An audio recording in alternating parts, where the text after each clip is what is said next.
What up, YouTube? Start all. Boom. Good.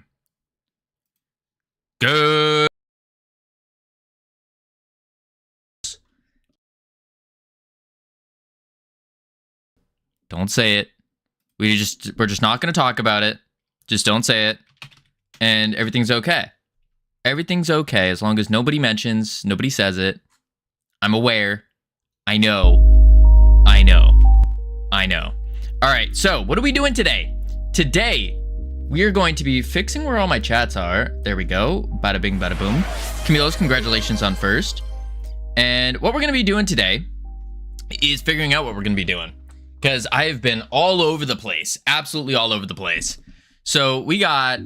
Where did we even leave off? Oxy, congratulations on second. We left off at the lobby. Play. Ogma, how you doing? It's good. Listen, nobody talk about it. Don't say it. We know. Don't say it. I said don't talk about it. First in my heart. Aw. Who's first in your heart? Wait, who's first in your heart? You can't be first to yourself. True? Me? Yes, Camilos. Oh. Because it sure as heck is not me. Or actually, it sure as heck is not me or anyone here because North Pole doesn't even use the FFS tag. She just hates all of us here. Same thing with Sammy. I mean, they hate us, you know. It's only been like 2 weeks, you know, anything like that. Nice haircut, looking handsome. The haircut. Listen, guys, I just got back from the barber and it's bad. Like I got butchered, but it's okay. The guy was new. The guy was also like, this is like, you could tell he like wanted to do good and it just doesn't look good. It just doesn't. Covino, you look like a homeless crackhead from Leeds. That's what I feel like.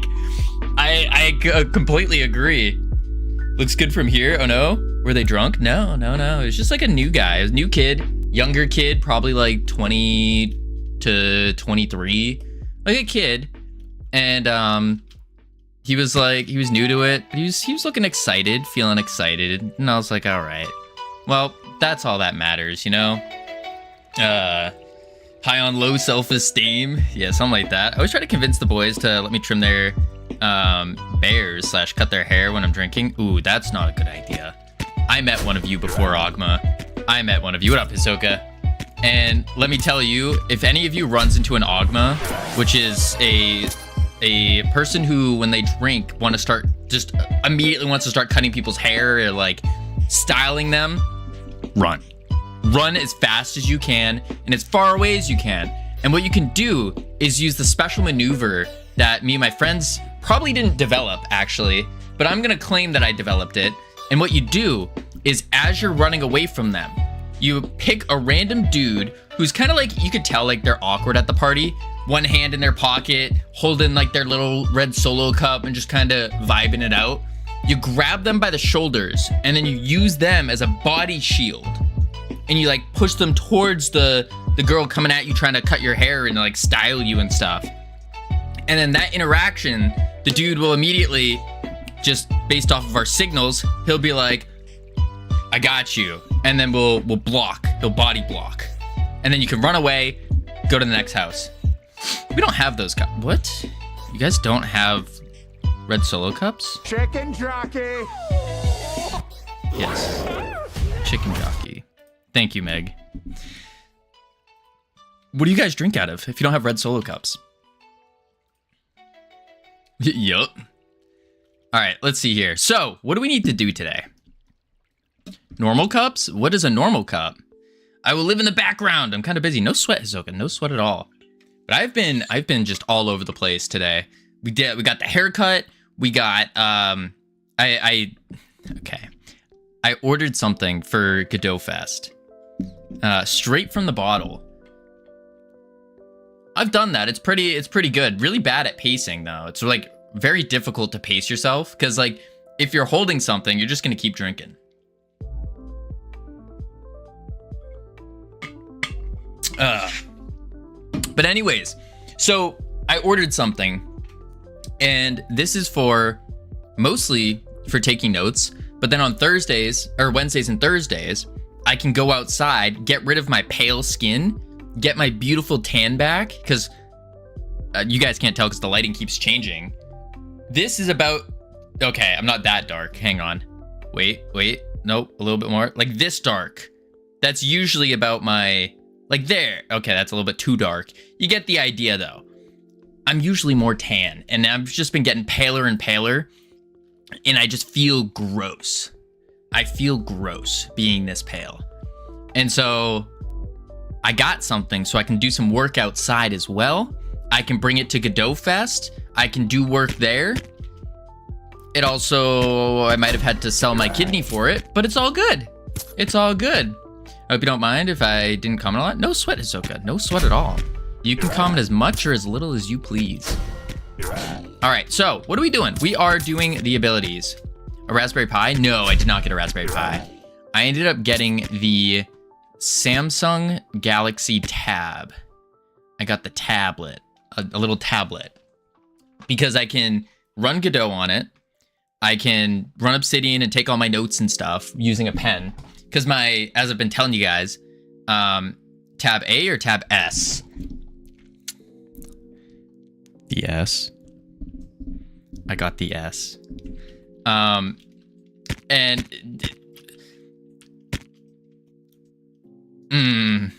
it cost a lot.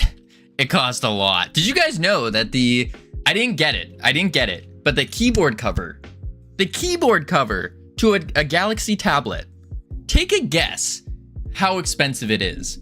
Just like shot in the dark in USD, how much do you think it costs? Because I'm going to tell you now, 65, 80, not even close. I wish. $300.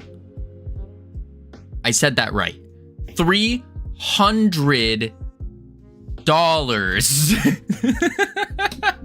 Look it up, Oxy. Look it up. 300 for the official one. So of course I went and I got an unofficial one. The unofficial one's like $50. But still, people pay that too. Yeah. Is that with tax? No, that's without tax.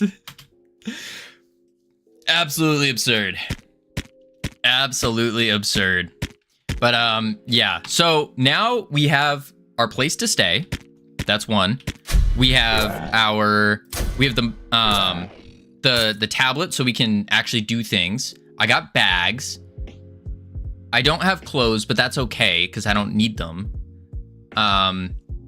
Food money, and I need a plane ticket. And then we're set. So plane ticket, food money, and then we're set for Godot Fest. Oh, I also got the my passport stuff, the money for all that, because I have to get that. I have to get the in the US we're doing this thing called like the Real ID. It's been a thing for years, absolute years, but the due date is finally come around to May. And so now you can't do any kind of flying unless you have a Real ID. And I haven't gotten that. So I can go get that now though. That's scheduled for 2 weeks now. In 2 weeks I can go get that. And then I can go get my passport, which is going to be another month or so because I have to expedite it. And then yeah. If you have a Real ID, do you need a passport? Yes. The Real ID is only for traveling within the US. You still need a passport for international. Yeah, you still need the passport for international. Because that's where they do your little stampy thing.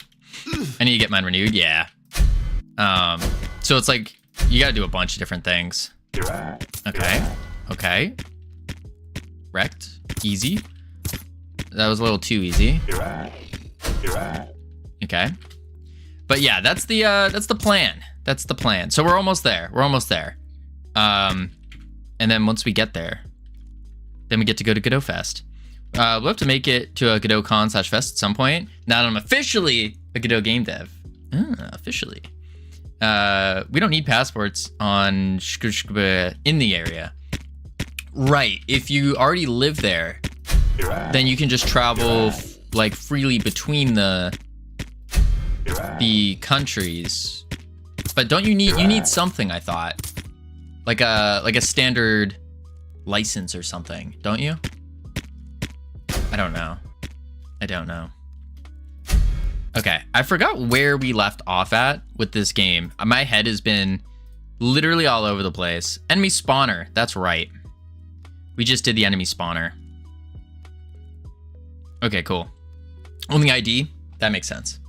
That makes sense. Man, oh man, I have never had a passport. Oh. Well, you're gonna need one if you ever come to the US. If anyone ever decides to come to the US for Freedom Forge Studios Con. Yeah. Yep. Why would I want to go to the US? I just said Freedom Forge Studios Con. Duh. But this game looks like it's coming together nicely. Also, nice cut. Don't say that. I appreciate it, Coop, though. Yeah, the game's starting to come together. We got 4 enemies, right? 1, 2, 3, 4. 4 different types of enemies. We got our Goo Wizard with 2 abilities. We still need to do... We have the basic and the special. We still need the actual abilities. And then we have the rooms that we need to finish setting up. And then the boss, which we also have to fix the boss. So I think that's what we do first, is we fix the boss and we do like a... Shoot, we might actually have to make some rooms now I'm thinking about it. We might have to make some rooms. Because we got the spawner. It unlocks the doors once and it spawns in waves. Yeah, we might have to. Shoot. How are we going to do this? All right. I just got to like get back into the groove. Because I've been doing too many different things. Why did I just get... There we go. Boom. Okie doke. But how is everyone's Wednesday and Thursday? It doesn't feel like a Friday today. It feels like a... Actually, I don't even know what day it feels like. It doesn't even feel like a day. Like right now, it doesn't feel like a real day. Wednesday was so goated. Was it, Oxy? That's huge. Happy Monday. Yeah. It doesn't even feel like a Monday, though. That's the thing. It doesn't feel like a day. I don't know. Mr. Farmboy came out. I did see that. Got back from a vacation on Tuesday, so this week flew by, trying to get back in the swing of things. Understandable. Very understandable. No, this is not a day. It doesn't feel like a day. It really doesn't. It's a wrapper around 24 hours. Yes. Today is like a used wrapper. Hiding in the closet for too long. That's not what Oxy meant, Camilos. I don't think that's what he meant. I don't think so.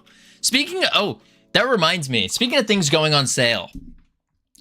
Okay, so I've been looking at creative ways to make money for Godot Fest. And I was going through some of my old childhood things.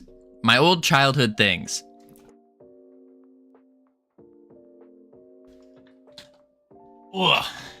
And that's when I found... Wait for it.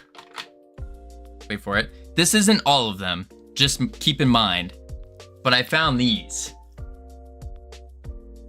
For anyone that doesn't know what these are, these start selling your bathwater. Camilos, no one's gonna buy my bathwater.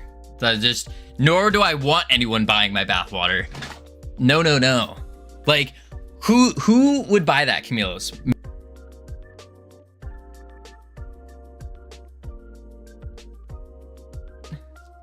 I have a pyramid Bakugan. Anyone buying it? All right. Hang on. Check. Oh, you can't even see that.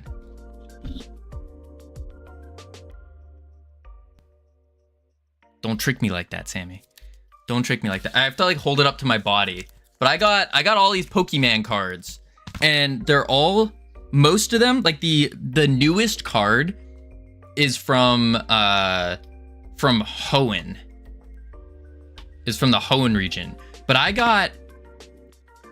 Yo, if anyone's trying to buy Pokemon cards, like Gen 1 cards, I got you. And then, on top of that, so if I can sell these, the standard price that I was finding for like this fossil, what is this? A fossil Mankey? This was like 10 bucks. Absurd. Absurd. 10 bucks. I got like Brock's Primate. I got like these special edition legendaries and stuff. Crazy. Crazy. And that's when I found the real moneymaker.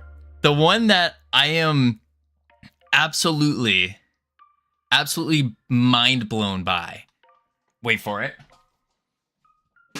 Ugh. So for any of you back in I don't even know when it came out actually. Covino needs to do Linux again. That's coming up, North Pole. Don't you worry. I found this. It's big. And you're probably thinking to yourself, what the heck is this? Well, it's called a Bakugan. You throw it on some thing, and then it snaps open, and you get this. Guess how much this guy sells on eBay for? 30 bucks. 30 bucks for this guy. Crazy. Crazy. Who knew my childhood toys would make a decent amount of money? Enough for Godot Fest. And then that's when I did research.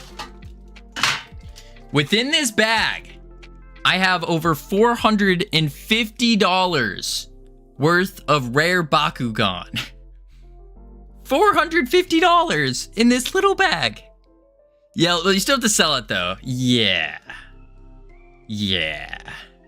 That's the tough part. That's the tough part. But that's when I found, wait, is this the guy? That's not the guy. I have to find the guy. Nope, that's not the guy. That's not, I don't know. This is really hard to tell which one's which. And, wait, I'll find him. Is this the one? I think this guy. I like how Covino's so excited. Yeah, because I might be making money so that I can go to Godot Fest. I might be making money. Man, I missed that childhood by a few years. Mine was all Bionicles. Well, we had Bionicles. But I didn't get much into Yu-Gi-Oh! This little guy, this is like 20 bucks for this little eagle guy. If he was a different color, it would be like 60 bucks, but he's not. Wait, that's not how you put them together. These guys are a pain in the butt to put together, by the way. There we go. But the real moneymaker, is this the guy? No, that's not the guy. Wait, that's the one I was just showing you guys. Where's the real moneymaker? The real moneymaker is an ultra rare. Apparently, like, he just doesn't exist anymore. This guy. This little guy right here. He's a little wolf dude. Guess how much this little guy in this color is? This little guy. 220, 209, close. He's 100. He's 100 bucks. 100 bucks. Very close though. Very close for this little guy. Wild. Now I just have to find someone who wants to collect Bakugan. I think I threw away a lot of those things. Oh, North Pole. No. Luckily, I had this thing when I was a kid that I didn't like to throw anything away. So I would always just keep everything all together.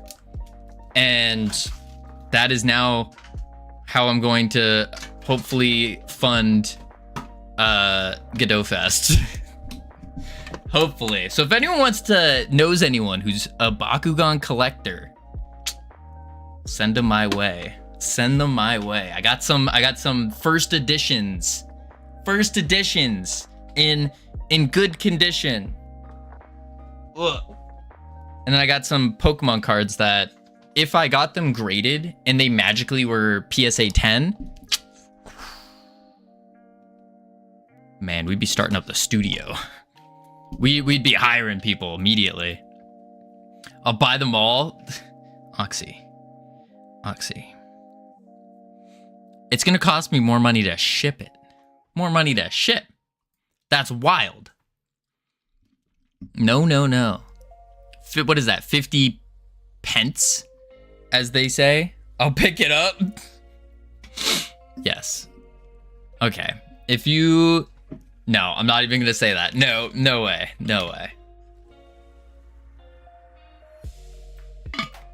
But honestly, instead of selling them all individually, I might just go to like a hobby store and then just bulk sell them. And I'll be making like 50% less, but yeah. What are cents in euros? I think they're pence or pieces of 8. Doubloons? I don't know. There's something. All right, we need to do game dev. That's what we need to do. We need to do game dev. WTF? What are you WTF in here? Do you guys not have doubloons? Booty? Pence? What is a cent of a euro called? Cent equivalent of euro is made up of 1 euro is made up of 100 cents. Oh, wait, it's still cents. What? I thought they were called something weird, like pieces. Pence. Pieces of 8. Euros and cents. Oh. Why would it be different? I don't know. It's a cent, right? It's like 100th of a thing. What do you think cents means? 100th. 100th of a thing. A euro cent. I don't know. Maybe you guys had some crazy thing. Like I know in the UK they have like a pence. They're like a pent or a what do you call it? I don't even remember. Why wouldn't it be different? We have inches and feet over here. That's true. All right, so game dev. So what we need to do is figure out what we need to do. I think we got this beautiful cross room. We might have to actually start building out a map. I think so. Centimeters and meters over here. True. See that? Centimeter. It's a pence we use to have shillings. That's the other one. Shillings. You guys have shillings or what is I don't know if it's a derogatory term. Hang on. It just seems. Yeah, it's a. Okay, never mind.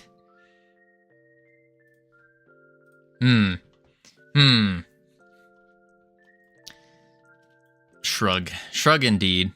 All right. So we measure things, football fields and washers over here. True.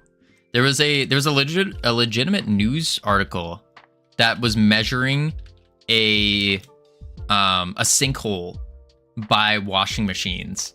They said the sinkhole is 5 washing machines long. It's like nice. All right, we have to make a map or a dungeon, I guess. Yeah.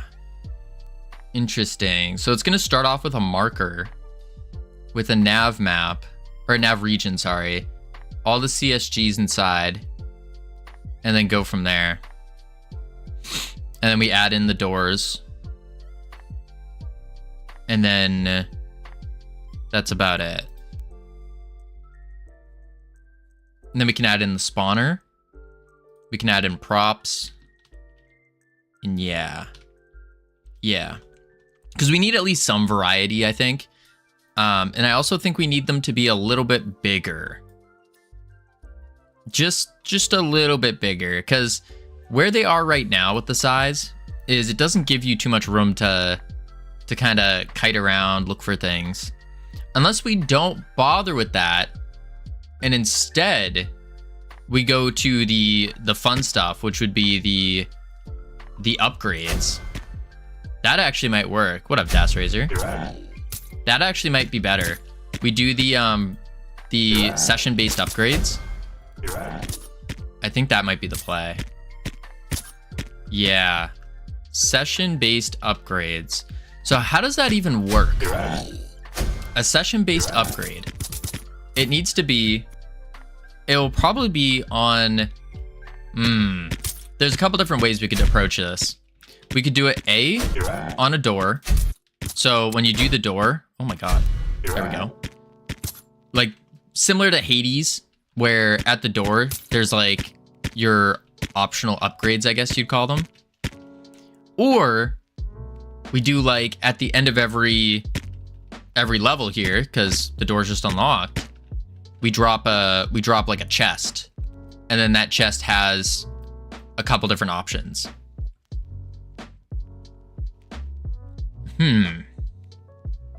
That could work too.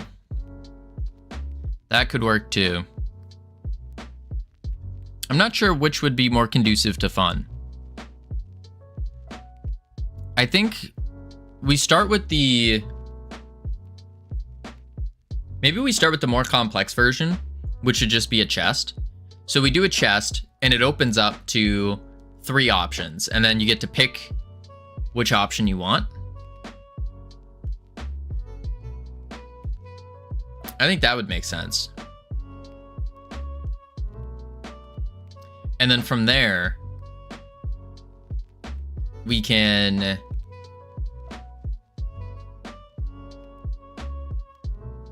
I don't really like that though, because then you have to sit there and read it to figure out what they are.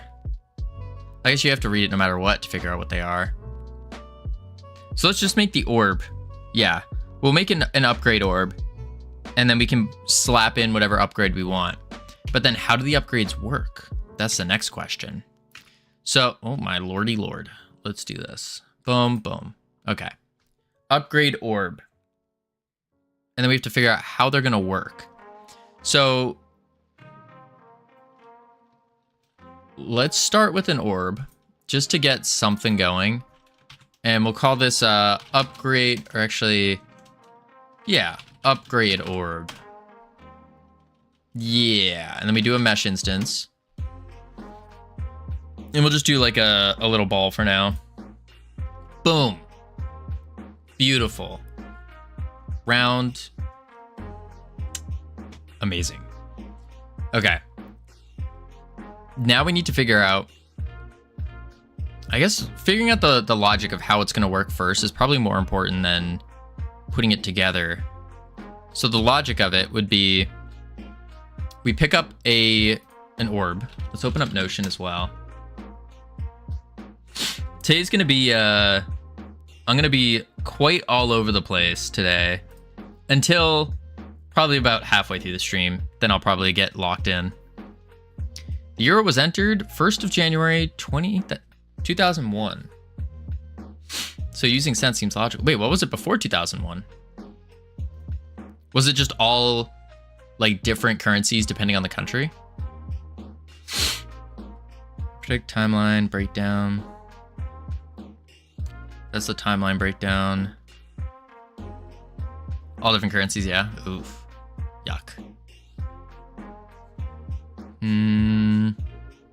PD's 2. Increasing the rarity of boons. In Belgium, we had the Belgian francs. I'm glad they moved away from francs. Because in the US, a franc is like when you're at a baseball stadium and you buy a hot dog. It's like, oh, I'll have a franc, please. And I just know if I heard someone say, yeah, I paid 5 francs for a soda, I'd get very confused. I think that they just bought a soda with 5 hot dogs, which would be a ripoff, by the way. 40 Belgian francs is €1. Holy inflation. All right, so you pick up the orb, and then you get a little upgrade. The upgrades need to be something that is exciting, something that will kind of boost up what you're doing. So the way that works would be Goo Wizard now leaves a pool of toxic goo behind, damaging enemies. Okay, so we're basically going to take our abilities and then tweak them. But then how does the upgrade know what kind of tweak to do? Because if we have two different classes, how does it know what to tweak them with? That's the difficult part. Or do we not worry about two different classes yet? And we just make it work for one, and then we come back through and rework it. But reworking it, we could get very deep into it, and that would be a little weird, a little bad.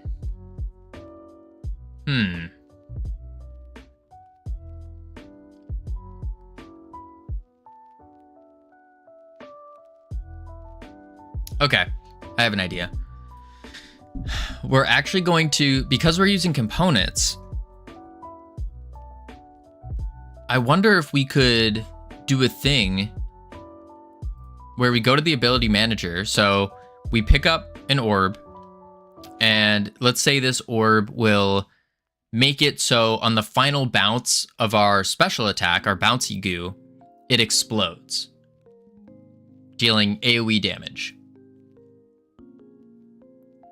I wonder if we could just take a node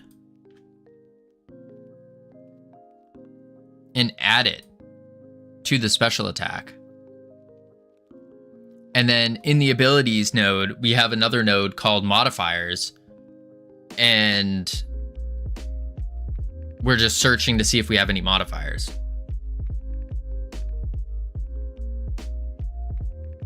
And then it's a matter of matching the modifiers.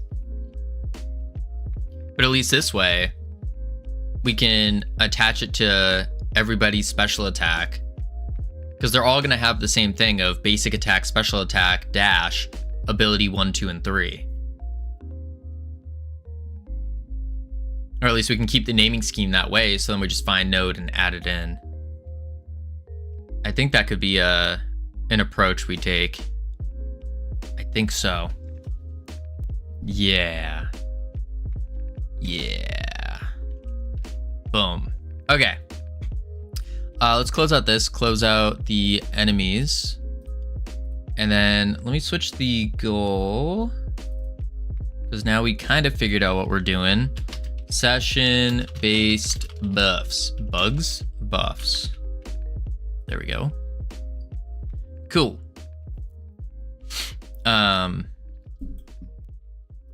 Oh, I completely forgot to mention. So with the thing I was talking about with saying Linux later on.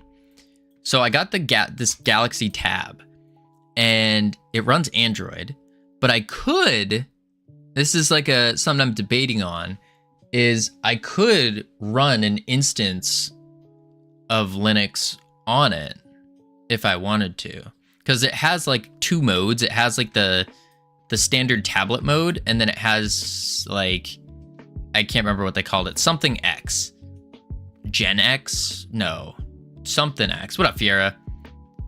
And it basically switches it to a desktop, which is kind of cool. And I could put Linux on it, but I don't really think I have to, you know? Have fun, guys. Gonna drop alert. Appreciate it. Could do something like that.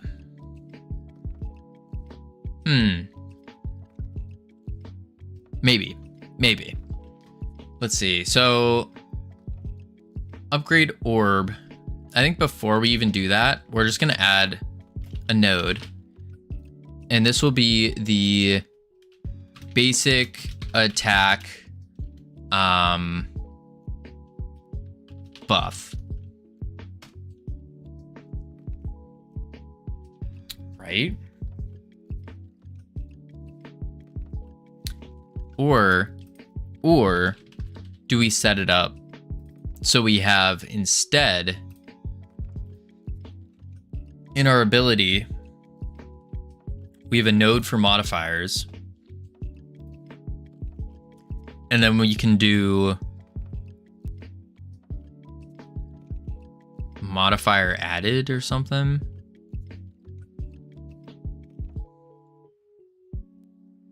Ooh, shoot, that's another idea. Man, there's so many different ideas with ways you can approach things. And just trying to figure out which way makes more sense. I think what we could do then is, the other idea is we store all the modifiers on the abilities. And then when you pick up an orb, the orb will tell the ability what it has, or tell the player to change its ability with X, Y, or Z. But if we have, that's not very flexible, and we need flexibility. Yeah.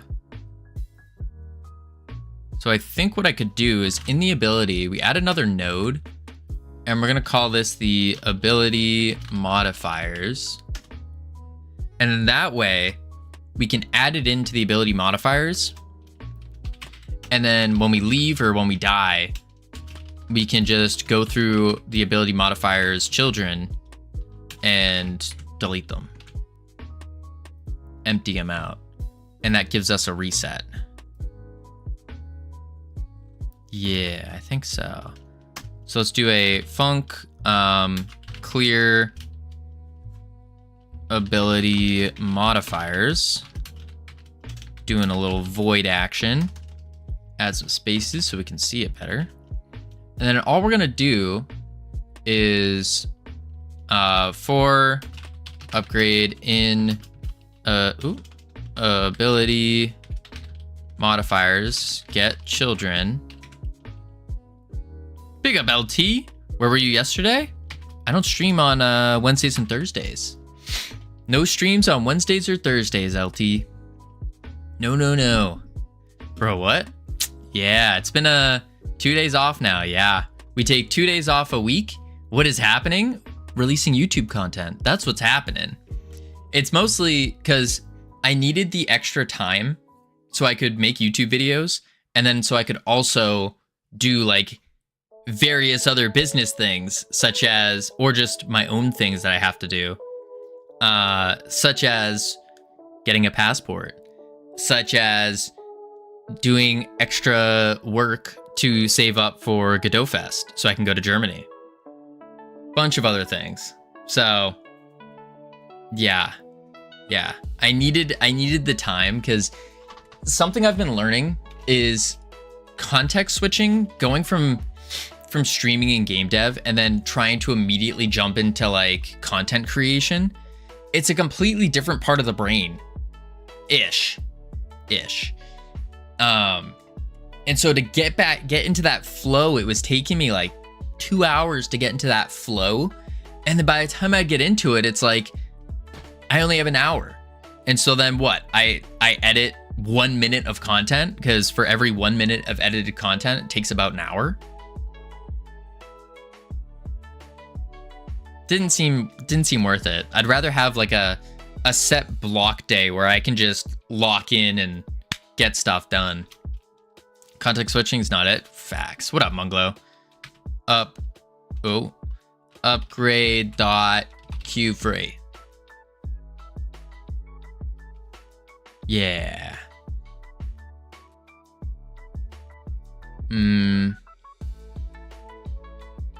I should probably also remove it. The lowest effort is the correct amount of effort? I don't know about that. I guess it depends on what it is. Ability modifiers dot move child upgrade. That should be good. So now we can clear it, and I think that'll work. Then we go to here, basic attack buff. Let's call it upgrade. Yeah, basic attack upgrade. And what this does is it gets slapped onto the basic attack node.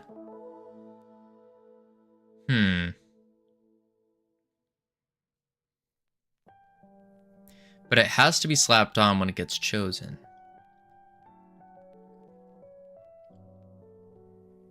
Unless in the basic attack upgrade, we do this. So we go basic attack upgrade. Let's put it under characters maybe.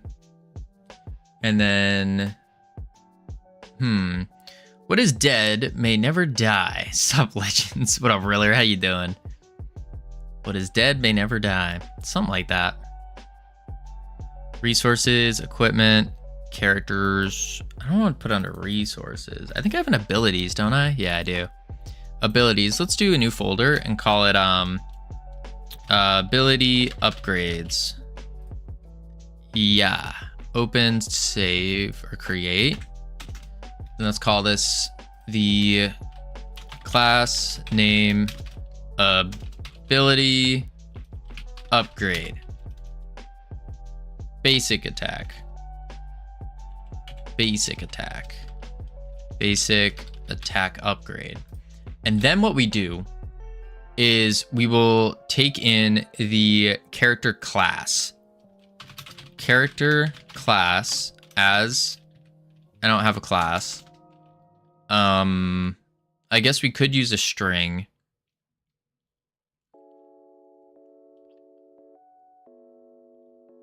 I don't know. We're going to leave it blank for now. A character class. And then what it will do is in func ready, we will... I guess we could have an array of classes. Classes as an array of string or of character. Yeah, I guess of strings. I guess we'll just use strings for this. Not ideal, but I guess it could work. Yeah. Unless I have... I thought I had some resources there. I guess not. Oh, I think I was trying to avoid resources, actually, because multiplayer doesn't play well with them. Yeah. Class of array is string, so we'll just do this, and we'll do, what? Filler with goo? Goo wizard. Although, maybe it would be better to do an enum. Maybe it might. Did somebody say goo? Indeed, Jedum. Indeed. We're all about the goo wizard right now. All about the goo wizard. Let's see. Save that. Wait, Jedum, have you seen the goo wizard before? I feel like you would connect on a deep level with the goo wizard. Array string goo wizard, and then we can do a for class in nope. I slid in the stream and seen the goo wizard. That's good. That's good. I connect with the goo wizard. The goo whiz. The goo whiz. He inspires the slime. Something like that. Wait, why do you... What do you mean, North Pole? You connect with the goo whiz? With Jedum, it makes sense, because Jedum makes slime games and stuff. Now available on Steam. But... Wait, do I have... I think I might actually have this. Oh, it didn't pop up. Don't ask me questions. Oh, sorry, North Pole. Sorry for trying to engage with the audience. You know, just part of my job, but it's okay. No, I'm sorry. My apologies. I will be sure to not ask you questions again. Man, I never sleep. Been awake for a bloody week. Oh no. Server rooms, yes, all 5 with 300 in each got flooded with the sprinkler system. Got issues with the valve systems. That sounds terrible, Dark Shadow. Why are you guys using water in your sprinkler system in a server room? First off, North Pole only responds to the goo whiz. That's true, I guess. For car class in classes, if car class equals character class, that's equals, not is equal to. If it's equal to the character class, no comment. Probably for the best. Probably. Character class is equal to character class. Then we... Why am I doing this? I don't need to do this. No. Better idea. Better idea. It's an old building. It's not just the server room. The whole building. It's a 4-story... Oh my lord, everything flooded. That's terrible. Anyone guide me how to set up GitHub remote git via command line? Because I'm dumb and don't understand. I do not know how to use git. Or at least I don't know how to type in git.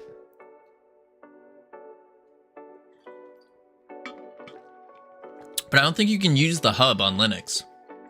I don't think the hub is for Linux. I think you have to use git kraken. I think. I don't think the hub has a Linux distribution. They might, but I'm not sure.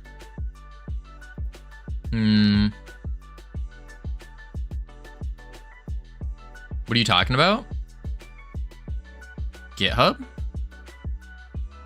What the question you were asking? You're comfortable with this whole AI thing, right? What do you mean? What AI thing? I just need to set the remote. Set the remote via command line. I don't know how to do it via command line. Like the fact that it exists and can have legitimate uses. I mean, yeah, I'm good with it. I'm good with it. All right, we do have ads coming and I need to get more water because I didn't get a chance to fill my water bottle yet. Just not good. Not good. We're gonna chuck on the words real quick, head into level 1, and then when we get back, we're gonna lock in. We are going to lock the heck in. Yeah. Be right back. Boop, boop.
Whew! I've returned. Oh my god, Covino's back. I missed you so much. I thought my life was over without you. I didn't know what to do with myself. Holy moly. Alright, webcam on. You've returned 2 seconds too late. That's true. That is true. There we go. Gosh. I gotta stop looking at the preview camera. Genuinely, just like... gross. Every time. Every time. My hair's so short, I can't even do my little swooshy thing.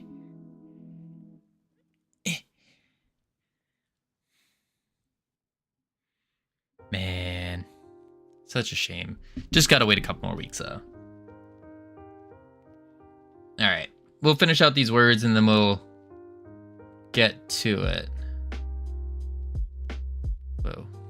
Pain. Pain. There we go. Alright, basic attack upgrade. So we gotta match what class we're in. Oh, maybe that's what I do, actually. Goo is... And then...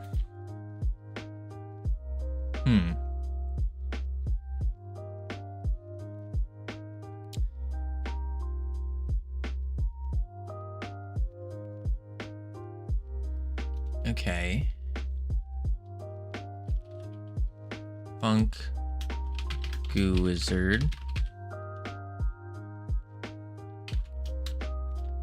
Void. Pass. Yeah.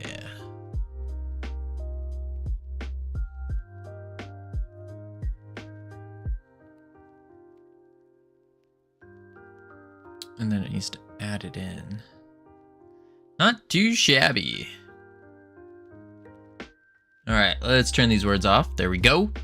So what I'm thinking here is if we go, oh, also to answer your question, Lizard, I don't mind AI. There's nothing, I'm not like against it. I think it's I think it is the future regardless, if we like it or not.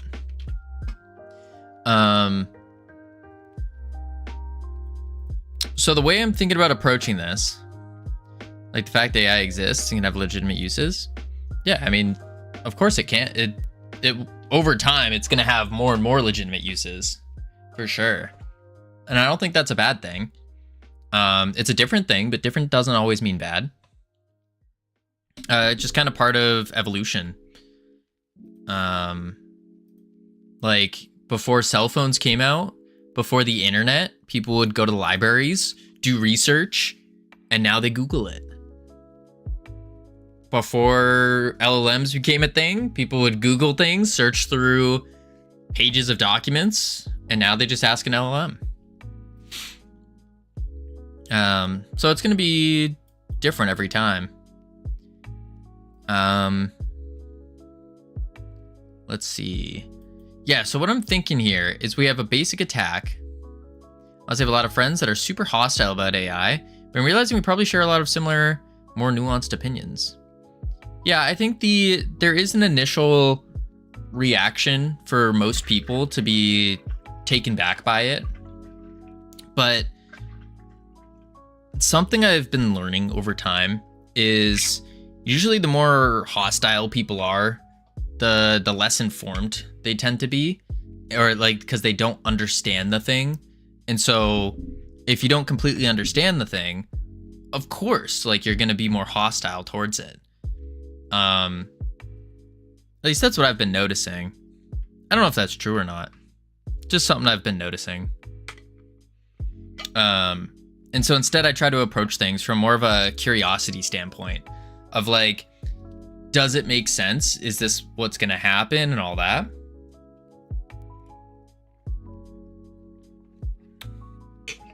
Get a lot of additional knowledge by Googling and consuming pages of info.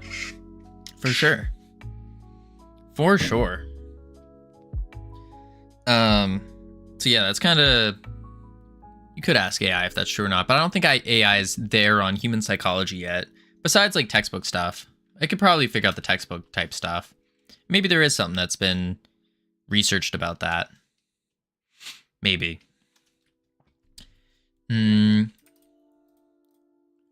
Okay. Goo wizard. So what I'm thinking here is you pick it up.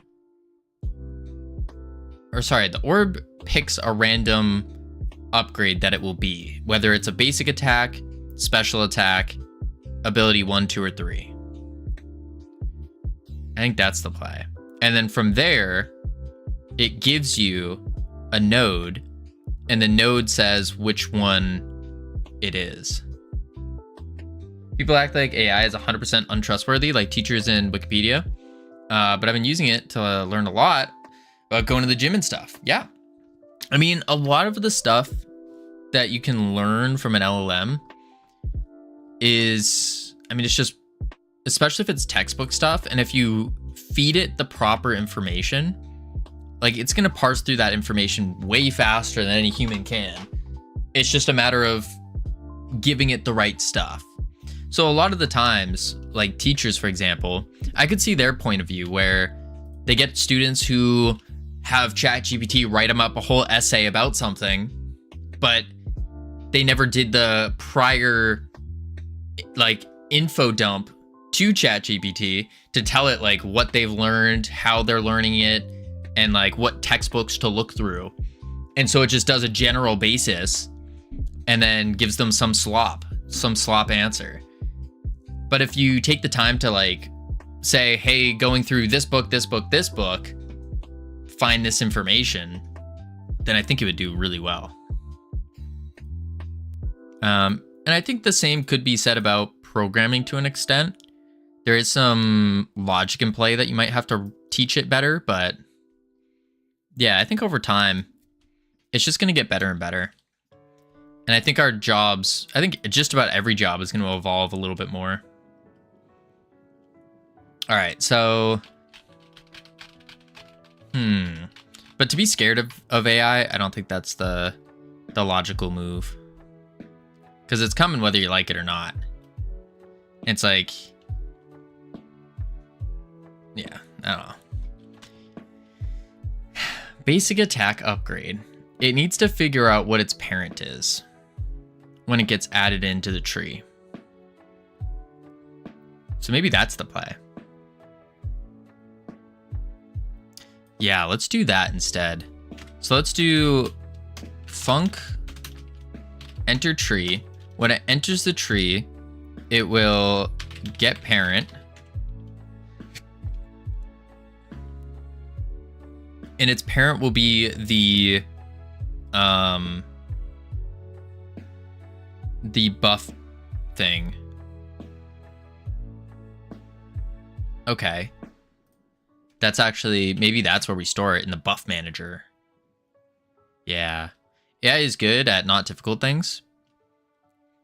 Yeah. I mean, it depends on what you define as like a difficult thing. I think it could be pretty good. It could be pretty good with difficult things depending on how you approach it. And let me do buff manager. Get parent, but it spouts out nonsense about all the rest. Yeah, I don't know. I think it really depends on what it is. Manager, buff manager, and then we're gonna rename this buff manager.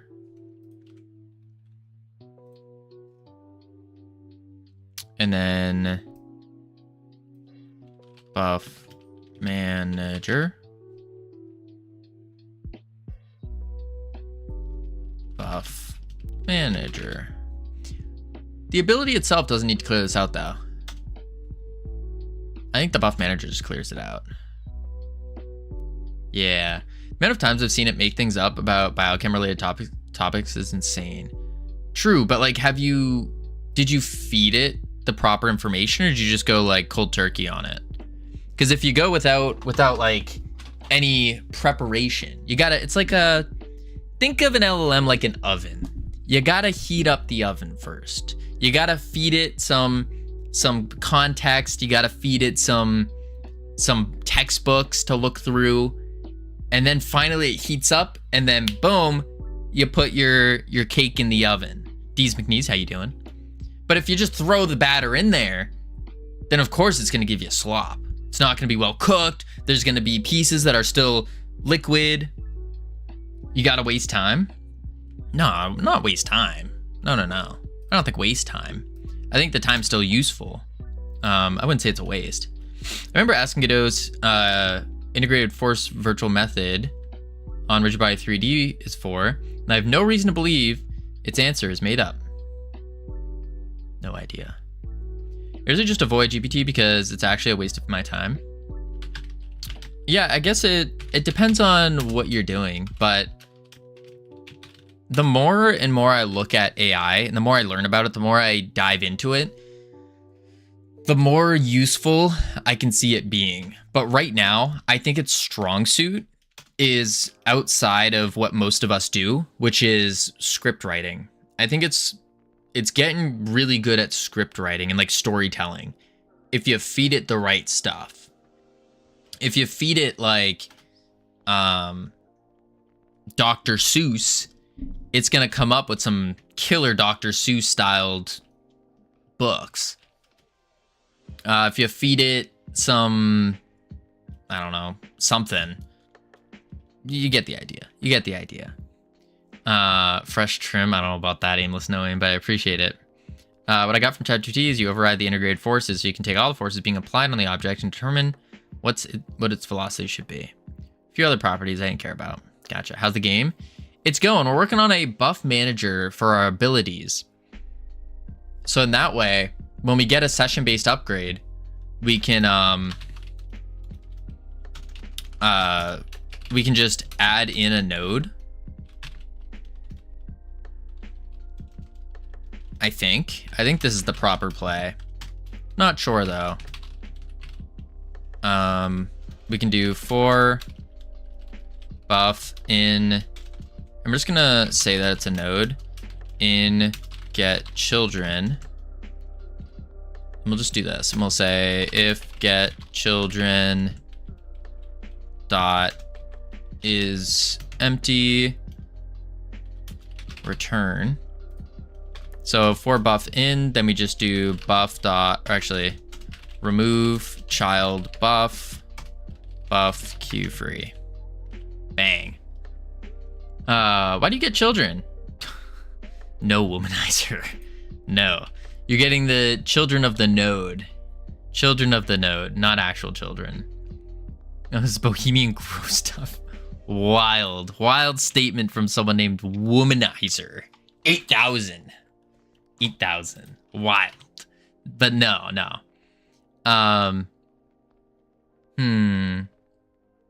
Children of the Node is a great game name. It kind of is. Children of the Node.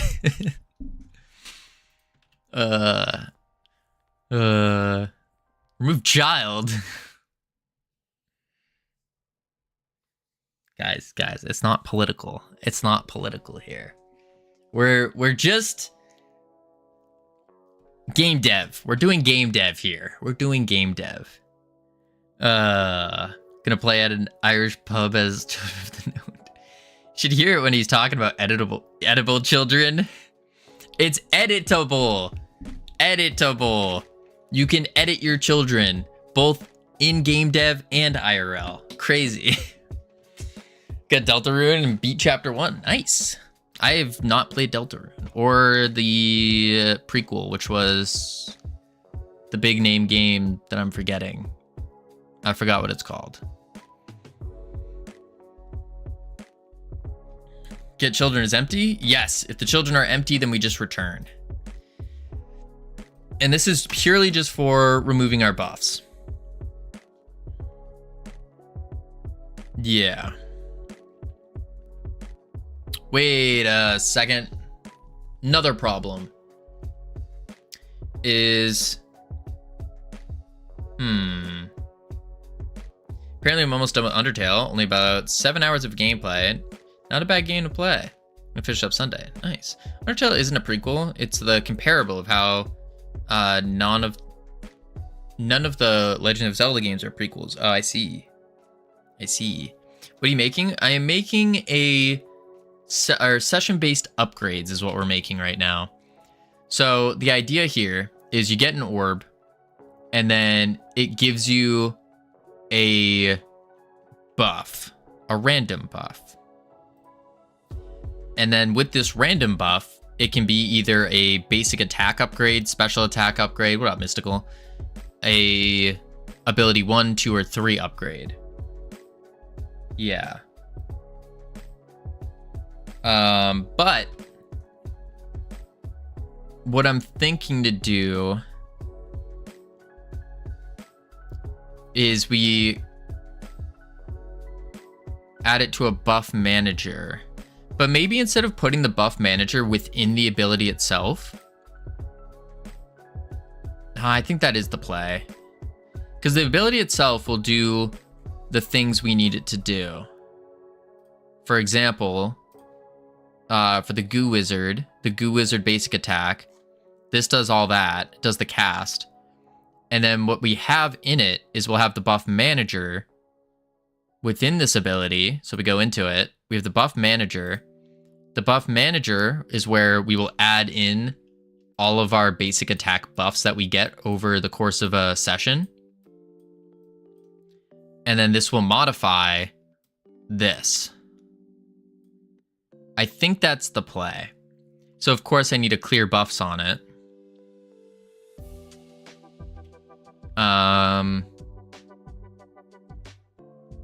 But maybe I don't even need a script on the buff manager. And instead I just leave it on the ability. I think that might be a better play. And then we can just loop through the ability manager for attacks in... Yeah, I think that's the play. I think that's the play. Covino threatened to play my game on stream today. I sure am glad he forgot about it. Oh, Sammy. Don't you worry. I didn't forget about it. I did not forget about it. See, here's the thing, Sammy. We're at 30 people are here right now. Usually in about 2-ish hours or so is when we start to get up in a little bit more numbers. Maybe we get hit with a raid or something. That's usually what happens. I'm just waiting till we hit the peak. I'm just waiting. That way we can get the most amount of people to showcase what you have accomplished. Fresh trim within the past few weeks? Yes, George Star. I got it today, like 30 minutes before stream. He wants to humiliate me. No, this is definitely not humiliation or anything of the sorts, or to get back at you for never using the FFS tag. No. This is to showcase the beautiful game that you made. Yep. Beautiful game that you made. And then I'm gonna drop the spoiler. Oh yeah, those tags exist. I forgot. I see how it is, Sammy. It's all good. It's fine. Nope. Doesn't bother me in the slightest. No. Nodes. All right, this is what we're gonna do. Buff manager node in the ability. We're gonna remove this script. Yeah. Remove that. And then we go here. I'm still in bed. D's McNees, what time is it over there? You should not be in bed. No way. I don't think there's... Unless you're in, like, Australia or New Zealand or Japan. Maybe Singapore. Or Korea. That whole section. You should probably not be in bed. 11:30? Wait, D's McNees. 11:30 in the morning? Where did I put it? Buff. Yeah, you should definitely not be in bed. No way.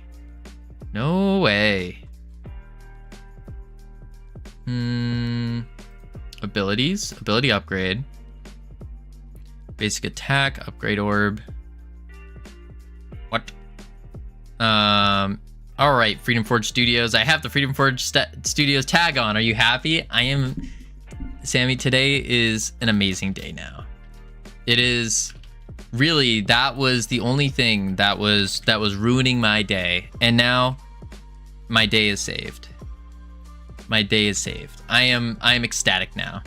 The first FFS was Freedom Forge Studios. Yeah, it was Freedom Forge Studios. Yeah. No, I got that. Yeah, what was? Right. Was. You have a funny way of spelling was. I will say that though. Okay. So now that we do this, we go back to our ability. And we grab the buff manager. Boom. And then we can do in the here. Funk clear buffs. Boom. Boom, boom, boom, boom. Tilde is bitwise not. Yes. All right, so clear buffs. We can do 4 buff in ability. Oh my gosh, my fingers feel so slow today. Holy moly. Get children. It's like after doing landscaping, they like hardened up. That's weird.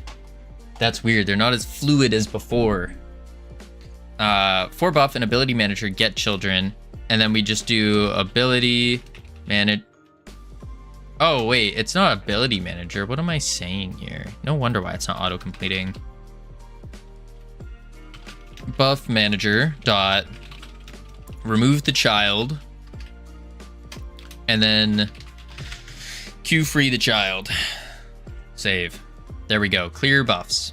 Beautiful. And clear out these. Save. Nice. Did you guys know in the Godot official documents, you can just, like, you're supposed to actually have 2 spaces between your functions? I was reading up on that. In their official docs, they say have two line breaks in between your functions. Yep, I did know that. Oh, well, aren't you special? I don't like that, though. I think that's too much space. Makes sense. I don't know. I think it's just too much. Just too much. Maybe it's not. All right, so we now have the clear buffs. Check. Next, we need to add a buff. So we have the basic attack upgrade. When it enters tree, it gets the buff manager as the thing. As a parent. Get parent, buff manager. Okay. I don't need that anymore though. Instead, I need to get the... Is it the... I don't think it would be the owner.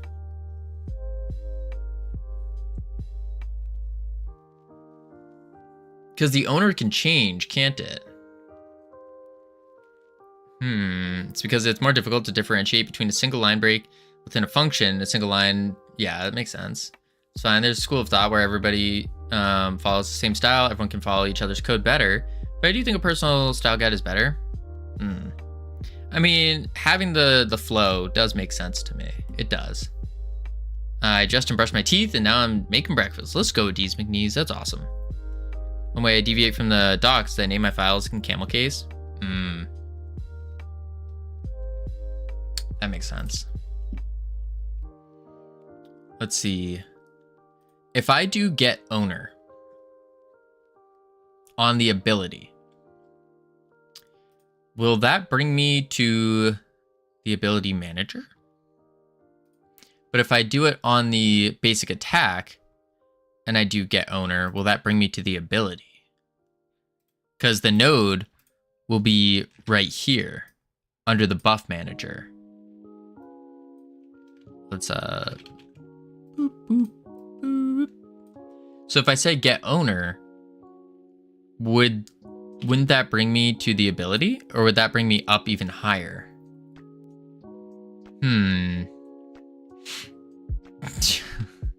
Milk ain't expired till it stinks.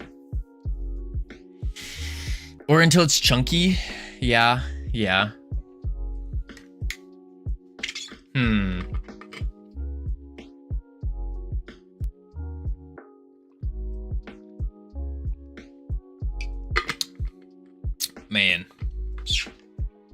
Man. Oh, man. Ability manager. Okay. Basic attack. So when it adds a buff, if we do, it's going to add child to it. And then we need to modify the attack. And this is for basic attack upgrade. So let's save this. Let's make another one called special attack upgrade. Node, create. Because the special attack is the first one we're going to do.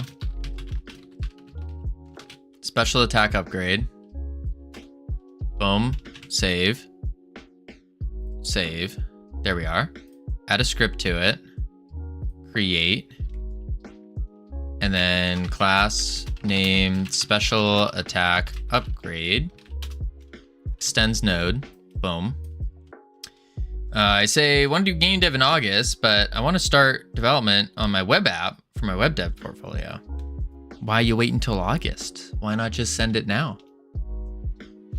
You know what? What, Sammy? What? Thank you for the goose. Thank you for the goose. I'm busy this weekend. That's understandable. All right, there we go. Goose. Happy to provide assistance. Yes. Special attack upgrade. Okay, so what we do here is we can do the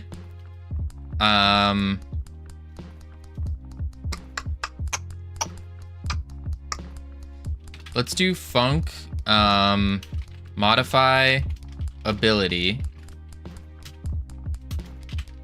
void, and then I kind of feel like I should match this. I kind of do, but at the same time I'm like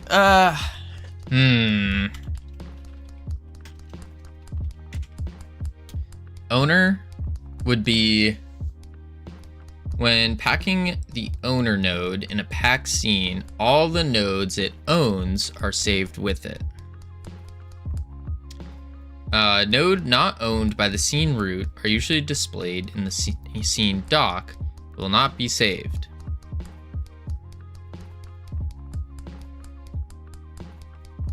So does this node not have an owner? Covino, I'm curious, what's the biggest thing about programming you learned from experience, not a tutorial? Everything. Literally everything. I don't think there's actually the biggest. I don't know if I have a good answer to that, because it's just been everything was learned really without a tutorial. How to set up cleaner code, not clean code, cleaner code. Understanding, not completely, because I'm still learning it, but I'm learning like the different methods to set things up. And I think that is something that isn't really learned from a tutorial. Maybe also, yeah, I mean, that's really it. That's really it. I kind of came into game dev already knowing that a lot of it was a mental game in terms of like things look scary, but they're not as scary as they appear. So I don't know. Can you repeat that answer? My browser crashed as soon as I asked the question. I don't really have a good answer to it. I really don't. Because I've learned just about everything without a tutorial. It's been mostly just through Twitch chat that I've been learning. And so there's not really, yeah, the only Godot tutorial I did was the Brackeys tutorial and then the Born CG tutorial, but I didn't even finish that. So I didn't really learn much from tutorials. Really anything. Setting up cleaner code was something. Understanding why cleaner code is cleaner. Neat little tricks on how to do things. Like, if you have a bunch of things that say pass, for example, I can just double click it, Control D, and then bam. Yeah, it's not really much to it. Not really much to it.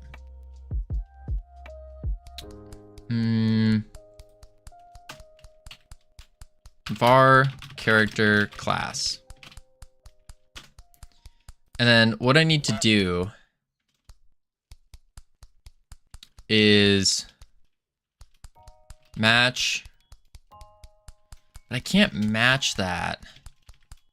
I'm trying to think of how do we get the special attack upgrade to know what it is currently on, what the class of the thing it's currently on is.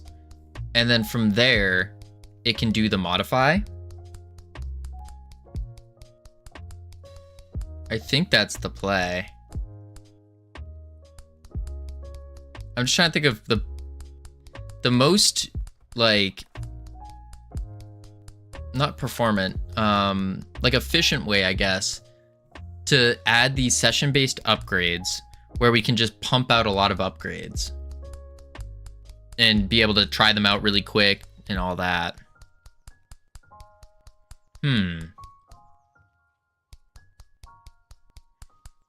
But I think it is a component type style where we take in, where we're just giving the ability a new node that has the thing on it. Let's, before we go crazy, let's do special, no, we'll do the basic attack upgrade. And we'll say, resources. I was thinking of resources, Sammy, but I'm concerned with resources because trying to use them with multiplayer isn't great. Not great. Because in multiplayer, every player in the server is going to have to know who has what bonus upgrades so that it can properly display if we do like a visual update to it, I guess. Or maybe it doesn't need to know, and then it just needs to show the visual.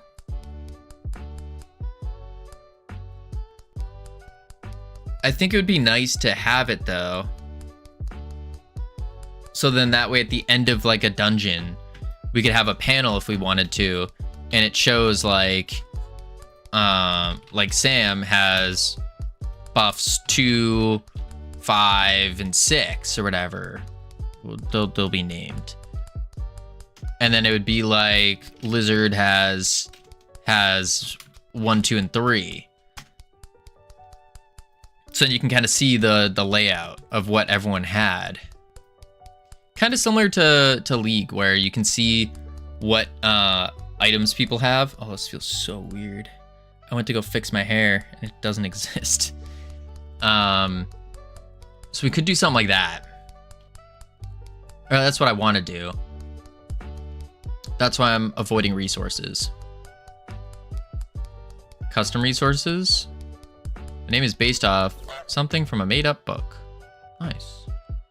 Custom resources. What do you mean by custom resources?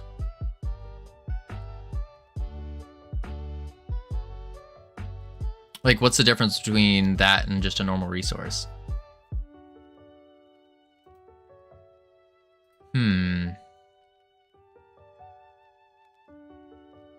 Custom resource class is inheriting resource class.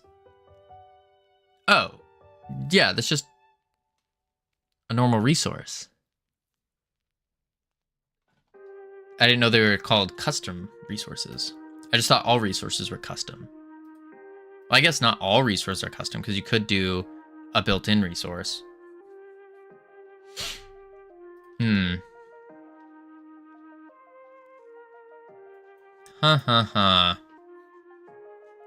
I guess instead of trying to sit here thinking about it, let's do some research and see how to do session-based upgrades in Godot.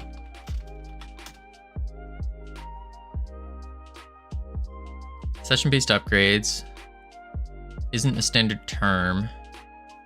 So instead of how to do ability upgrades in Godot, Roguelite. Let's read here. Huge question. There's a lot. What is the problem? I'm trying to figure out the best approach to doing these session-based upgrades. So I want to figure out what is the approach to do this, to be able to make upgrades relatively easily and then apply them to our character regardless of its class and stuff like that. So the first approach I was thinking is we have our ability manager with our abilities in it. We go into the ability and each ability has a buff manager. And then all we do is we add the basic attack upgrade to our buff manager, and then it tells the ability what it's modifying. That was the first approach. But as I'm getting deeper into it, it doesn't feel right. We were talking about doing resources. Yeah, it does sound crazy. We're talking about resources, but the problem with resources is multiplayer. But then again, multiplayer, the resources might not matter because in multiplayer, we don't have to display the resources. Like, we don't have to send the resources over. We could just... I guess we still do.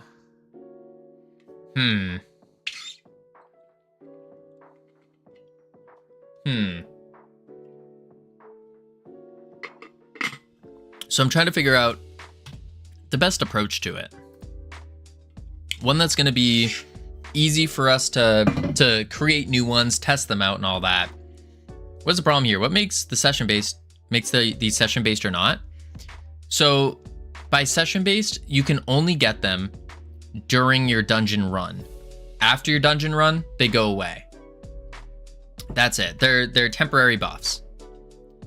Just for the session, the game. They're not the permanent buffs. So this is the roguelite element where, or the roguelike element where each run's different. You can get different builds and upgrades, synergies, that kind of stuff.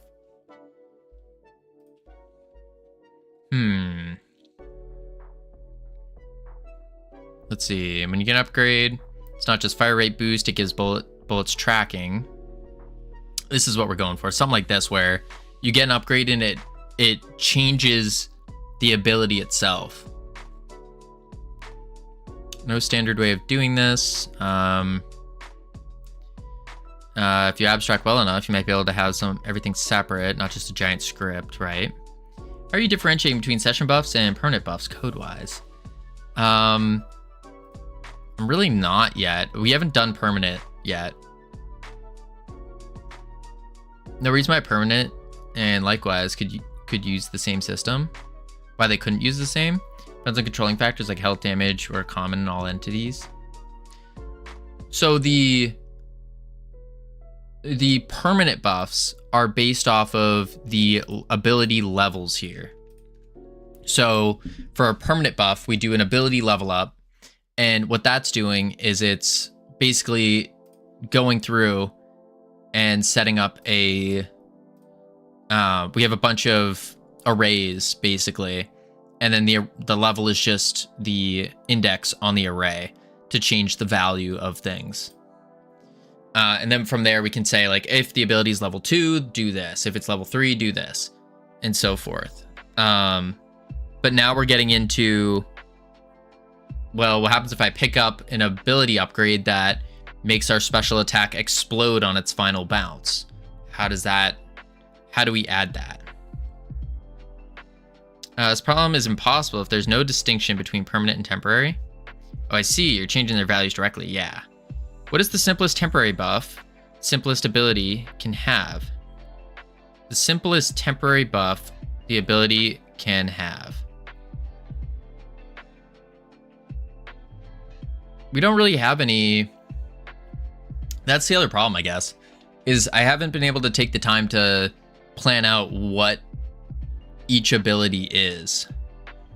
But I know for the temporary buffs, I want to do something like the final bounce of your special attack will explode. So it explodes on the final bounce. That's what we want to happen. We know if we go to the special attack here, we're shooting the goo ball out, but it needs to do something before we add the goo ball as a sibling. And it needs to go into the goo ball and tell it what to... It needs to go into this goo ball here and then say, hey, when you hit your final bounce at pop, it will explode. Bit crude, but add child node would take damage, and all children modify the value. Call super until the base is reached, where the final value is handled.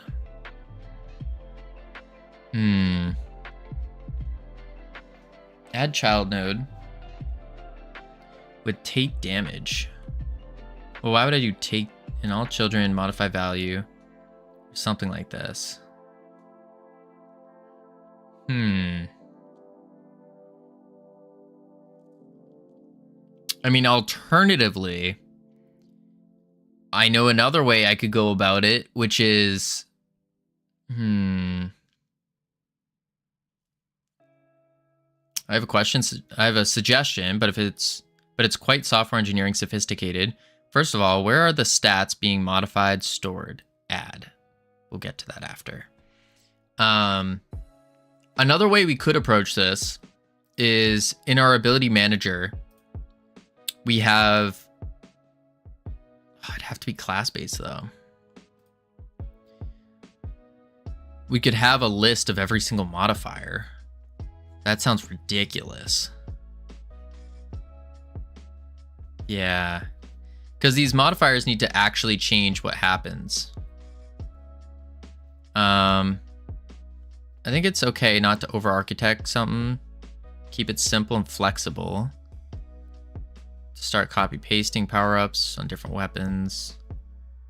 Be reusable. Roguelites, you can usually stack more than one upgrade on your gun. How do you apply more than one upgrade? Yeah, that's a good question. Short YouTube video about a pattern explicitly for this situation. Here it is. In short, create an upgrade type, which has upgrade method, taking in the projectile and changing it in some way. Okay.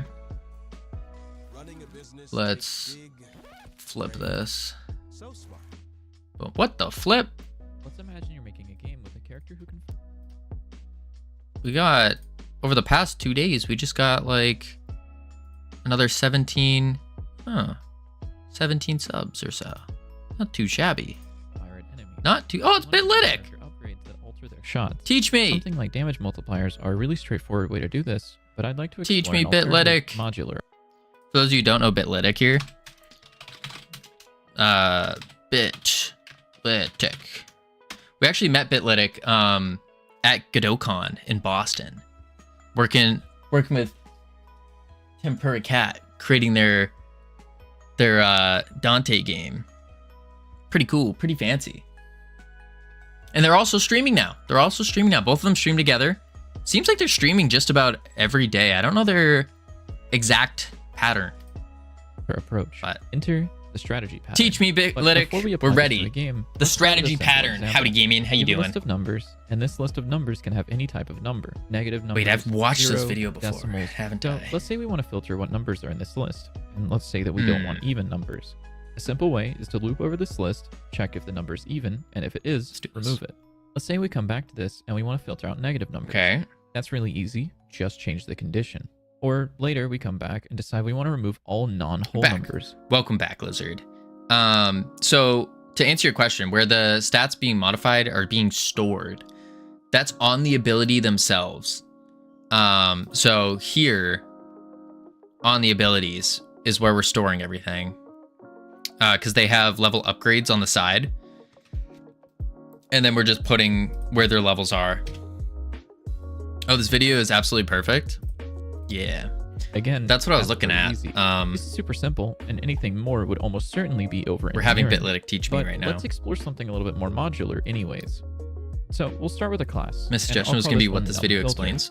Now, because we're going to be working in GDScript and it doesn't support interfaces, we're going to stick with classes. Okay. But if you're using a language like C#, I would highly recommend using interfaces instead. But for now, we'll just use classes. Inside of this class, we'll have a method called isFiltered. This takes in the number and returns true or false based on whether or not it gets filtered out. By default, we'll return false. We can imagine this like a base filter, where we don't want to filter any numbers out. So we would filter based on... This filter would be based on our class. That would be our class filter. Extend that class and call it EvenNumFilter. For this filter, we'll just take in the number and return true if the number's even. Similarly, we can do the same for negative and decimal. And then if we head back to where we were doing the loop before, outside of the loop, we can create this filter. And instead of just using the condition in the loop, we can instead pass the number in through our filter method. So for example, right here, we're sorting out all even numbers using the class. Then if we want to change the filter, all we have to do is change which class we're creating. Now, where this really shines is if we place all of this code inside of a function, and that function will take in the filter as an argument. Because we extended all our filters from the same class, we can use this generically. Then, elsewhere in our code, where this function is called, we can pass in our own filter from outside. So what's the point? Well, let's say I come back to this later and I want to filter out all numbers that are multiples of 5. The cool thing is this loop section is feature complete. So all we have to do outside is create a new num filter and pass that into the function. Now for this example, is this overkill? Yes. Okay. So why would we use it? Well, in this case, it really doesn't make much sense to generalize all of this code. In fact, we've taken our 5-line function and expanded it to about 20 lines. But let's imagine a case where we're filtering units in something like an RTS game. Or, like our example from before, we're applying upgrades. Now, even though our example used a filter, strategies aren't limited to that. For example, instead of a filtered function, we could have a function that takes in a unit, gives them upgrades, and then you can string these strategies together like an assembly line. And that's exactly what we're going to do. So let's move over to Godot and we can explore how that works in action. But before we... Okay, so what he means by this is when we call to shoot our goo ball, it will go through these filters and it will be like, oh, if explosion is unlocked, then add it in. And then it moves forward. And then it will say, oh, if X, Y, Z, boom. If the next one is not unlocked, then we skip it. Over, I want to mention that the project I'm using in this video is open source and on GitHub. Alongside that, there's a C# only version with minor differences like using interfaces instead of classes. All of the code is heavily commented, so if you want to learn GDScript and you know C# or vice versa, all you have to do is search the two code bases for the same comment, and you can see how GDScript and C# approach the same problem. Okay. And for this project, all of the assets were sourced under the Creative Commons license, and the project is set up in such a way that you can use it as a Okay. All right, let's hop into Godot now. And inside of Godot, we're working with this project. We can see that we can spawn enemies, and it does 5 damage to shoot them, but after I pick up the upgrade, it goes up to 10. Okay. And by default, it doesn't pierce, but once I pick up the piercing upgrade, it does. Okay. And of course, the speed upgrade changes the speed of the bullet. That's sick. So the way we're doing this hinges mainly on the base bullet strategy class. We have this class base bullet strategy that extends resource. These two fields are purely visual, but here we have this apply upgrade function. This is the strategy function we talked about earlier, where it takes in the spawned bullet and applies any upgrades we need. By default, it does nothing, but for example, in the damage bullet strategy, we take in the bullet and add 5 to its damage. Since this is a resource, we can also export variables and change them later. Okay, so for our sake, this is good for bullets, or like projectiles, but we could probably also do this for other things. I guess a melee hit is just a projectile. in a way. We'll come back to this. Now, as for how the player actually uses these, we can see that we store a list of the base bullet strategy on the player. And when the weapon gets fired, after we've already created and added the bullet So once we add it, tree, we loop over all of the upgrades and call the apply for upgrades in player.upgrades. upgrade function, passing in the spawned bullet. As for adding the upgrades, we have this Where is OBCD that when it collides with the player, adds its currently stored upgrade to the player. And we can change this upgrade up here in the inspector by selecting this and adding a new bullet strategy. And while we could do it through the inspector, we would have to reset up things like textures every time. So instead, we can actually save it directly to the project by creating a new resource. Howdy, iHeart. How are you doing? For example, I can create a new How is your Wednesday and specify that I want a Thursday? speed bullet strategy. I'll go ahead and give this a name. And opening it up, we can change the texture in the upgrade text like we saw earlier, and even change the speed increase variable like I mentioned earlier. As for using this upgrade, we can drag in an instance, select it, and drag over the resource into the inspector. But what if we wanted to make our own upgrade? This upgrade will just take these particles and attach it to the bullet. Yes. And while this is really simple, we can imagine this being any sort of component or any sort of node that we want to. Right. We'll first start by creating a new script. I'll just call mine particle bullet strategy. And inside of the script, But Wednesday and Thursday were quiet. No Covino stream. Bullet strategy. Then we'll I'm sorry, iHeart. I had things, important Covino things to do. Yep. I did some landscaping. I bought a tablet. I did a lot. I did a lot of different things. Some planning. Nothing to do with game dev, unfortunately. Not really. I didn't really do any game dev stuff, which kind of sucked. I was looking to do haircut. That was this morning, 30 minutes before stream. I wanted to do some game design document stuff, but I didn't get an opportunity to. I spent too long researching tablets. I think that took me like a solid 4 hours. Yeah. This is what kind of buffs you want to give, so I'm understanding what kind of buffs you're making. So the buffs that we want to do, let's go to Notion for this. And we can go into our, I guess progression is where I put it. Where did I put this? Classes? Goo Wizard. Okay. Session based. So we want to do something like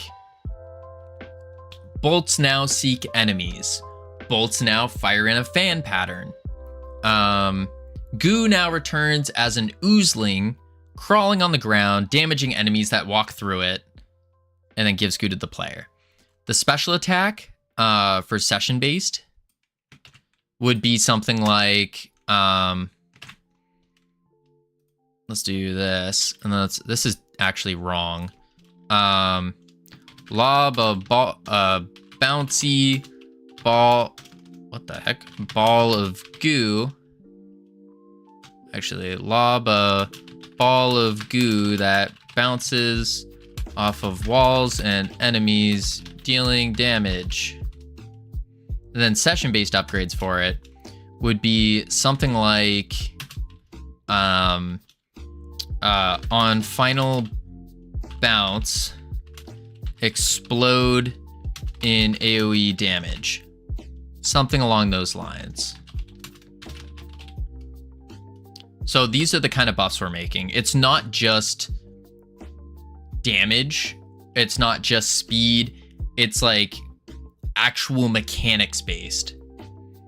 Bolts now seek enemies. This is a buff only the Goo Wizard gets. Yes. So all of these buffs are going to be specific to the class. I think that would make it more fun. I think.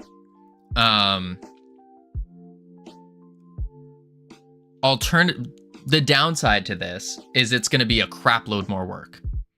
Like an absolute butt ton of more work. Not ideal. So alternatively, we could go back to the very, very original thought, which was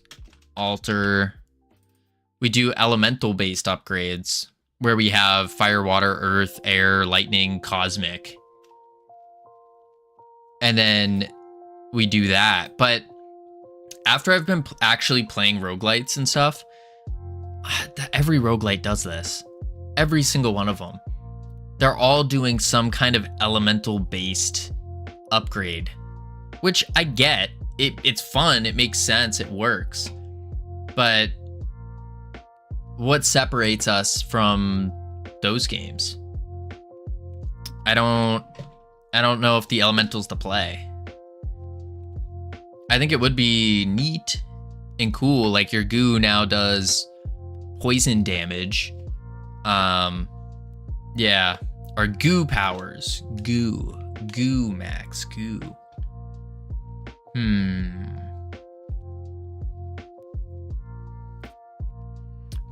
Resource class has a spell type and effect function.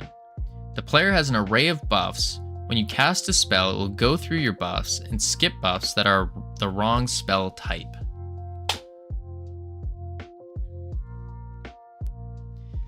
Resource class has a spell type and effect function. So you're saying we would do something like in the ability manager, if we have something that buffs the basic attack.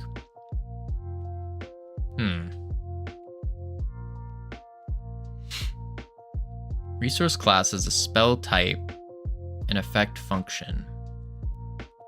The player has an array of buffs. When you cast a spell, it'll go through your buffs, skip. Oh my god, my nose. I shaved my nose hairs this morning as well. Always a mistake. Every single time. So itchy. The price of trying to look good. Buff resource class has spell type. Yeah, something buffs basic would be basic attack. Okay. And then we add in what the different buffs do. Buff resource class.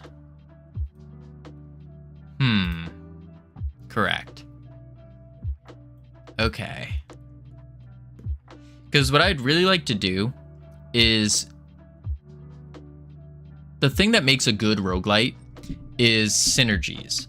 Creating different synergies together and making them more powerful. How a lot of roguelites approach that is by doing the most basic synergy thing in the universe, which is elemental synergies. Those are easy to do. You can reskin them, and they work across whatever you do. But that's what everyone does. And I think we want to be a little bit more different than that. So the approach we're taking, what up, Phil? Had a haircut, indeed, looking good.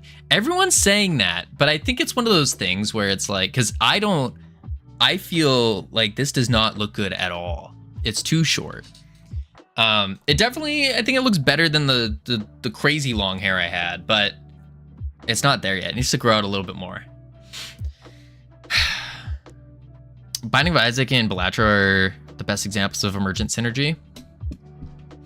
I have not played either of those. What we were thinking here is each class would have its own set of synergies. So for example, the Goo Wizard has two different options to go down. Has sticky goo and bouncy goo. And then you can synergize those but through like the different changes it does. Emergent synergy should be combined into one word, submergent. Or synemergent. Submergent. So the idea here is with the Goo Wizard, you could add some bounce effects and then you do something like bounce effects and then adding a slow to it, or going slow and then because you're adding a bounce energy to it, it now spreads. Stuff like that. Now you just left the army hardened. Something like that.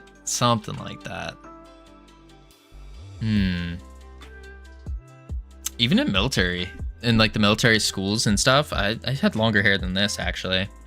Can I give you an idea? Absolutely. You don't have to ask about that. We're always open to ideas. I just need dog tags.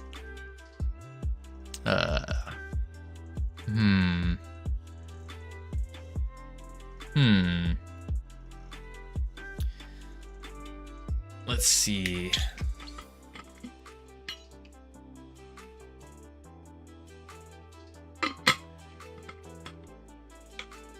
I think, yeah, I think having these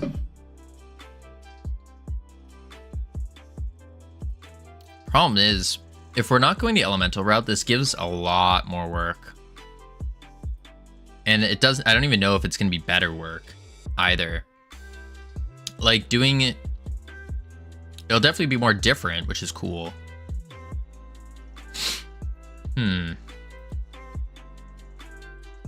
Some upgrades are tied to the player. Some upgrades are randomly found, can be used by any player. Like on final bounce, explode and AoE damage. These become on impact, explode and AoE damage. You have to choose if you want it to, for the skills, you're gonna choose a skill based off the buff. Yeah. I mean, this is where the difficulty was gonna come into play. Is let's say we have one buff and it's for your special attack. Let's not use that. Let's do special attack. That's not an A. Special attack. If you are a goo wizard, this is a goo wizard. If you're the goo wizard and you find the special attack increase, you take that. No thanks, Lily. I'm good. Then you would get the special attack and you'd be set. Like this would do the special attack change to you, where it would do like a final impact or whatever. Or it could be a list of ones for the goo wizard. And then if you are a, let's say, barbarian dude, or this looks more like a ninja, I don't know what this is, whatever this is, they would see the same buff and it would be a list of their own things. What do you use for drawing thing? This is Microsoft Zoom It. It's part of their Power Toys. Zoom It. But that would be the thing.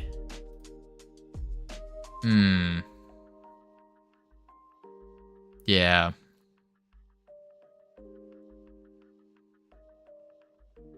Yeah. So I'm not too sure. That's kind of my thought though, is you have a special attack orb, special attack, and it, depending on what class is picking it up, will show a different list of like, it'll pick from a different list of abilities to give them that all buff their special attack. It's really basic buff, doesn't, it doesn't have you make any choices other than maybe favor special skills. True. So it would be more like you have, at least this is the initial plan, is you have a chest at the end of every like dungeon floor that you beat. Chest opens up and it has 3 choices, randomized. And one could be for your basic attack, one could be for your special attack, and maybe another one could be for your special attack. So you have 2 special attacks and a basic attack. And then this will display one buff. This one would display a different buff, and of course a buff here. And then you have to pick which one you want to do.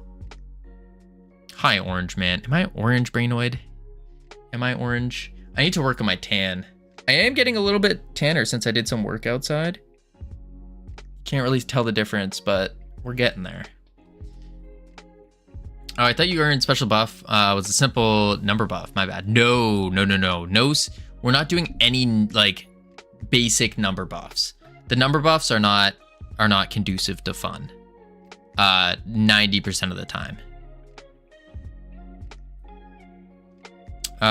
You are rather orange now that it's mentioned. Oh shoot.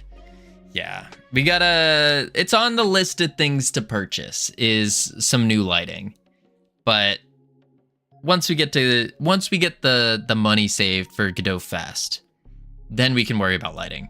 And we can fix up the lighting. I'll get another lamp pointing at my face here. Get some backlight. Bada bing, bada boom.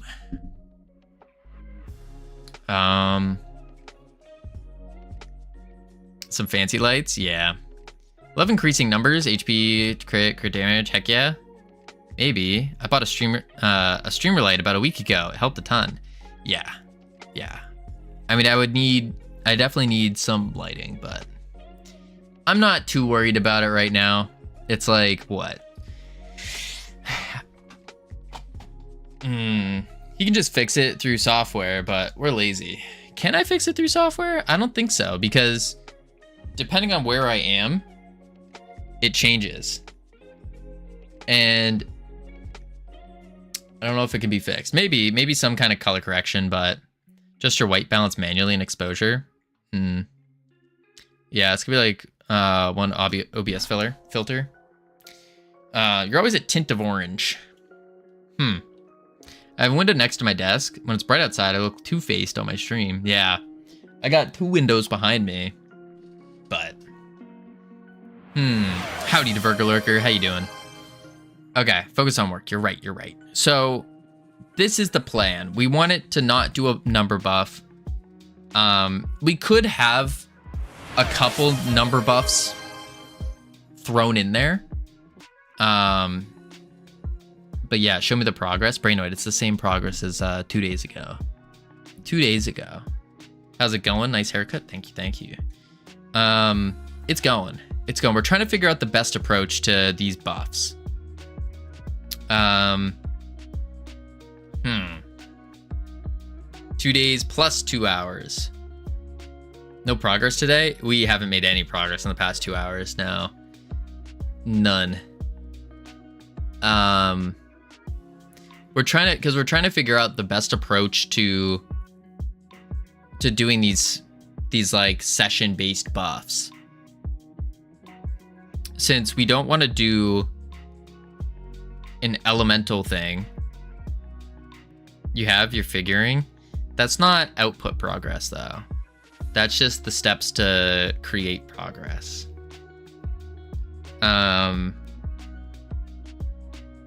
Yeah. Man, oh man. Oh god, what is that? What is that?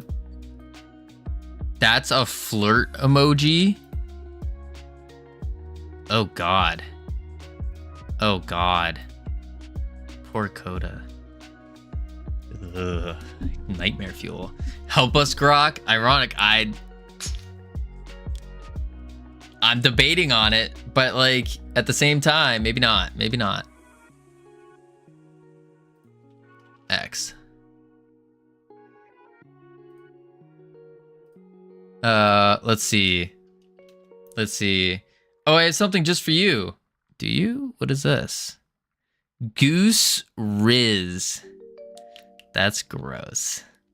That is gross. Why would anyone want to be rizzed like a goose? Grok, explain to me like I'm a 5th grader how to make session-based upgrades in Godot. Let me copy this. This is Ironic's prompt, by the way. This is not me using an LLM. This is Ironic speaking through me, speaking to Grok. Just so you guys know. Okay. Make a character. Add collectible. Create a scene. Speed juice. This is gonna be so basic. Yeah, this is just way too basic for what we need. Yeah, way too basic. Way too basic. We need a more modular system to where a character class, or where a player with a character class who has a basic and special ability can pick up a basic attack upgrade, and it will upgrade it will take that class into consideration to buff its basic attack ability by changing the functionality of it to some degree.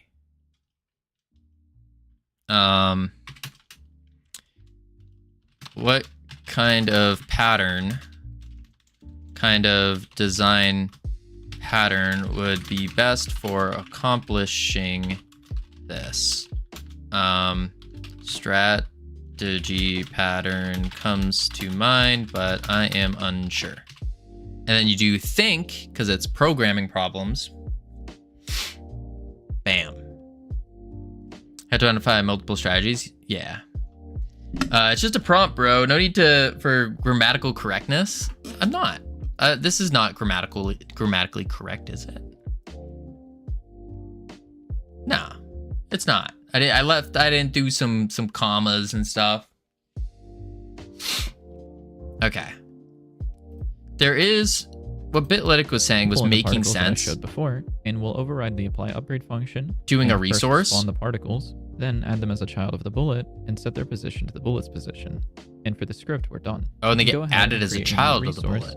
And see that our particle bullet strategy shows up. I'll go ahead and save this and give it a texture and change the text. Then back inside of our main scene, I'll drag in an instance of the upgrade and drag over the resource. Then inside of the game, we can see that the upgrade works. There's definitely a lot more that you can do with this, but hopefully this gives you ideas for your own project. There's nothing stopping you from extending this base bullet strategy and adding something like a function that applies an effect whenever you hit an enemy. That makes sense. You could simply store the so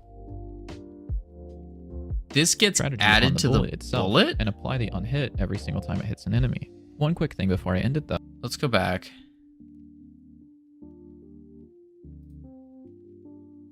Right? Yeah. Then, all right, let's hop into Godot now. And inside of Godot, we're working with this project. Wait, we can see that we can spawn Grok gave us the answer. To address your query about designing a modular system. Oh God. Why strategy pattern is behavioral design pattern that allows you to define family of algorithms or behaviors, encapsulating each one. Make them interchangeable at runtime. In your scenario, basic attack is a behavior that would vary depending on two factors. Okay. Basic attack versus upgraded version, switch behavior dynamically. So it does seem like that's the way to do it. Define a basic attack strategy. Wait, is this like a legitimate term? Strategy? Because that's what Bitlytic's using is strategy. Or abstract class defines basic attack behavior, for example, in game development context. So it'd be a class name of basic attack strategy. The interface ensures that all basic attack implementation, blah, blah, blah. For each combination of character class and upgrade, including default state, implement a concrete strategy. Suppose you have two classes, warrior and mage. The two upgrades, power strike and quick strike, you might define as warrior default basic attack, default attack for warrior. Okay. Power strike basic. Okay. Quick strike basic. So we're gonna have to make a bunch of scripts. Each is a subclass of the basic attack strategy with its own perform basic attack implementation. The character class holds a reference to the current and delegates how.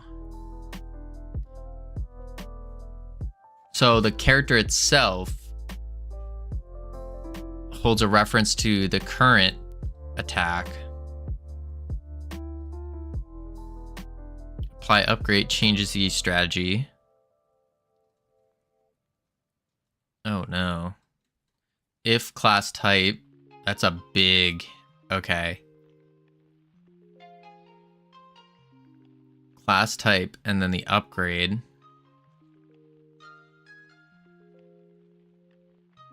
Wow.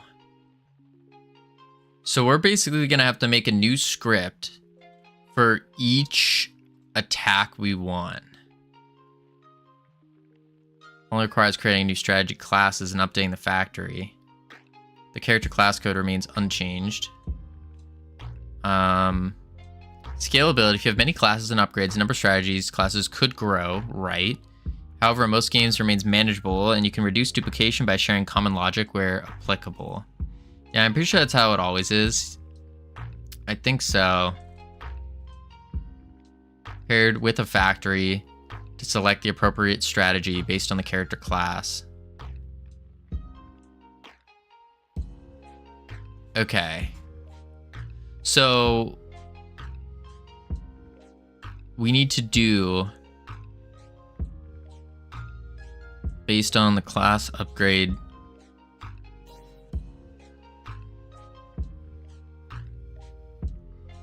Which means we need a class type. Nuts. And then how do we implement this? Because we have our basic attack here, which holds our stats, our level upgrades. I guess inability is where we would have it. Isn't it? Or could we have it in our ability manager? And then instead of doing basic attack cast, I guess it would be in the attacks. So it'd be basic attack. And then it has to match? Huh? Class type. But we already have the class type here with class name Goo Wizard basic attack. It extends an ability.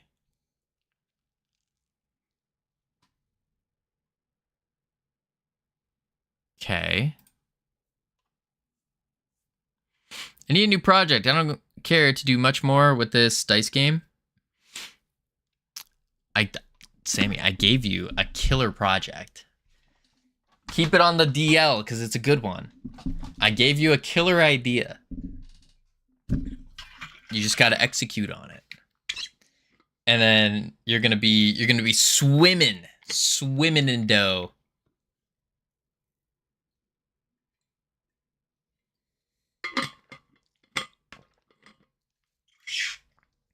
Yeah, but the medium in which it is presented is a turnoff. True. But you could switch the medium and still do the same thing. You could. Doesn't have to be on that medium. Class type. Hey, Covino, are you aware of how technical swimming is?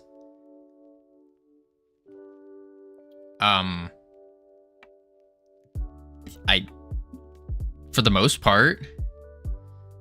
part, I mean, I did used to teach kids how to swim.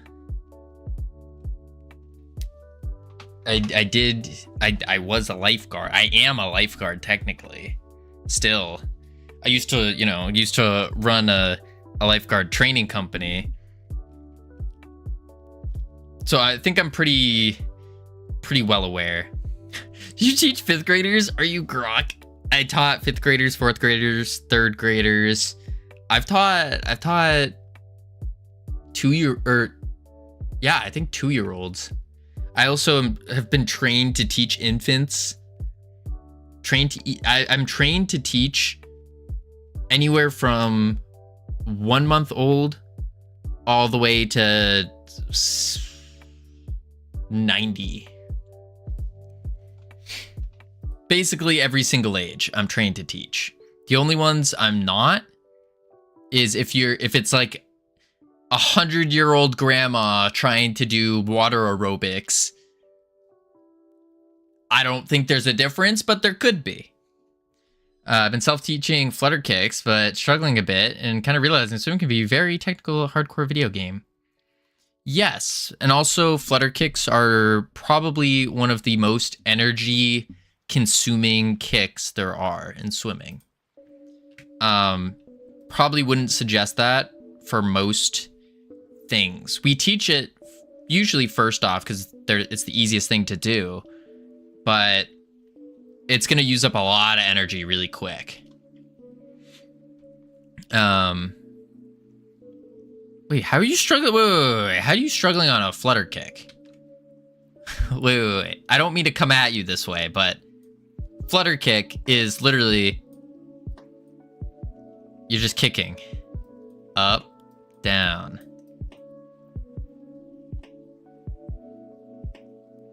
That's it.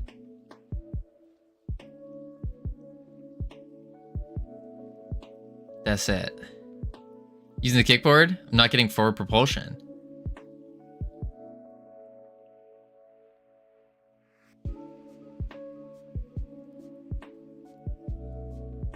You're holding onto a kickboard and you're not getting forward propulsion when you're kicking.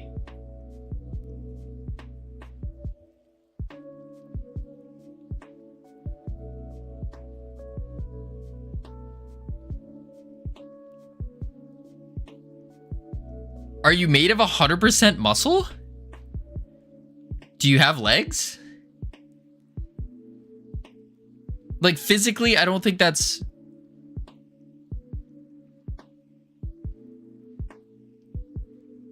Are you horizontal in the water? Because you could be, your legs could be super weak. And they could be like, instead of being like this, they could be like this. You gotta keep them straight up and then kick. If they're like this and you're kicking, you're not gonna get forward propulsion.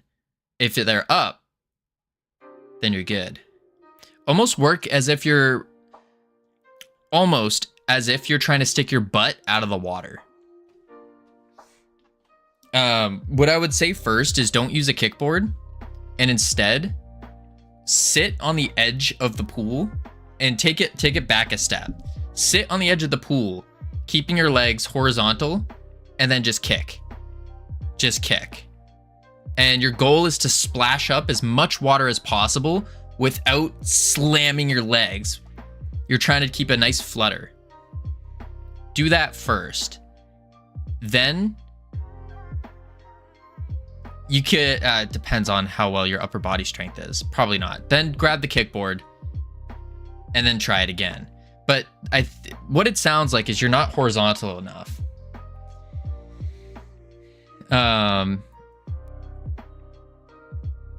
Covino, it's just kicking. Also, Covino, your legs may be dropping and you want to keep your butt out.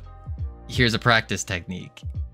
I mean, it's not even like you don't want your butt out of the water, but I tell kids to keep their act as if they're trying to stick their butt out of the water, because most of the time they won't be able to stick their butt out of the water. So instead, by trying to keep your hips up, or that's another way to put it, put your hips parallel with the ground. So your hips are parallel. That's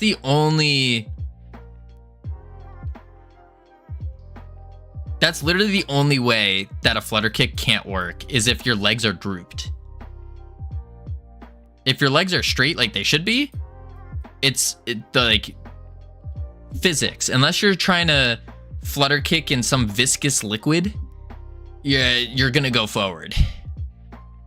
You're gonna go forward. And if you're not, and you're just kicking really, really slow, you gotta kick more powerful. And if you're kicking really, really weak and super fast, you're gonna just use up a ton of energy and you're gonna go like very little forward. He's only good with infants. Teaching infants. Brainoid, I've taught all ages. All ages. I mean, they droop despite me keeping up. That may be because I'm kicking too far and I'm not making it whip-like enough. No, if they're drooping, that means your hips are not parallel to the ground.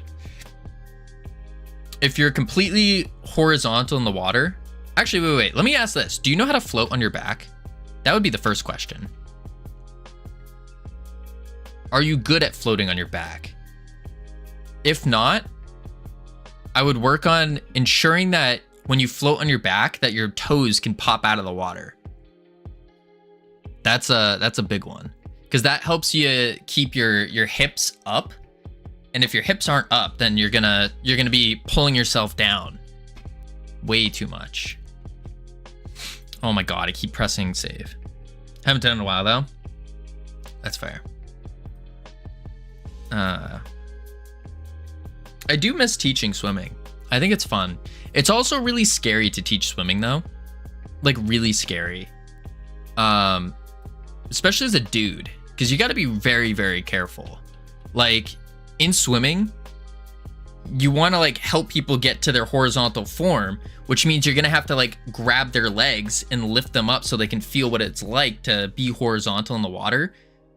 But that's dangerous in itself because they could be like, oh my God, no. So you always have to ask. And then it's like, oh, there's so many regulations, and not even regulations. They're good, but it's like, it's a pain in the butt. It's scary. I'm going to have the horizontal form thing down. I think that's the big one. I need to arc my back. No, don't arc your back. You don't want to arc your back. Your back should be straight. Covino touched me. Basically, Brainoid. Basically. Did you guys know, even if like you're trying to help a kid out of the water, you have to ask them for permission, which I agree with all these rules, but at the same time, there is a point where it gets like, okay, this is kind of annoying, where it's like, do you need to be saved? No. Okay. And then you can't go save them. Ugh, that one blows my mind. I understand it, but it's still blowing my mind a bit. What advice would you give me to make sure my back is straight? Go in front of a mirror, stand in front of a mirror, look at your back, and then slouch it, and then push your hips out.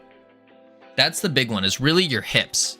So if you're pushing your hips outward, especially when you're like laying down in the water, push your hips outward and that will straighten your back most of the time. But just get the feeling of what it feels like to actually have your back straight instead of slouched, curved, all that. And it's a lot in the hips. A lot in the hips. What does outward mean? Forward? Yeah, sorry, forward. Like push your hips forward, like you're thrusting forward. All right. Back to game dev. Man, oh man. Sit, stand, desk. Set at the height you need to have a straight back to use. That would be great. Dude, is any game development gonna happen this stream? Ironic, I'm really trying.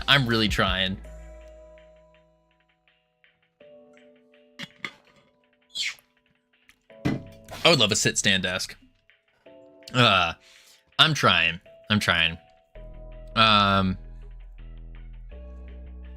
Okay. It's just, I don't know the pattern. Once I get the base understanding of the pattern, it's like, boom, we're off to the races. Feedback means so much. ChatGPT can only give me so much advice. All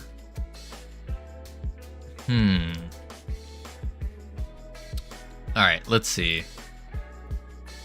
I mean, what's wild is I have that full training course for like the different swim levels. I have the full course memorized and the whole lifeguarding course. I could walk you all through it. Not going to, but all right, let's see. So the way it's saying is we have a factory and get basic attack. So here under the cast, this is where we need to match it. If it means anything, I breaststroke pretty well. That's really good. The breaststroke is a really good one because it conserves a lot of energy, allows you to go for longer, and it's honestly probably one of the more important strokes to get down. Especially if you're ever in like a survival situation. Even then, I'd probably go side stroke. Side stroke's really good too. Yeah, breaststroke, side stroke are really good for if you're like in a survival situation.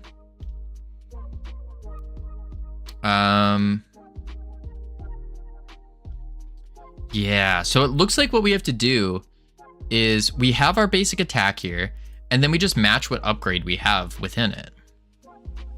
I guess. Got training for survival as a kid. I'm trying to do swimming for exercise. Nav technique is so unrefined. Swimming is such a good exercise. So good. Oh. If I had a pool, there would not be a day where I would not go swimming. Man, oh man. That would be, that's a dream. Have a pool. Go wake up in the morning. Go jump in the pool. Swim some laps. Maybe like swim a couple kilometers. Oh, that'd be so good. So good. All right, let's see.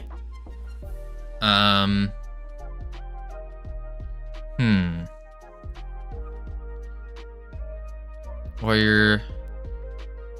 So we need to match and upgrade.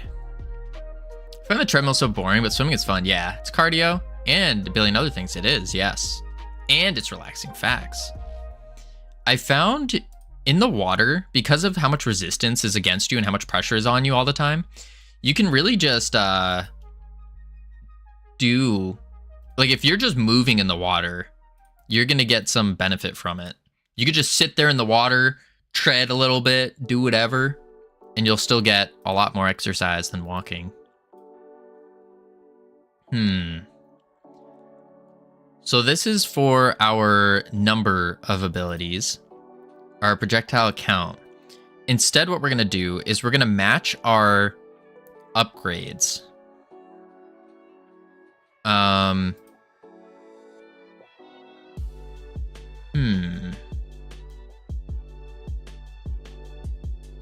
I wonder if it makes sense to do a dictionary of upgrades. So if we do like upgrades dictionary, and then we do something like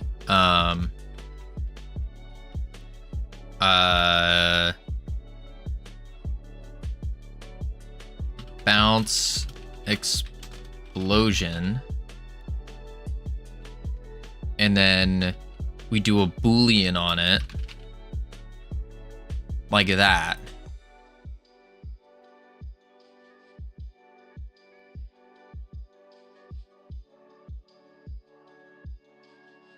And then we have to loop through the dictionary. Let's do this. Let's do a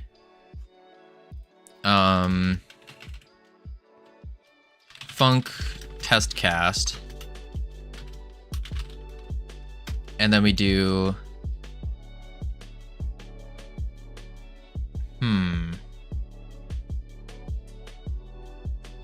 upgrades dictionary dot keys. So that gets all of our keys because it goes key value.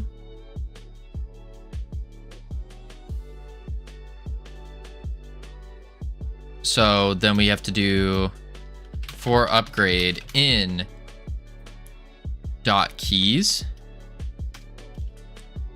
if upgrade true, or I guess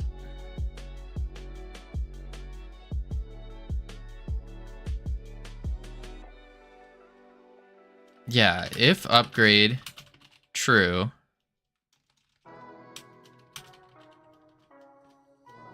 then we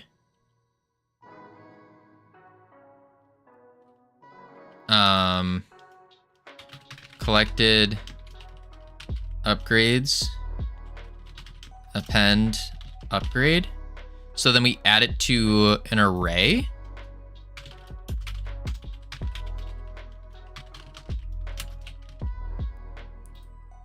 And then after that, we would do like a match. No, I don't like that.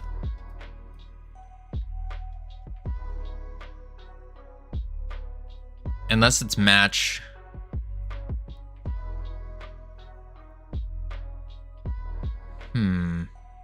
We only want to get the things that are true.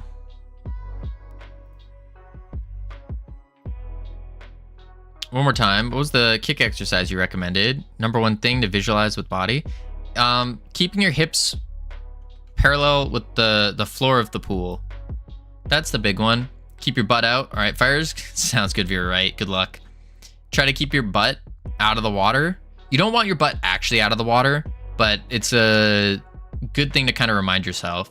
You're trying to keep your legs parallel as possible. Typically, if you're on a boogie board, not a boogie board, a kickboard, if you're on the kickboard, you should have the kickboard extended fully out. Like that. You shouldn't be hunching over it. If you're hunching over it, then what's going to happen is you're naturally going to have your legs downward. And that's not going to be good. So keep it out. You should look like this. Like that. And then your legs will be parallel. If you can't do that yet, then I've been holding the board wrong. That could be why your legs were drooping. You could also put it on your forearms and grab the top. But again, you have to be careful with the hunching. I only start kids off like that, but then I bring them out to the full extension. Since you already know how to swim, I would say just start with the full extension because you know how to keep your head out of the water. So yeah, do that.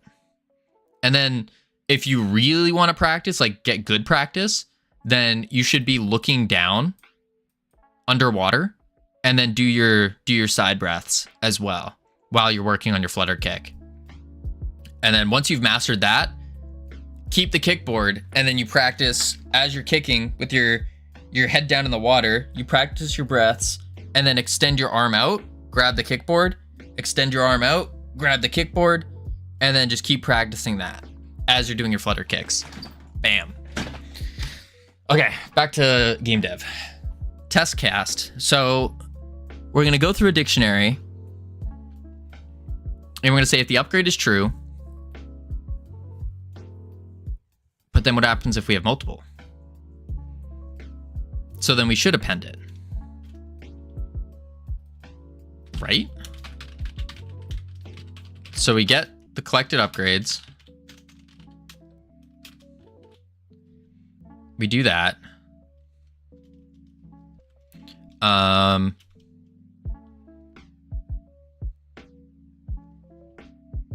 Actually, let's do if upgrades is false, continue.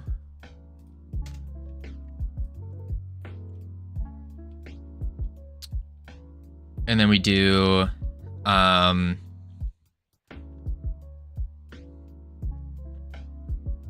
but that's gonna be if I drown tonight, I'll make sure to sue you. This is not official advice. This is something that has worked for me over the course of years. Never swim without a lifeguard. There we go. Protected. No, but I would recommend having a lifeguard at the pool. Would recommend.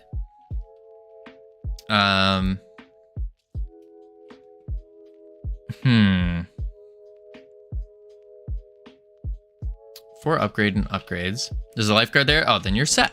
You're set. And another thing you can do is if you go, because there's usually 2 lifeguards at least. One of which is usually off shift, and then they swap every like 20 to 40 minutes. Ask the one that's off, that's not currently looking, and you can ask them for advice, and they'll usually tell you because they've all been, or they should, if you're in the US, they've all been trained on how to swim. And if their instructor was worth anything, their instructor also taught how to teach how to swim, and so they can give you some pointers as well. And usually they're okay with doing that because it's more exciting to watch someone swim and help them out than it is to just sit there looking at the water. But don't ask the one on duty. Do not talk to the one on duty. The one on duty is busy. And you don't want to take their focus away. So now we have to do, but Now we're having an issue because if they're...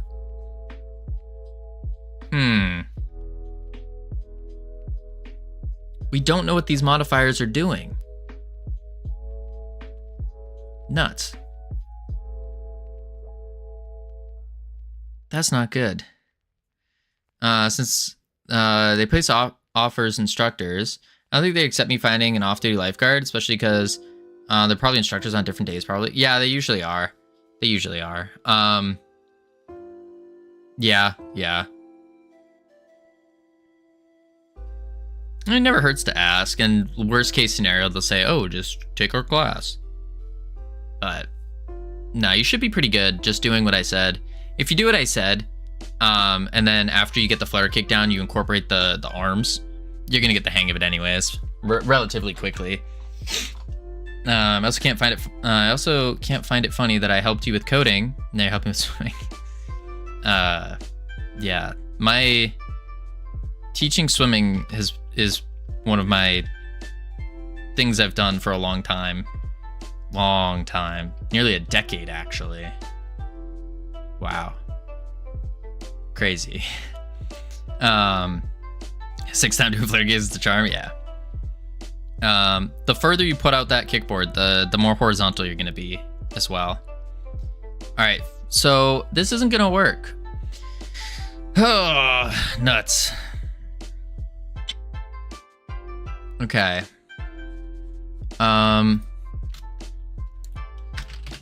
Let's change this approach slightly. I have an ability manager for each on each character. The ability manager contains nodes for basic attack and special attack.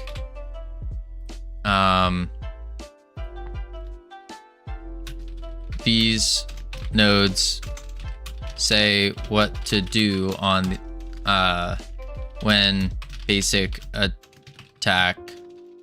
When the player calls for basic attack .attack. Example, shoot a projectile. How would we adapt this strategy pattern for this? Thunder?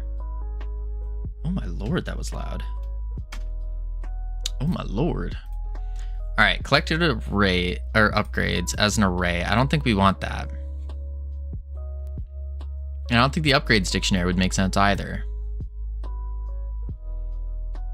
Because then we just have to say if this, if this, if this. And that makes it so they are not whatchamacallit. You can't add them on top of each other. I mean, I could do a very dirty way of saying if this one's there, if this one's there, if this one's there. I don't like that at all. I don't like that at all. I know it'll work if we do the dictionary and then we tell it to we put a bunch of ifs in here, but it doesn't feel right. It's just too dirty.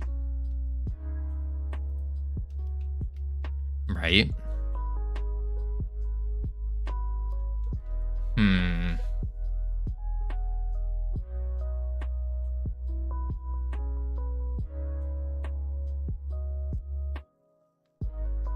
Yeah. That's not right.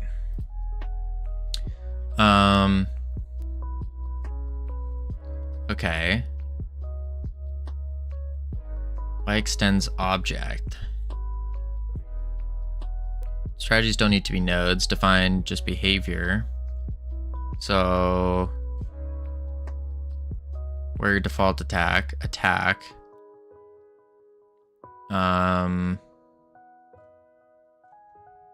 Extends attack strategy. This is in the Power Strike GD.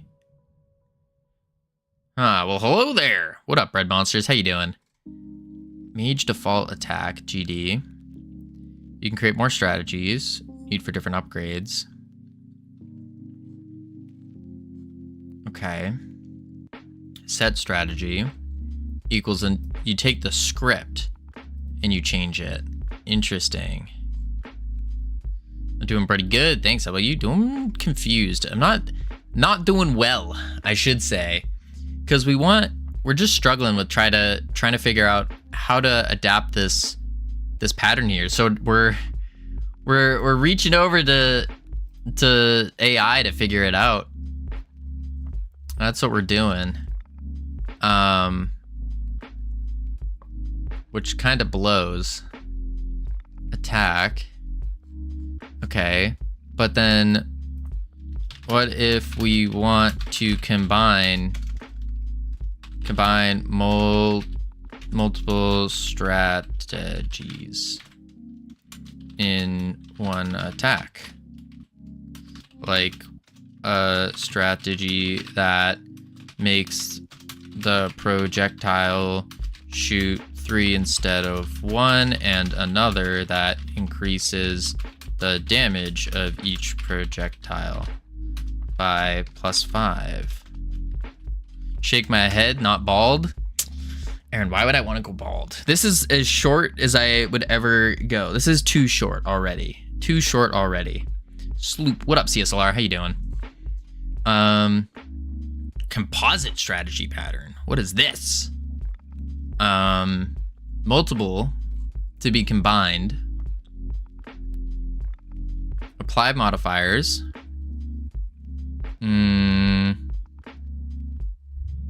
Okay. Create a new script, parameters.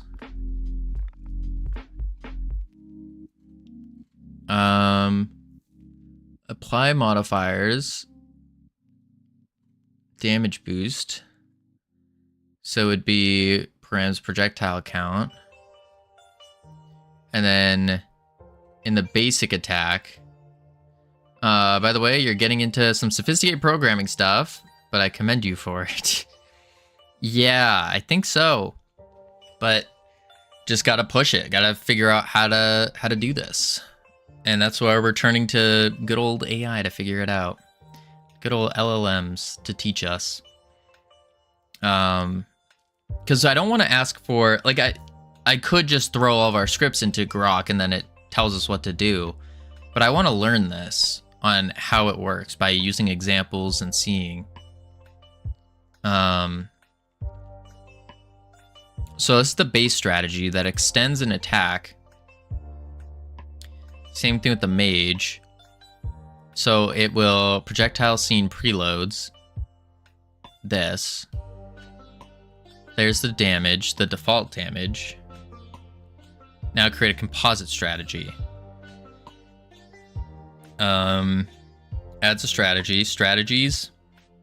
So you do an array of scripts. Remove. Apply modifiers.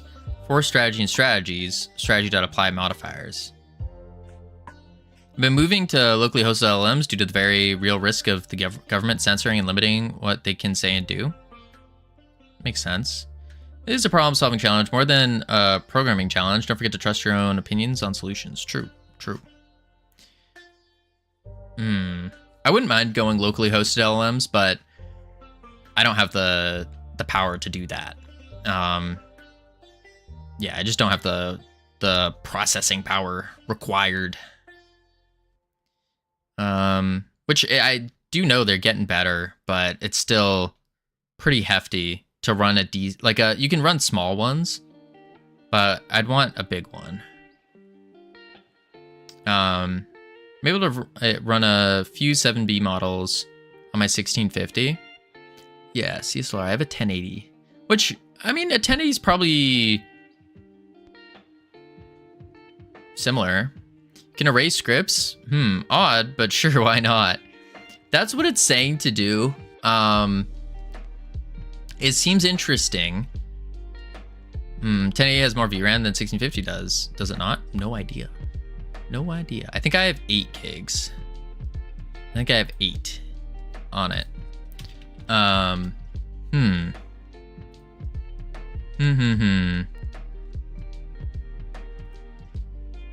Yeah.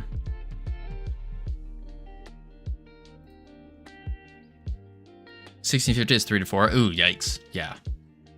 So I might be able to do that. I could do like a local host and then I feed it all the Godot docs. Could run on my 6800 XT. I don't have the proper Rock'em stuff set up. Yeah. All right, so what is this doing? We have our basic attack GD. It takes a composite strategy, makes a new one, which is just the script. And then add strategy from the factory, get base. Then in the attack, we are adding the composite, applying the modifiers with the parameters. This is just a character. Execute attack. Execute attack goes through our projectile count, adds multiple projectiles, because the example we gave it was adding projectiles and damage. This is some insane slop you're being served right now. You think so, Ironic? How would you approach this? Like, obviously I'm not, this isn't something I want to copy and paste, but it's something that I'm trying to learn how they're approaching this. And so the way that it seems like they're approaching it is you make a factory, you make a bunch of parameters, those get added in, it spits it out, and then gets added into the attack. Like that. For real? You think this is not correct? Is this not the plan? Update the strategy factory.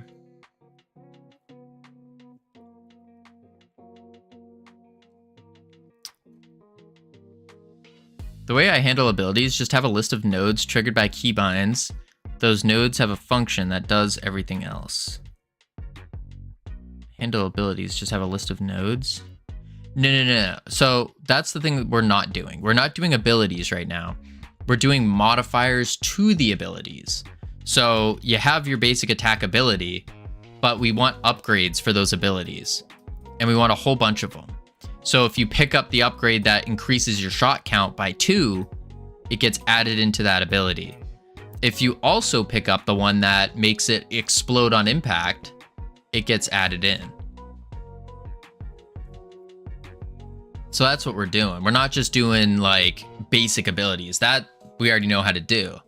We're doing the upgrades for the abilities. Isn't shot count an ability upgrade? Well, yes, I'm just saying that as an example. If you want like a real thing, it would be damage modifier and the goo ball explodes on its final bounce. Yeah, so they have levels and upgrades, right? But we're not touching levels and upgrades. That's for the permanent buffs. We're talking about the session based. So while you're in the dungeon, the roguelite elements of it. Then what is this? This is the roguelike element. So when you go into a dungeon, you're in your dungeon here. That's not the dungeon, but you get the idea. You're in your dungeon, and let's say you clear the dungeon. A little chest drops down, and it says, "Hey, you can pick from 1, 2, or 3." And this might be a basic attack upgrade.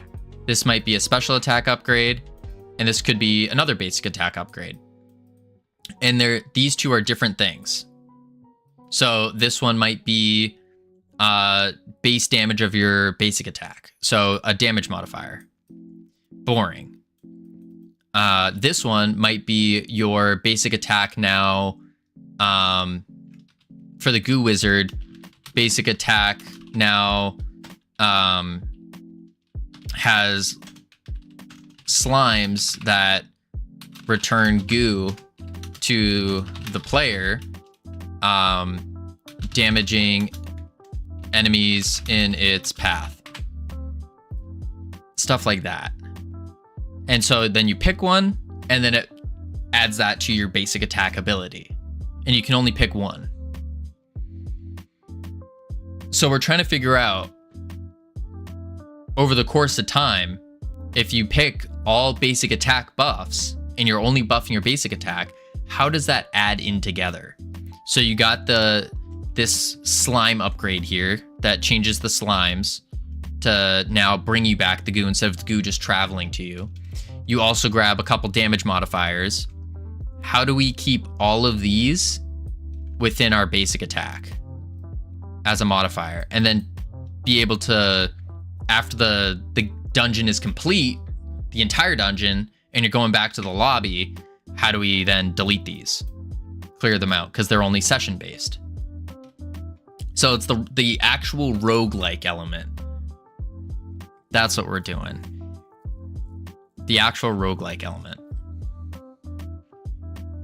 Now I know we could easily do like an elemental buff thing, but elemental buffs are overused, and probably for a good reason, but I want to stand out a little bit more. I don't want to do just like, oh, now you get fire damage, now you get poison, now you get whatever. I want to actually change the ability a little bit more.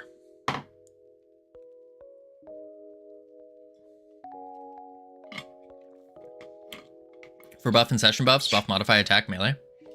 Or modify attack. Right. Each time you attack. But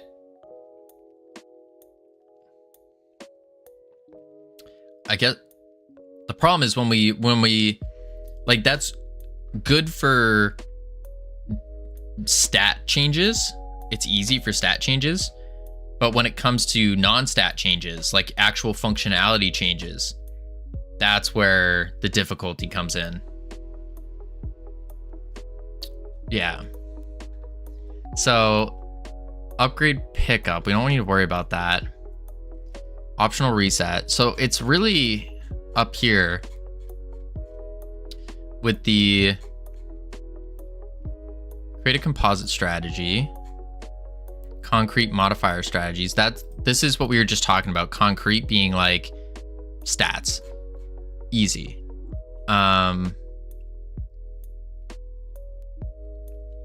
Instead of directly performing the attack, each strategy will contribute to an attack configuration. Okay. But then what if we want to change the functionality of an attack? For increasing stats such as damage, projectile count, etc., this makes sense. But what if we want an explosion to occur at when the projectile hits an enemy, dealing damage to surrounding enemies? This is an example. If you want to change functionalities of abilities, then those abilities should probably have code for those functionalities. Yeah.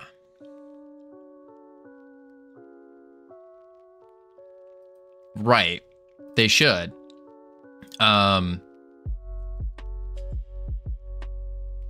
But how do we get that is still the question. So like the goo ball, we know what we want the goo ball to do. We want it to explode on its final bounce. So how do we tell it to explode on its final bounce? We probably have to put it on the goo ball itself. And we could do like the explosion buff could be a Boolean, and then here we do goo ball has explosion equals true. And then the goo ball knows to explode on impact. Like here. But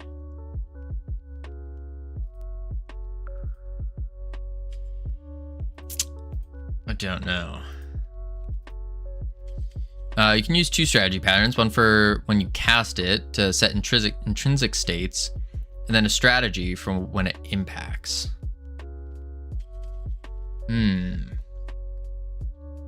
Okay. Yeah, extend the composite strategy pattern. Allows you to combine multiple behaviors into a single attack. To handle functional changes, like adding an explosion, will enhance the system by expanding the attack parameters to include a mechanism for modifying projectile behavior. What happens on hit? Ensure the system remains modular and compatible with the ability manager. Okay. So, attack parameters, but it extends an object, which is not great. To include a way to specify what happens when a projectile hits an enemy. List of on-hit effects.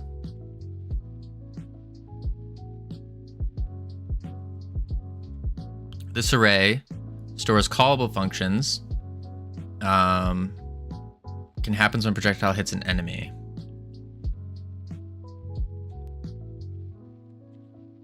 On-hit effects. So in the projectile script, on-hit effects, for effect in on-hit, effect.call on-hit effects as an array. Okay. So basically, what we could do here is have an array of on-hit effects that we give it. So if we go to the special attack, we're going to worry about the goo ball exploding. What we do is we could do a variable for on-hit effects as an array, and it's going to be of callables.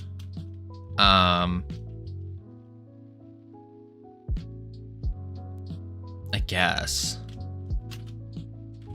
Like that.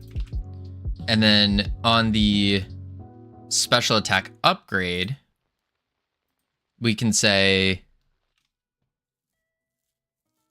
we need to give it the special attack upgrade, modify ability, and then we do like,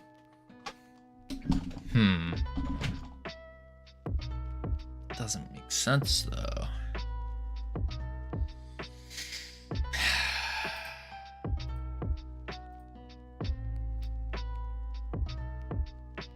Bounce, pop. Where's pop called? If bounce count equals 0, pop. And then pop will do 4 on-hit effects, which we need to give it.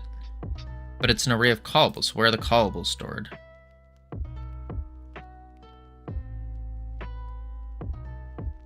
On-hit effects when it collides with an enemy. Create an explosion strategy. Extends attack strategy. What if your ball had a signal for starting, bouncing, and ending? A signal for starting, bouncing, and ending. We do have in our abilities, we do have a signal for ability started and ability ended.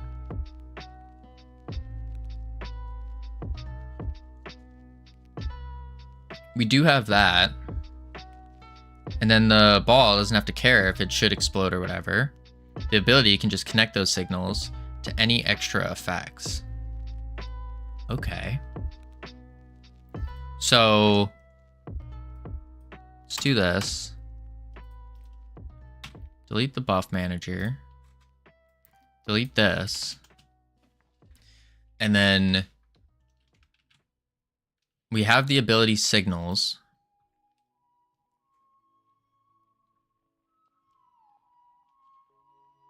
And then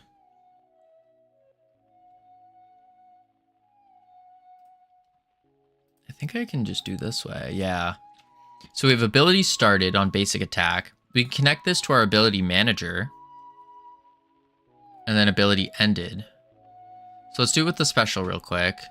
On ability ended, connect it to the ability manager. On special attack, ability ended. Let's do print test. And then here, ooh, but it needs to be on the goo ball.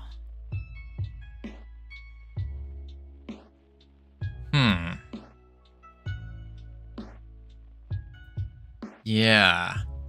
Because right now it just fires the goo ball and then ignores it.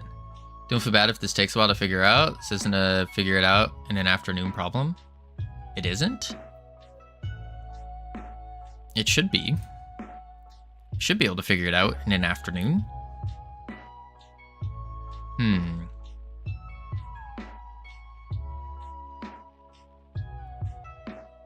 No.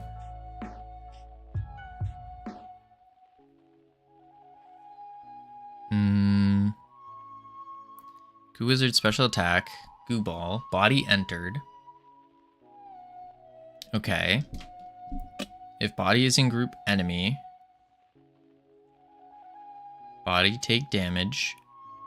But then on pop, when it Q freeze. I think when it Q freeze, it emits a signal, doesn't it?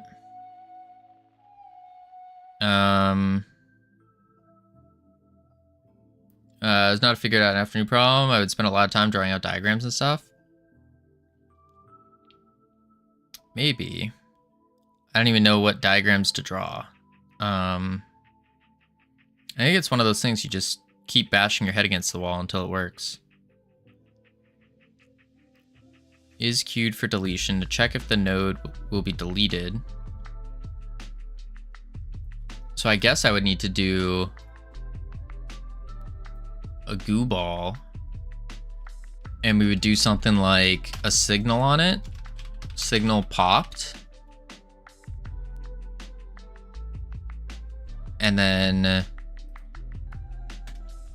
popped dot emit. And then in our special attack, not that one.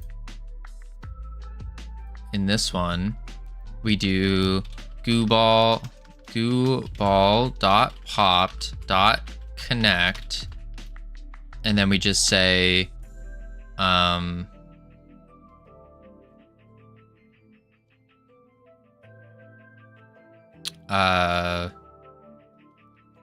lambda, and then we do ability ended dot emit. So when it pops, then it emits. And then when that happens, it should print test. So we should get a print here for test. Hopefully.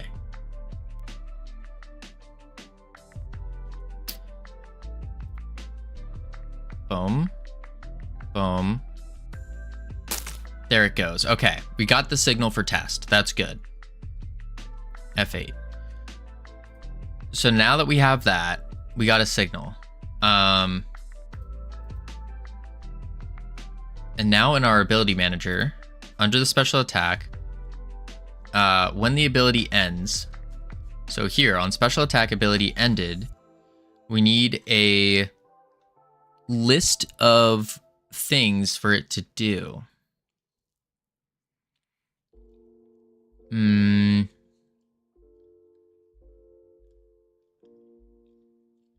Which means it should also, when it shoots the signal, it should shoot out a vector 3. So emit with global position. So now we know where it popped. And then here, with the pose, emit with the position, and then in here, pose as a vector 3, and then print pose. So let's see if it prints with our vector 3 of where it popped. Because if that happens, then we can easily add something to it. Boom. Boom. There we go. Cool. Awesome. Now we need to do, I guess this is where we would have to do the full, I guess we do different arrays of callables and then we call it.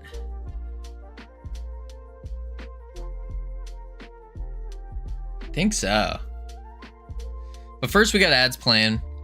We're gonna check on the words real quick, heading to level 5. Feeling alive. There we go. Continue. Continue. There we go. Boom.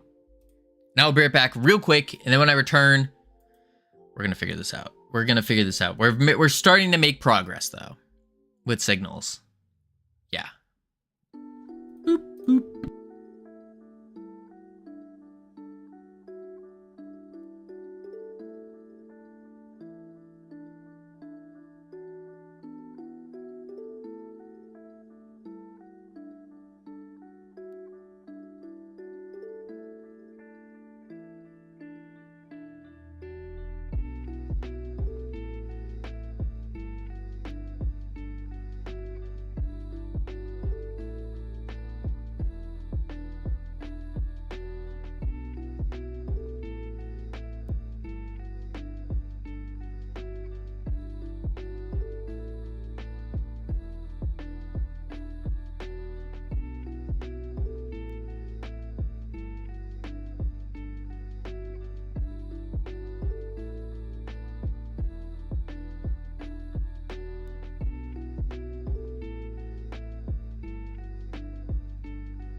I have returned. Oh my god, Covino's back. I miss you so much. Alright. Boom. Boom. Woo. I was panicking. So then one overall, you be nice. Gamer, nice to see you. You just typed letters and didn't know it was a word. I knew it was a word, just kept finding words and typed them as I found them. Nice. All right. So we now are given a position.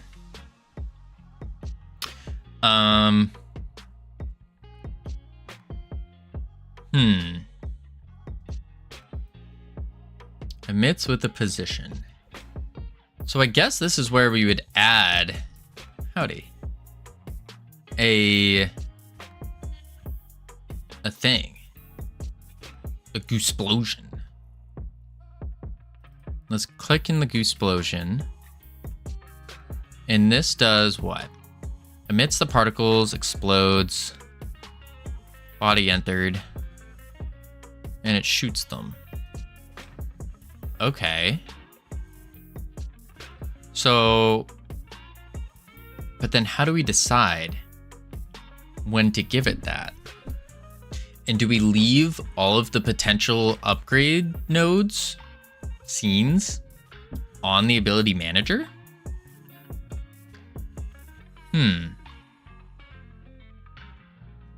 I guess that's what we do. Export subgroup, packed scenes, and then export var gooseplosion, packed, not packed byte array, a packed scene.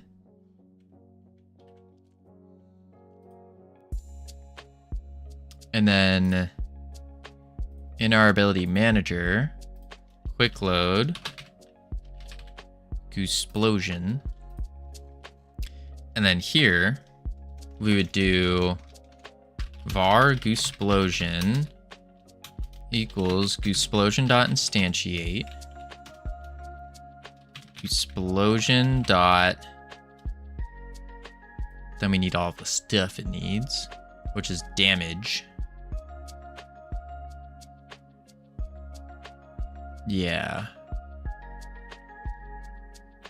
I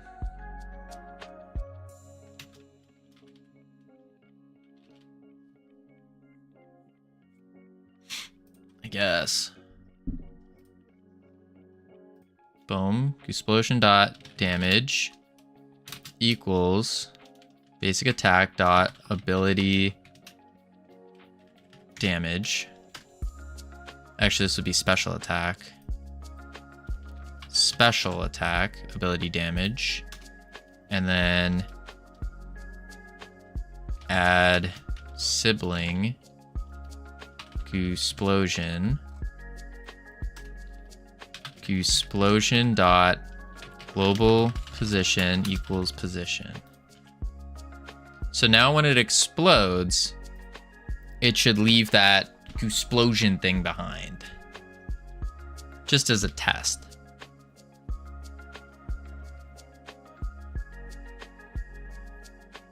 One, two, there it goes. Does it do damage? Oh, I missed. Also, it's doing some markers on us for some reason.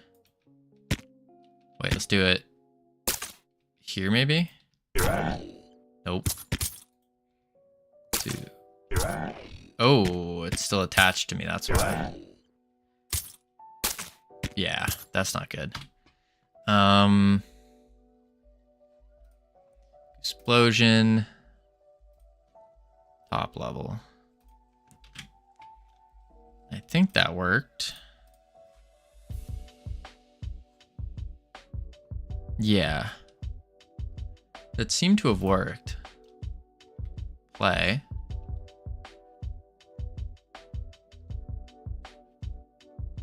So we now have it explodes on the final bounce.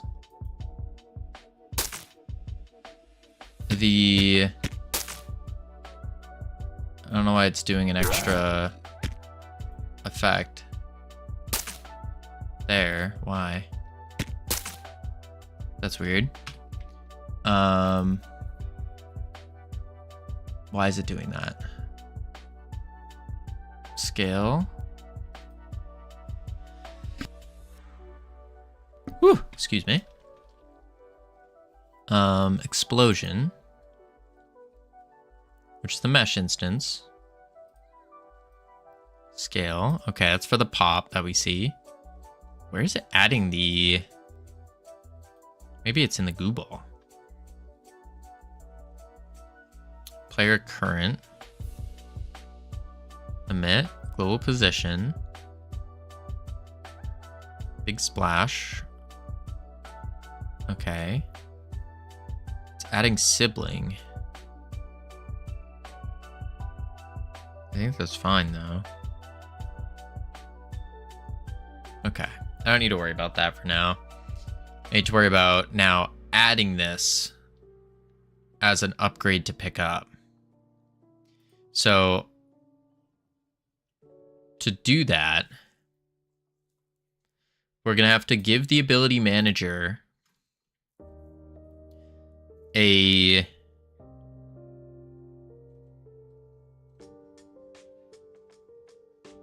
What do we give it?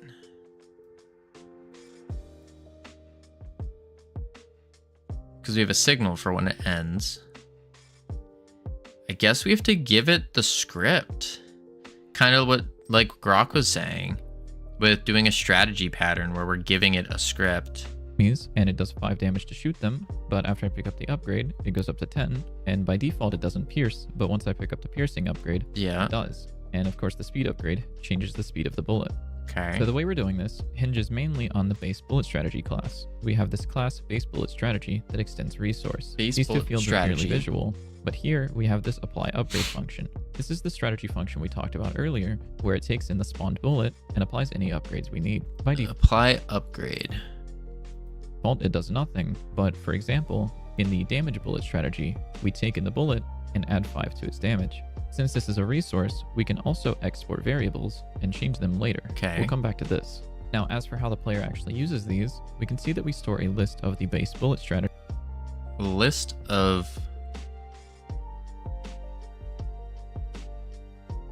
base strategies on the player. And when the weapon gets fired, after we've already created and added the bullet to the tree, okay, we loop over all of the upgrades and call the apply upgrade function. For upgrades in player upgrades, passing in the spawned bullet. As for adding the upgrades, we have this area 2D that when it collides with the player, adds its currently stored upgrade to the player. Upgrades, append the upgrade. And we can change this upgrade up here in the inspector by selecting this and adding a new bullet. Okay. So we need to do a resource for the Goo Wizard upgrades.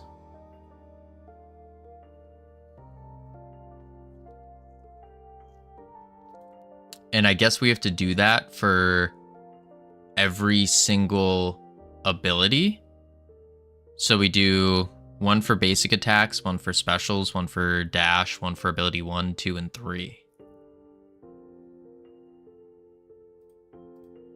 Strategy. And while we could do it through the inspector, we would have to reset up things like textures every time. So instead, we can actually save it directly to the project by creating a new resource. For example, I can create a new resource and specify that I want a speed bullet strategy. I'll go ahead and give this a name, and opening it up, we can change the texture in the upgrade text like we saw earlier, and even change the speed increase variable like I mentioned earlier. As for using this upgrade, we can drag in an instance, select and sort upgrade to the player. And we can change this upgrade up here in the inspector by selecting this and adding a new bullet strategy. And while we could do it through the inspector, we would have to reset up things like textures every time. So instead, we can actually save it directly to the project by creating a new resource. For example, I can create a new resource and specify that I want base a upgrade bullet class of the bullet. So the way we're doing this hinges mainly on the base bullet strategy class. We have this class base bullet strategy that extends resource. These two fields are purely visual, but here we have this apply upgrade function. This is the strategy function we talked about earlier, where it takes in the spawned bullet and applies any upgrades we need. By default, it does nothing, but for example, in the damage bullet strategy, we take in the bullet and add 5 to its damage. Since this is a resource, we can also export variables and... Dang. So we're gonna definitely need to do this for every single ability. Okay. That sucks. Ability upgrades. I mean, we could probably do it for a basic attack. And then what we do is basic attack upgrade.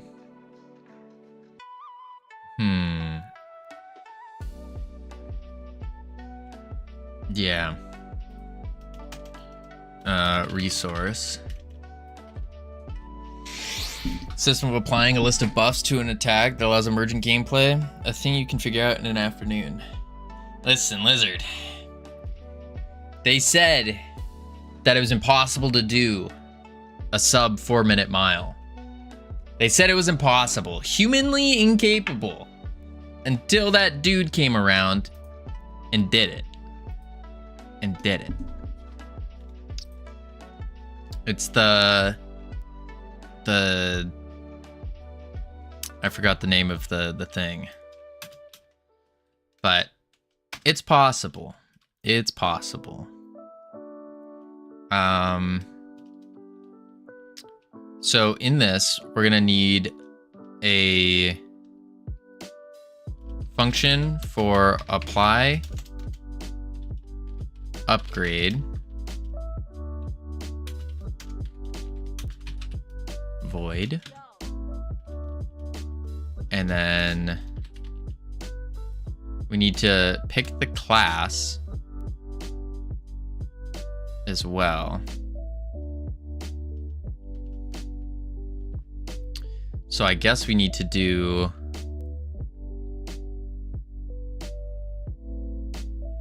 maybe this is where we have a singleton. Player manager. Classes dictionary. That's for the Herma upgrades. Enums. This is what I want. Player classes. Enums dot player classes. That's right. That's right. We want that. So then we can go this. Apply upgrade. But we also want to grab what our class is. So we could do a var character class as an enum. Enums dot, I forgot what it was called already. Enums dot player classes. Like that. And then we need to first function pick class, and then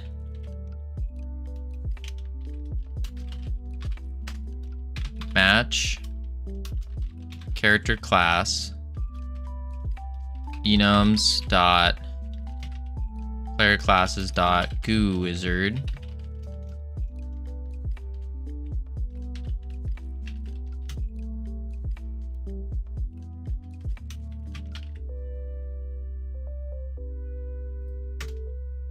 Goo wizard.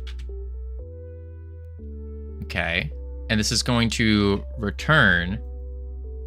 I'm curious, do you know how to teach Butterfly? Of course. I don't recommend even attempting to learn Butterfly yet. It's just unneeded. Imagine using Godot engine and calling yourself a game dev. Imagine Tinder legend. Imagine. What would be your definition of a game dev? Enums player classes, goo wizard. Also, I need to move my kick chat. I can't see it that often. Hope I responded quick enough. A little slow on it. No, I did not. They left already. Rip. But yeah, I wouldn't suggest Butterfly. Would not suggest Butterfly. Not until you master the basics. Also, Butterfly, not an efficient swim. All right, so if we match the class, and we're going to return. Why are we matching a class? Then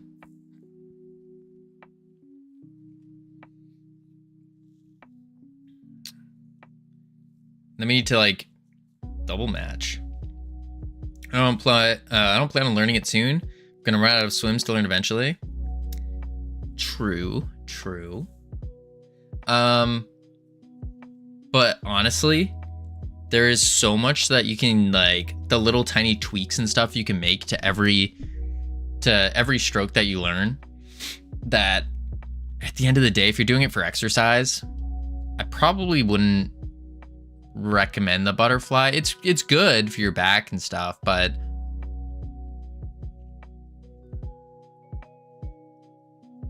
I'd wait till you're more comfortable with the other strokes, for sure.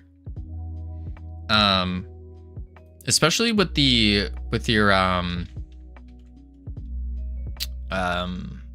breaststroke. Your breaststroke is probably incorrect. Just taking a stab at it. Most people think they have it down, but they mess it up a lot. So for example, this is a common place that you see people where their head will be down, they'll be like this, or I guess their arms would be up here. This is incorrect. You actually want to be like this by the time you bring your arms up, and you're shooting out like a little arrow. And then what happens is most people will act like a frog, and they'll like go back and then forward and then back and then forward, and it's not good. So there's a lot of little tweaks you can do there. Like really holding the glide on it and whatnot. All right, player class is Goo Wizard. So when we pick a class of Goo Wizard, then we can do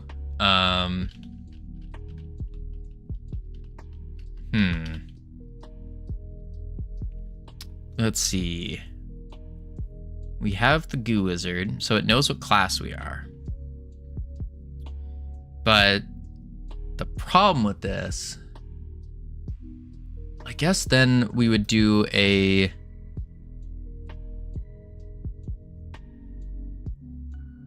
Do we want to do like an array of different things? I think I'm straight when I go up for air. Then I do frog kick, glide a small bit, breaststroke for air, repeat. Though I used to do frog kick and arm movement at the same time. Yeah, a lot of people do that when they start. As long as you're gliding for like 3 seconds, you're pretty good.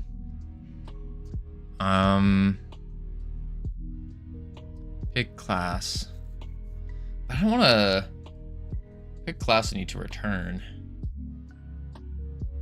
a class. I probably don't want that. What I'm trying to figure out is if we have multiple upgrades.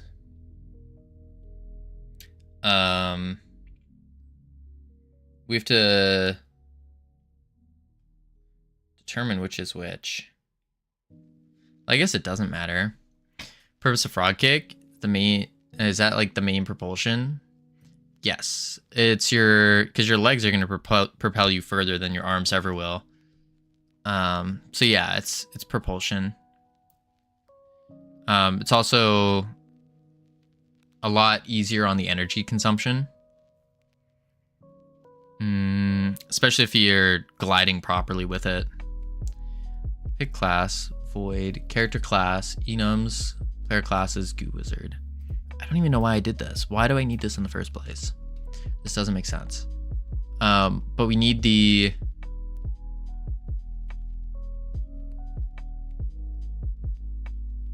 I'm so lost with what I'm doing. Change them Let's later. see. We'll come back to this. Now, as for how the player actually uses these, we can see that we store a list of the base bullet strategy on the player. And Okay. when the weapon gets fired, after we've already created... So we store a list of basic attack upgrades.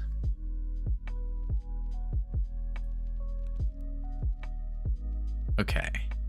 So then what I need to do is I probably don't even need the class. And instead, under characters, you do have a wizard resource. Wait a sec. That's for something else.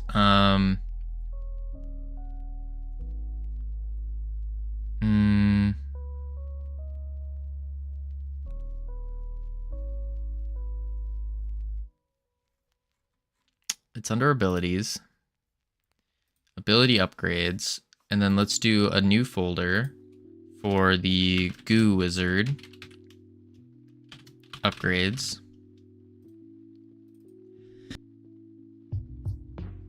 Excuse me. So we do that, and then we can do create new resource of basic attack upgrade and call this goo wizard basic attack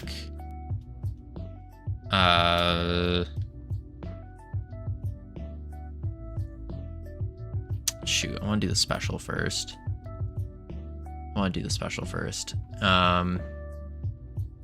So we create a new script called oh wait, no, we have one. Cancel. Special attack upgrade, which extends a resource. And then we have modify ability. Go to basic attack upgrade. Or let's do apply upgrade. I think that sounds better. I'm just gonna put all of this in here. Special. Holy, I have too many open. Too many. Special. Special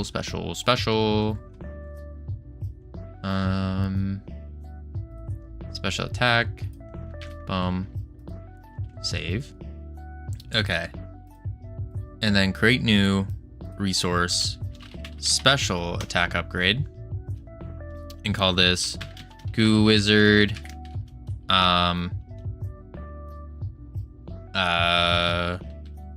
goo ball explosion. Save.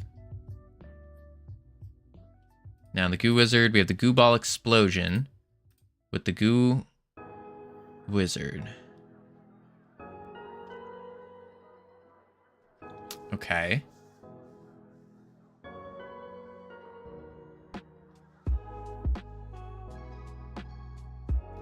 I'm still lost how this is connecting though.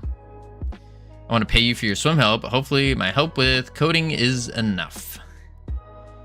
My you wouldn't want to hear what my old rates were. And added the bullet for swimming. Over all of the upgrades and call the apply upgrade function. Let's just say it was more well paying than game dev, that's for sure. 500 per hour. You're close, but nah, it wasn't 500. That's a little much.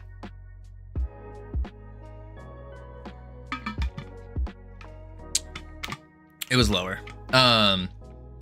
It really depends on a client by client basis. How much experience they had previously. What exactly I was teaching them. I wouldn't go per hour though. Because I think getting paid per hour in a lot of different circumstances is kind of lame. I like to do per project. And so it would be something along the lines of like, you will go and pass this test, straight up pay me X amount, and I will ensure that they get to the ability and then pass the test. And now the instant argument would be something like, well, why don't you just pass them in the first go? And it's like, well, then that looks bad on me. Why would anyone want to work with me if that's the case? So I would usually do like, on average, it'd probably be like 4 to 5 sessions of like an hour to 2 hours. Depending. So for example, to train a lifeguard would be about 400 to 500 a pop. That's for lifeguard training though. Passing. For private swim lessons, we're talking.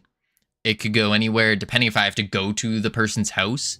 If I have to go to the person's house, then we're bumping that number up quite a bit. If it's one of my employees, then we're bumping that number up. Really depends. One more swimming related question. This is Vice is really is gold. Yeah, of course. Cool. As for adding the upgrades, we have this area 2D that when it collides with the player, adds its currently stored upgrade to the player. And we can change this upgrade up here in the inspector by selecting this and adding a new bullet strategy. And while we could do it through the inspector, we would have to reset up things like textures every time. But it's adding... Man. So I guess we pick the class. And then we have to pick what it is. I'm doing freestyle. I find the water goes up my nose, rotating my head down. And that messes up my breathing. What do? You're not breathing properly then. So what I would say is to practice that before going to it. Stand in the shallow end of the water, stick your face straight down into the water, and practice blowing out of your nose. Just blowing water at a consistent rate out of your nose, and then tilt your head as you're still blowing. And you should be going until you basically are out of air. And then when you tilt your head over, then you take in a breath, and then go back down and blow out your nose. I was had an issue in going into water without holding my nose. Oh no. There will become, once you practice blowing out your nose, there comes a time where you basically just without thinking will blow out 2 bubbles. And what I found is a lot of the time you'll have 2 bubbles that stick into your nose, like 2 little air bubbles. And those work as nose plugs. It's kind of cool. But at the end of the day, you're just blowing out your nose and practicing that at a consistent rate. If you blow super hard, you're going to run out of air really quick. And chances are when you blow really hard, the water will come back up. So it's just a consistent rate of blowing out your nose. So I would practice doing that. Just standing in the shallow end, face straight down in the water, blowing out consistently. And then coming up, and take it slow. And then come up, and all that. Another thing that you could be doing is when you're tilting your head up, you could be tilting your head, like you could be, the natural reaction when you're swimming, and this is especially prevalent for beginners, is they'll bring their head straight up, which is not good. And then sometimes when they bring their head straight up, they're also pushing their head down because they know they're going straight up and they know they should only be going sideways. So work on that rotation of exactly 90 degrees when tilting your head. I can't really do it because I'm sitting, but yeah, you kind of get the idea. You need to rotate your head properly. I'll try that. I'm a bit self-conscious with this practice, but oh well. Yeah, it will be a little weird, but at the end of the day, who cares? You're learning how to swim. Who cares? No one's gonna, okay, maybe someone will come up to you and point and laugh and go, haha, but so? So? I mean, look at me, bumbling around trying to figure out how to do a stupid class ability upgrade, looking like a complete idiot. But I don't care, because I'm learning.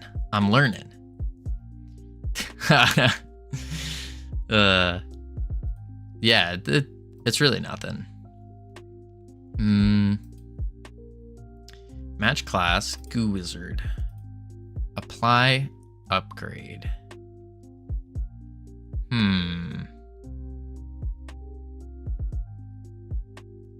But I don't know how to do this. Now, I guess overcoming fear isn't admitting it won't happen, but admitting the worst case scenario isn't that bad. I mean, yeah, it could be. I think even overcoming that fear is you just got to get really specific about what that fear is and then what the ramifications are. If that thing that you're afraid of happens. And is that a trade-off? If the fear is of people making fun of you, what happens? Do your feelings get hurt? No, because you're in control of your own feelings. So it's just someone looks like a jerk. Someone else looks like the jerk. Okay. Sucks for them, I guess. Let's see. Apply upgrade. I don't think controlling feelings are that straightforward. Having autism and stuff. Maybe not. To each their own. I mean, yeah.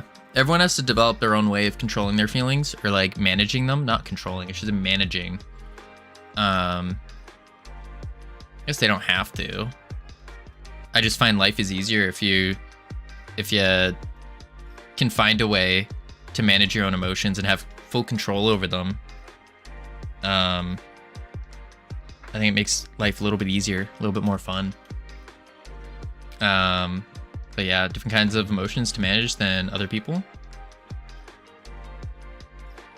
Is there different kinds of emotions to manage? I mean, maybe there is. But even then, it's the same concept of figuring out what it is and then what way of managing it works best for you without harming others. That's really it.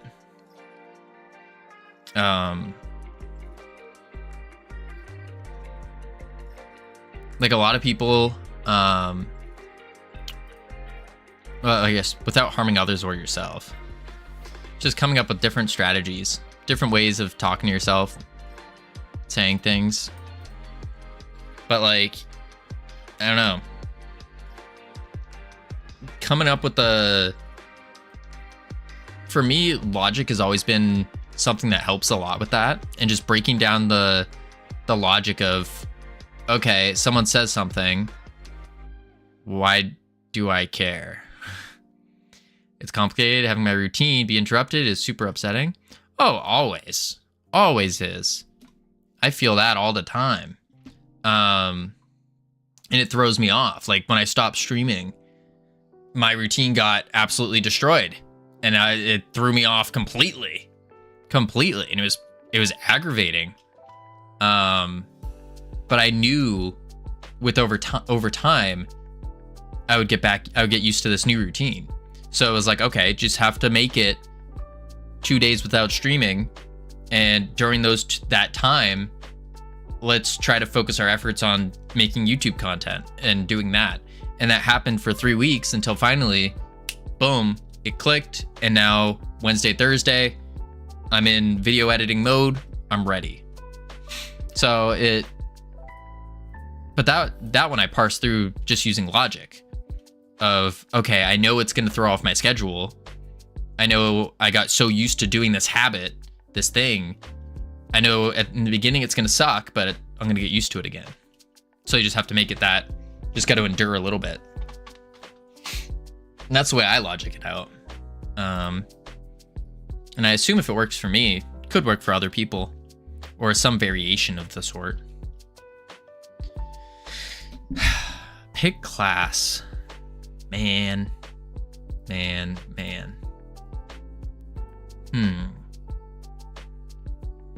I'm getting a different takeaway from that example. Oh?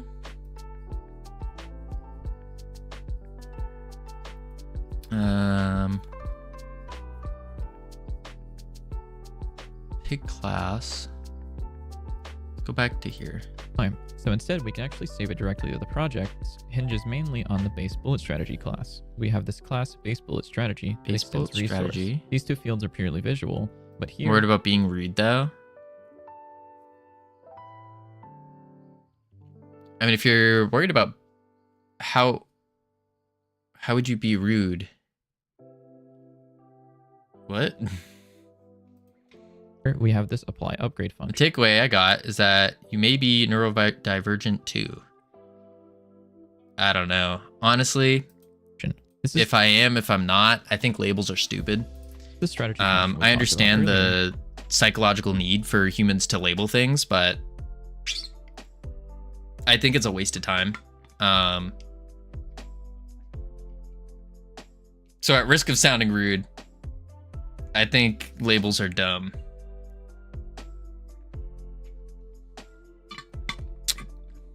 I came to the realization a bit ago when I learned composition. It was through Bitlytic. And I was like, wait, that name sounds familiar. Oh my god, he's the cool card guy for GodoCon. Yeah. Yeah, exactly. He also streams. I think labels are dumb too, but I find it helpful to be more aware of what I can struggle with. See, for me, it's with the label and doing that, it makes you, or at least for me, it makes me think like, oh, I need to be aware that this might happen because this happens to people with that label. But that might not be the case. But now that I'm thinking that, it's gonna happen. And so instead, I just base it off of my own experience here. And I don't worry about what these labels are saying, because you can't put one label on a person. People are so diverse and different. Like, you can't have, as much as we want to, you can't have a label slapped on someone and everybody follows those things. That's not human. That's not a thing. There might be some similarities, sure, but not everything. And that's why I think looking at a label is also dangerous, because it could make you think you're something that you're not, make you think that you're going to do something that you wouldn't. And then you're preparing for a situation that just doesn't make sense. What always happened before I knew I was autistic, I just thought I was stupid and hopeless, instead of now knowing I'm just autistic. Maybe. I mean,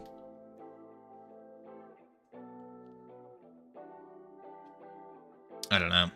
No idea.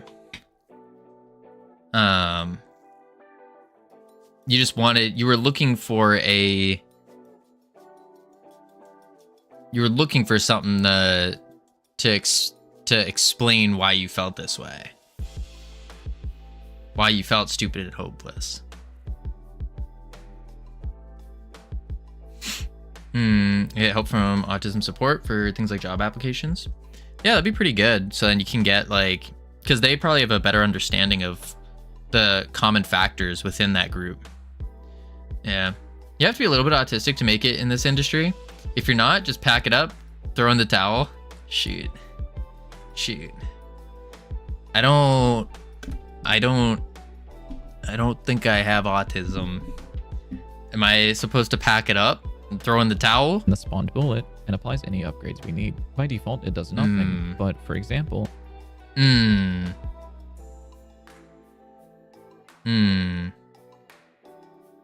the damage bullet strategy. Yes, because they're a very real thing. True.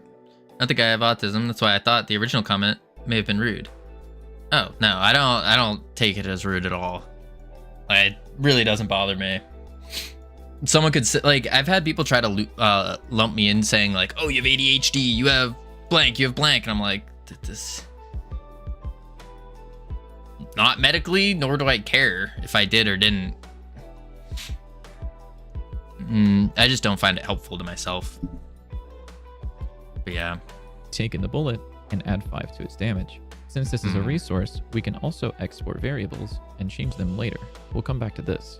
Now, as for how the player actually uses these, we can see that we store a list of the base bullet strategy on the player. And when the weapon gets fired, after we've already created a list of the base. So this is stored on upgrades as an array of base bullet strategy.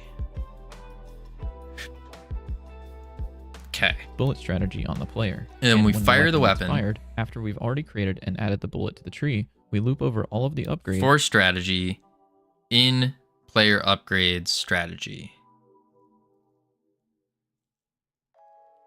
What the flip? But this isn't for class by class basis. So how do we... Whose dumb idea was it to make a roguelite? Whose dumb idea was this? What up, Plobby? How you doing? Man, oh man. I think it was yours.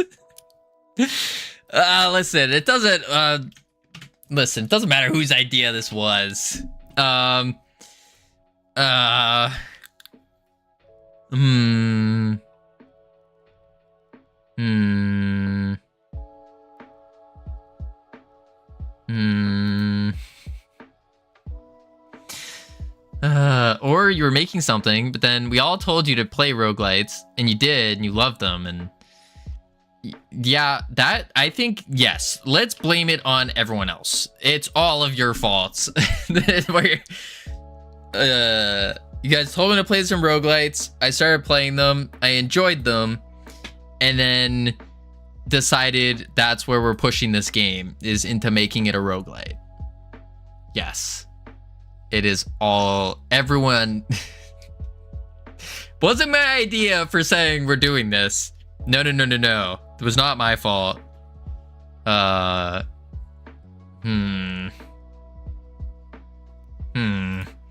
wrong with making a roguelite. It's just kind of becoming quite the scoped roguelite. Yeah. Having trouble? Just a bit, Plavi, just a bit. I think the big issue is we're trying to take what most roguelites do is they have elements, like as in they use elemental upgrades because it's easy, it's simple, and they can implement it and it's still fun. And what I'm trying to do, there's an update for Hades?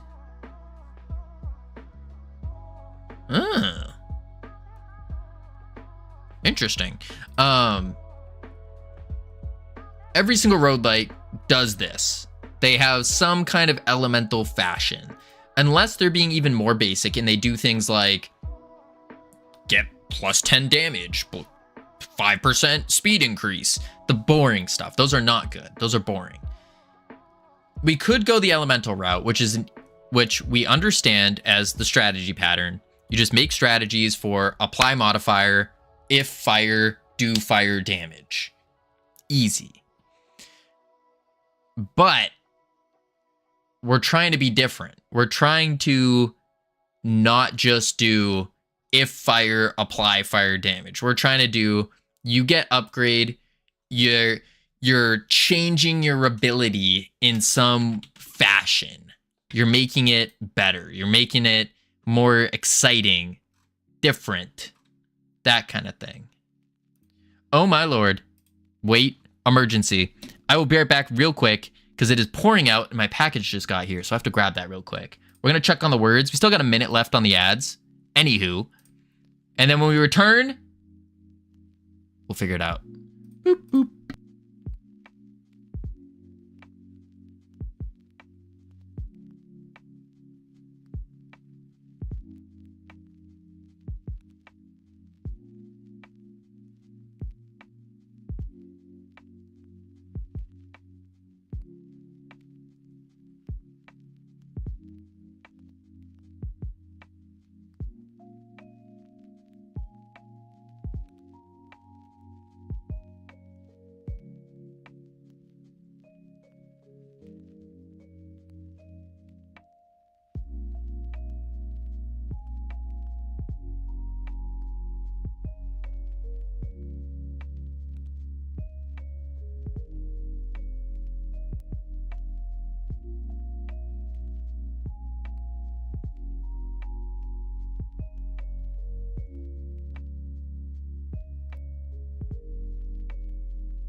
Holy moly. Thank God I just checked outside. Holy moly, why? It's an electronic that I ordered.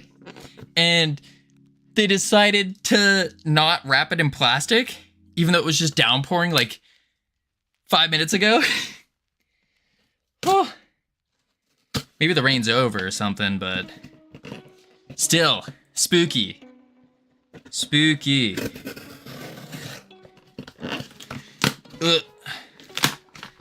make sure it's what I ordered. Put my knife away. Not too shabby. And the words. Oh, I just need to take a look. There it is. There it is. Oh. Uh-oh. Uh-oh. Why is it dirty? Interesting. Huh. Okay. Push this out here. Boom. Don't need you for now. Whew. Alright, you've really set up a very complicated system when you have multiple abilities. They have multiple upgrades, and they have multiple modifiers. Yes. I agree. Is there a way to simplify this? And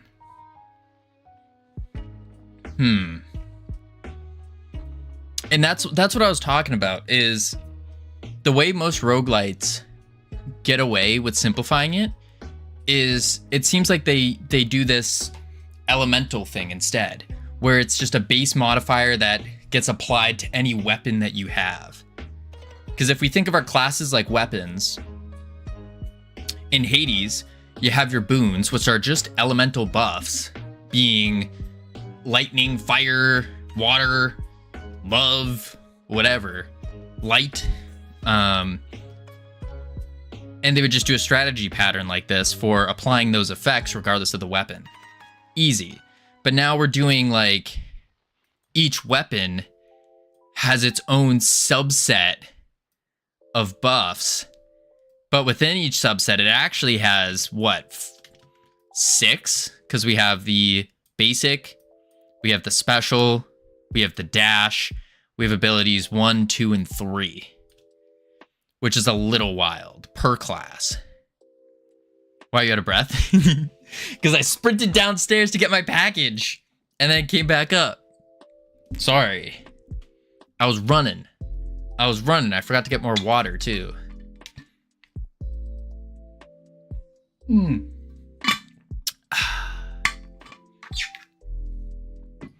Sounds like you need to cut the amount of different kinds of attacks you can do to rein in the scope. That's the thing, though. That's the thing. I don't know if we want to.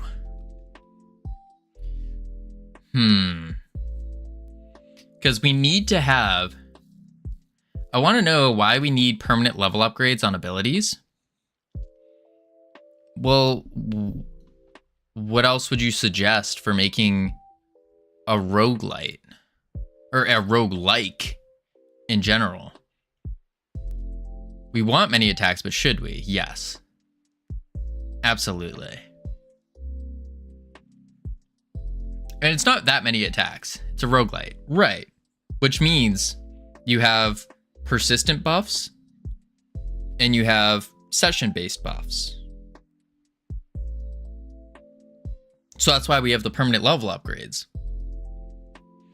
The permanent level upgrades are the persistent buffs. It's also a matter of progression. You're progressing as a goo wizard. Roguelite is the one where you have progress over runs. Right. Roguelike is the overarching... Like is the overarching genre. And then within like, you have light. Persistent, non-persistent.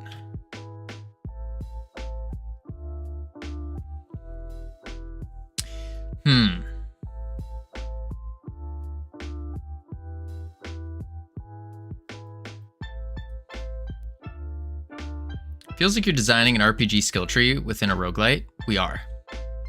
We literally are. Like, yeah, pretty much. Permanent buffs adjust the base stats, non-perm ones add or subtract from the buff. Yeah, but that would be... See, the thing is we can't do just stat increases. It's just stat increases... We can, well, I mean, we can do that, but it's a little boring. Okay, so your ability upgrades and your ability modifiers are completely separate. Why? So the ability upgrades, which are the levels to each ability. So for example, in the basic attack, let's actually go to ability here. Within ability, we have our ability level. We have all the modifiers for that ability level, such as cast time, the speed, the cooldown, the damage. We have those. Those are the persistent upgrades.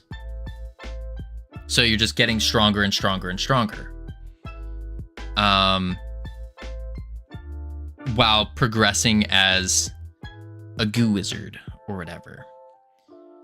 And then the ability modifiers, which would be, I guess, that would be the in-dungeon buffs. So the ones you get while progressing within the dungeon. We need to have 2 different progression systems.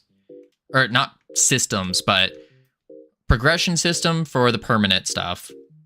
That way you're always working towards something. And then the updates. You need to write down all the things that can be adjusted. You go a picture of how to do it. You think so? That is something I haven't had the ability to do or the time to do yet, which kind of sucks. I wanted to get this done yesterday because the day before yesterday on Wednesday was all landscaping. That was terrible. And then yesterday was all doing other things. Yeah, so coming up with that would probably make more sense. You will never be done with this? What do you mean? It's such an insanely complicated system. Think so? I mean, what would be a way to simplify the system then? I think regardless, the permanent upgrades need to be in that RPG style. By the time you get halfway done with it, you're gonna have a different view on it. You think so?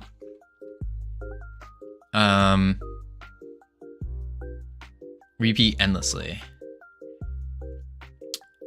I don't think so.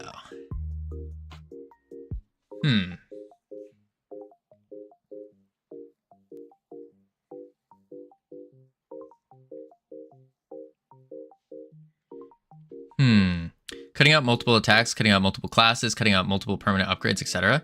Well, now we're just gutting the game into garbage. That's the thing. Let's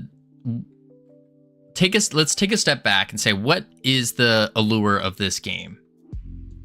The allure of it is you get that getting the game into garbage. Game dev is like that? Nah, I don't think so. I don't think so. Because remember, we're not trying to make a game. We're trying to make a good game. We're trying to hit, at minimum, 30K wish lists. Minimum. And so gutting it and stuff, is that conducive to 30K wish lists? Besides the off random shots of like Brotato, where it's a basic game, or when it first came out, it was more basic. And then besides those off shots, no, I don't think gutting it is conducive to a very successful game. I don't think so. We're not going for 10K wish lists. We're not going for 20. We're going for 30. Right, but you also got to release this game someday. Right. And this game should take about a year. Once we get the system done for adding in these upgrades. Because we have the system in place for... do we have the system in place for creating a new class? Creating a new class... Oh, I think we did. We had a... Kind of. Comes with the ability manager. And then the ability manager, we just tack on the other ones and tell it to do it. But it's really creating systems that allow us to change things. Yeah. And it's not like we're in a rush to release a game. We've already released a game. We've already broken that hurdle. Which I do think if you're a game dev and you haven't released a game, go release a game, period. Like, doesn't matter if it's garbage, go release one. And then you can take the time to make a really good one. I think you can still make this game a good game if the classes just have one attack. That's pretty much how Hades does it. No, Hades does it with 2 attacks. Actually, 4 attacks. Hades has four attacks. When I look at this page, I see persistent upgrades just being how many bolts? Yeah, we want to change this. Oops. We want to change it. This is old. I also didn't change this. Let's just go bouncy goo ball.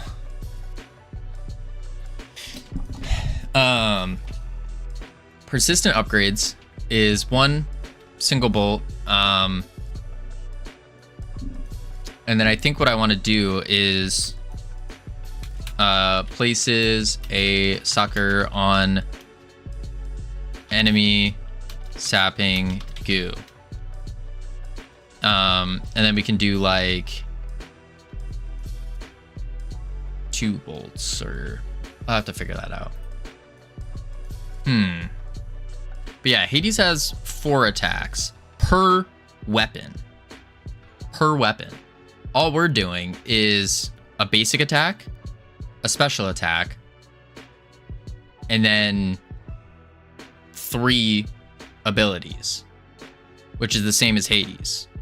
And then if you add the dash in, that's us with 6, Hades with 5 per weapon.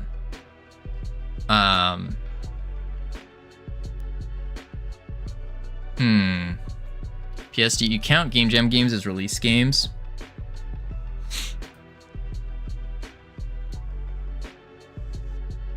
I mean, it depends. Depends what your goals are. Yeah, so you're gonna have more attacks and abilities in a team of 25 developers.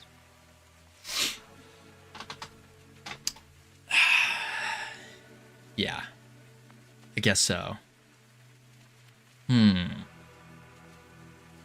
I mean, we can cut the abilities down, and we can have basic, special, and then 1 ability. And that brings us down to 4 altogether if we're including the dash. So we got 4 now.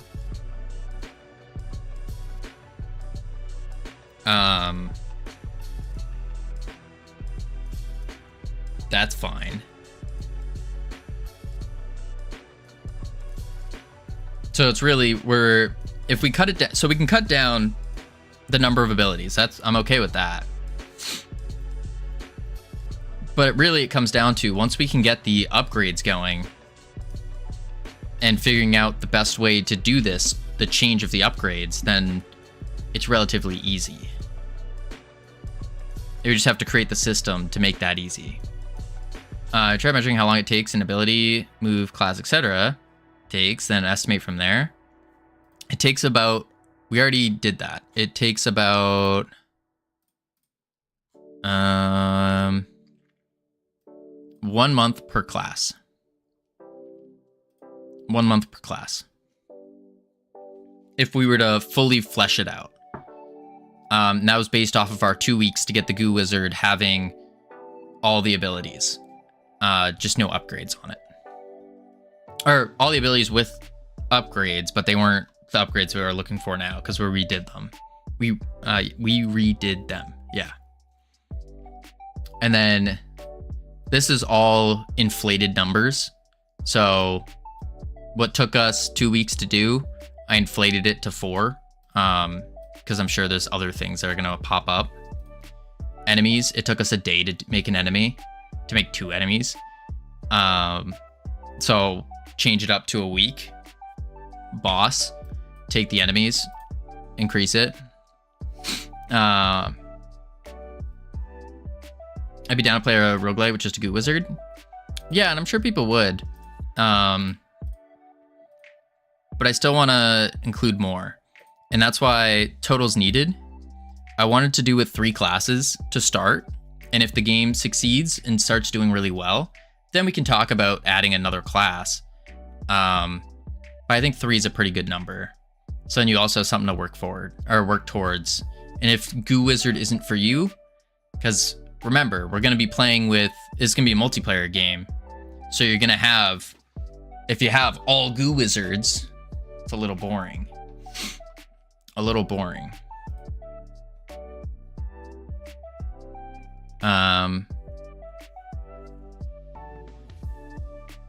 I know what people say. They go like, "Oh, don't do multiplayer," but honestly, I think you're crazy if you think single player is gonna perform better than a multiplayer game. That's just straight analytics there. Not saying that a single player game can't perform well. It can, but multiplayer can perform much better. And I just prefer multiplayer over everything else. I think multiplayer is more fun.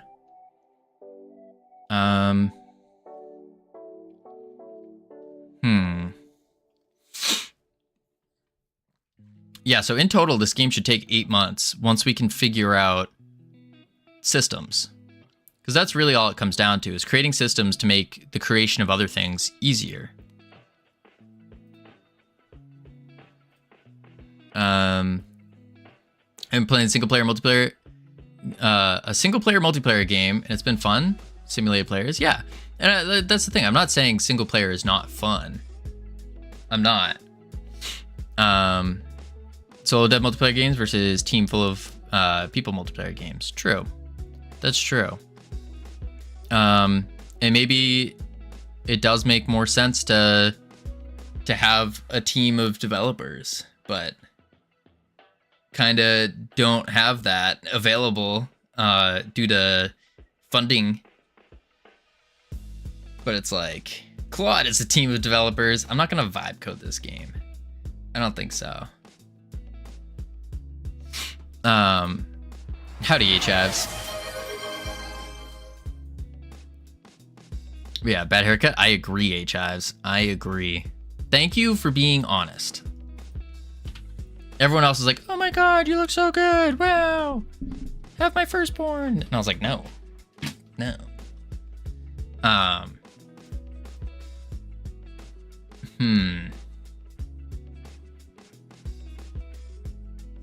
He has released a 3D mobile game, so he does have some credibility with saying making it multiplayer. I mean, I wouldn't put that as credibility at all, honestly. Making multiplayer games is okay, but very complicated multiplayer games like mini MMOs, not okay. True. That was the Covino is back yay voice. Did we just have an ads? No, Sammy. That was the voice of all of you. Saying, what do you, that wasn't my voice. That was, I just turned on the mic for all of you for a second. Yeah.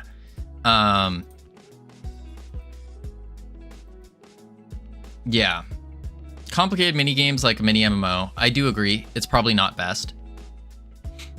But really the only hurdle we're at right now is just figuring out, thank you for the goose, is just figuring out how to apply these upgrades.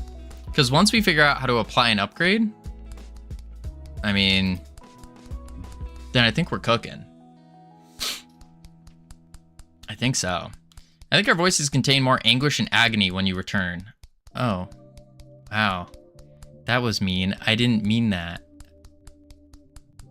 If you didn't mean it, then why'd you say it? I see how it is, Sammy. I get it. You'd never use the FFS tag. You say it's full of anguish when I return. I see it. I see you. I get it. I understand. I'm hurt. It's hard to know how to apply them when we're not really sure what they do. Yeah. Yeah. I think that's a very fair point. And that comes down to figuring out what the heck they do. Yeah. So in the Goo Wizard, let's see. We have the session-based upgrades. So we have a bolt. Let's go to the special attack. I think that one was the one we were working on first. On final bounce, it explodes in AoE damage. Easy. What happens? This is Notion. On final bounce, it explodes in AoE damage. Simple enough. Makes sense. The next one would probably be what? Each bounce leaves a small puddle of goo, damaging enemies that walk through. That rhymed. What does Notion do over Obsidian? It's more of a wiki format, and it's web-based, yeah. But it's more of a wiki format. So instead of having to format your Obsidian, it's basically quicker. If you want to make a game with an Italian plumber, that's a lot of different games you can code. What? If you want to make a game with an Italian plumber, it's a lot of different games you can code. True. But we're not making an Italian plumber. Session-based upgrades on final bounce explode in AoE damage. Each bounce leaves a small puddle of goo, damaging enemies that walk through it. Okay. Then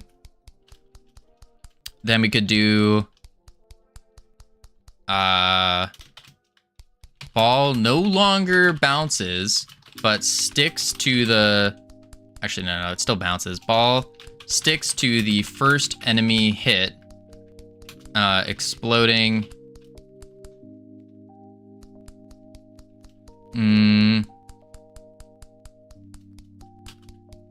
Exploding after X 2 seconds. Something like that. Like Mario could have been a different kind of game. Oh, yeah. Yeah. Do you know someone who's making a game with a bunch of different spells, like 8, that each can have different set of buffs? He's taken many months to a year to implement them all. Yeah, for sure. For sure. He's a professional game developer. Could see that.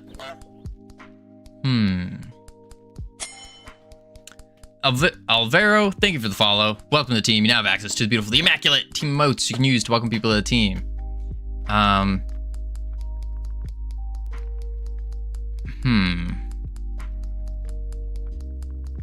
But are 3 upgrades enough? Probably not. Probably not. So what we could do, which we're not trying to discourage you. What? Oh, no. I'm not taking any of this as discouragement. If anything, I get encouraged when you guys say I can't do something, because then I go do it, and that feels good.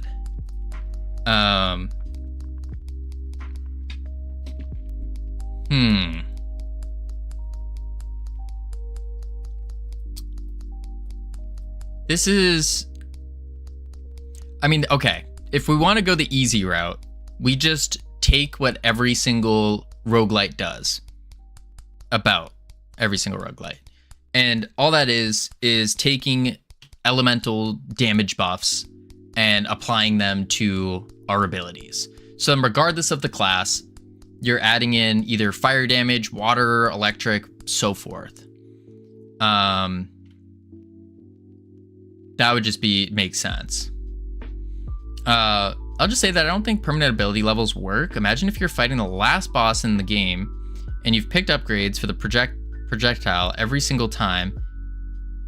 It's still level 1. And you can do interesting things with elements. Yeah, there are interesting things we can do with elements. It's just the reason I was kind of avoiding elements is because it's so widely used. I enjoy them.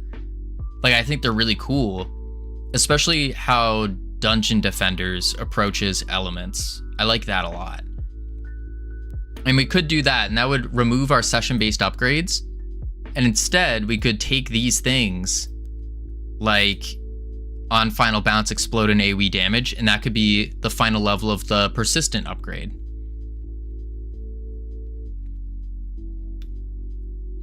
You may want to look into Binding of Isaac and Balatro, take different approaches to upgrades than elemental buffs. Yeah, I haven't looked into Binding of Isaac or Balatro yet. Okay. Let's do...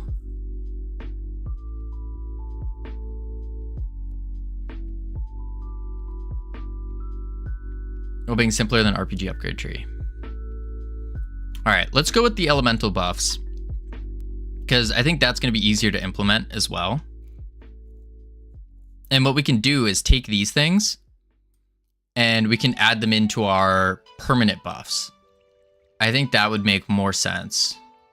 So then the permanent buffs are changing your ability of what it does.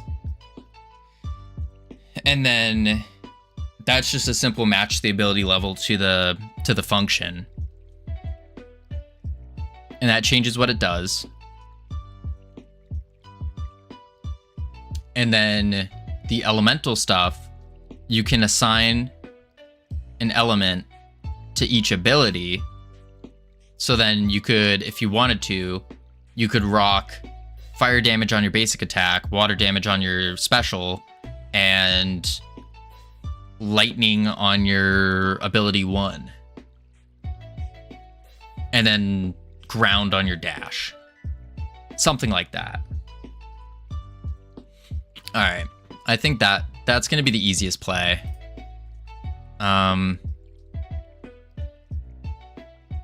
Yeah. We also have gear, which is a thing that we have that works. And that's neat. But maybe we ignore that for now.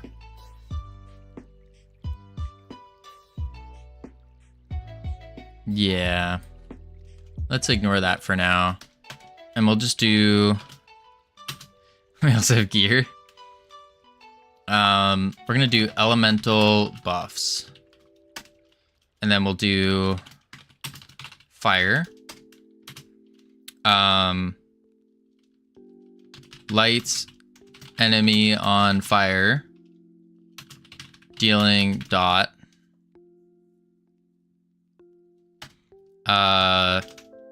Burn dot stacks up to upgradable percentage. I like that.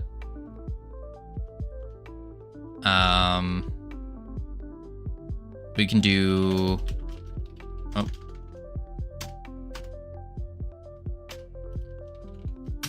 water can soak enemies, slowing them.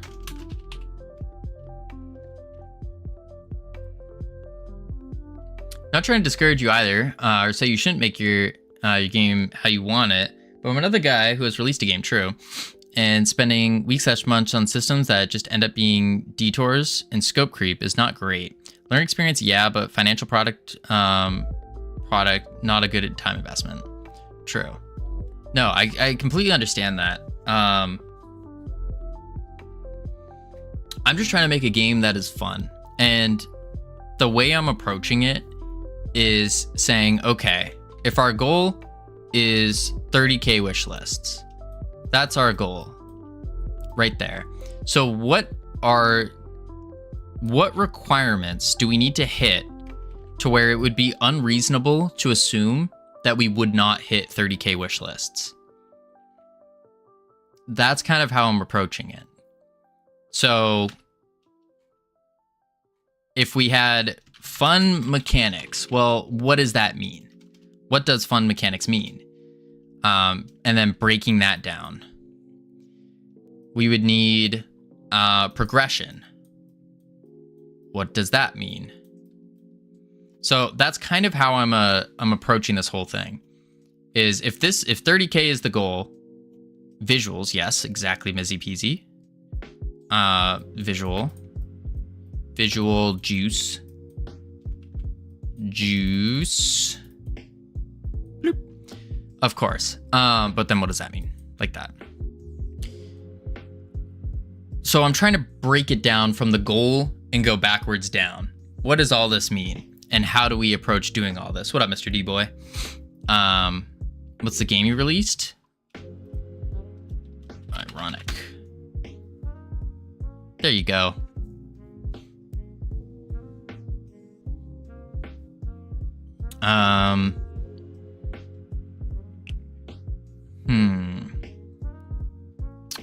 Yeah, so I think elemental buffs is what we're going to go with. What are we cooking today? We have been trying to figure out for the past 4 hours and 20 minutes how to do session-based buffs. So these are not permanent. These are part of the roguelite. And we went from trying to change the functionality of abilities to now potentially doing elemental buffs like every other roguelite. Yeah. Wait, is that the furry game that's kind of like Crash? That's his new game coming out. The Ironic's new game coming out is kind of like Crash. What up, Tommy? So many super duper exciting news to tell you. I'm already halfway done with my social media app. Nice. That's not coming out. That's in the bin? You threw it in the bin, Ironic? What?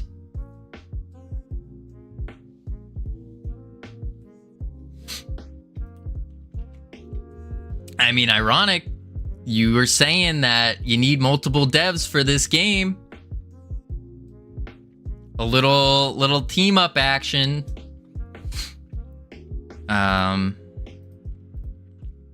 Soak enemies, slowing them.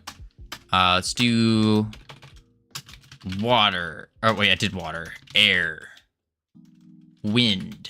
Wind sounds cooler. We could do projectile speed. We can do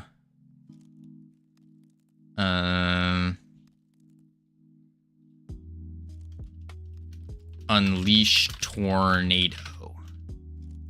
I don't know how that's gonna happen, but I'm just writing ideas right now. Lightning. Boom. Zap and stun enemies. Chain lightning hits multiple enemies.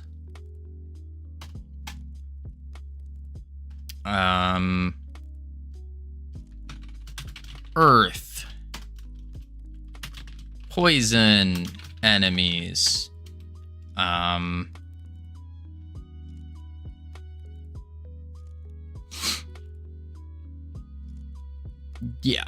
Yeah, something like that. Yeah. Can we do a food analogy? You've got a loaf of bread. How many delicious sandwiches are in that? Like 4 big delicious sandwiches. Yeah. Or you can cut the slices paper thin, have 100 see-through sandwiches that will feed nobody. I agree with that.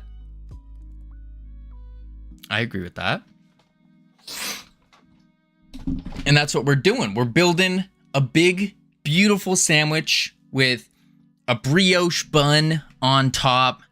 You got your brioche bun. You got your elemental buffs. You got your classes. You got your progression, your dungeons. Oh, look at that.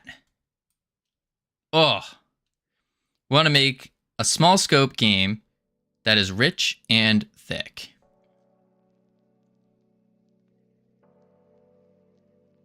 But how do you make it thick if you're missing scope? What are we doing? We want two. We don't want just one slice of ham in our sandwich. We want like 3. You're drawing that wrong? Think so? You're saying this is our sandwich? And just use high quality ingredients on it?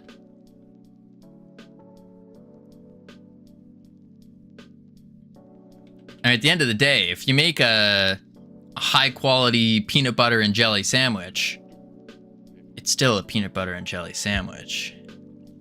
Even if you use the best of the best materials for it. But now if you grill that peanut butter and jelly, oh, more is not better. Right. If you stack your sandwich that is big, it's going to topple over. True, it does have to be mouth size.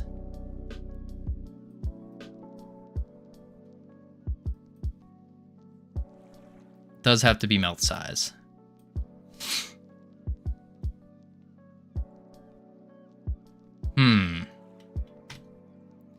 game idea is not melt-sized. Is it not? Because there's plenty of there's plenty of successful games with more.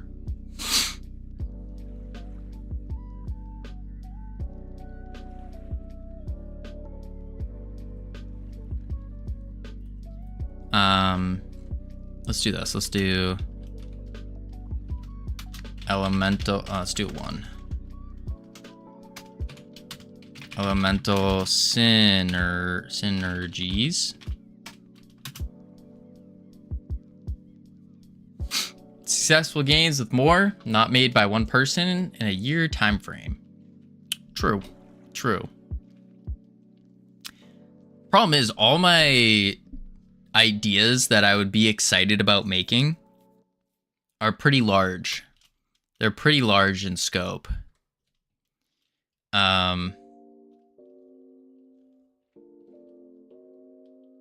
Like, for example, Realm Rapture.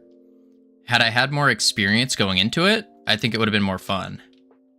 I think your stomach has a WoW and Hades 2 shaped sucking hole growling in it. Your dev stomach. It does. Yeah, it does. I'm inspired by those games. I'm inspired by those games. You're failing to account for mouth size. Just unhinge your jaw. Boom. Easy. Get some surgery. Just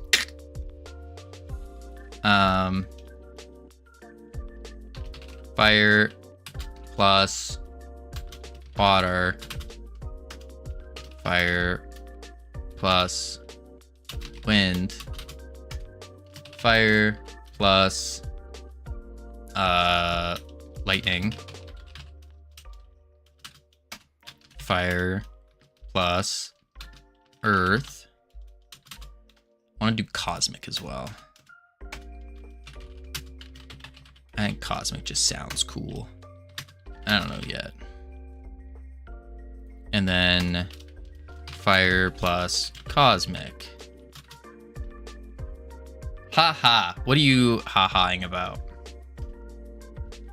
And then we can do water plus wind. That was just funny.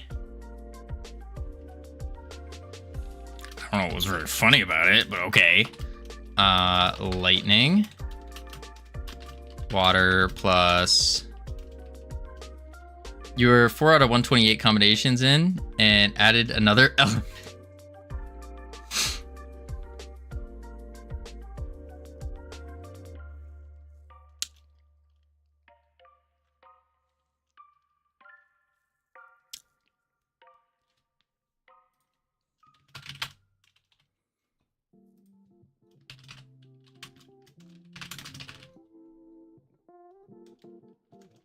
That's fair. Have you played Magicka? I have not, Nick. No. I've heard of it. Haven't seen it or played it, though. Can we start with 3 elements? Yeah, that's probably better. Let's start with 3. Start with 3 elements.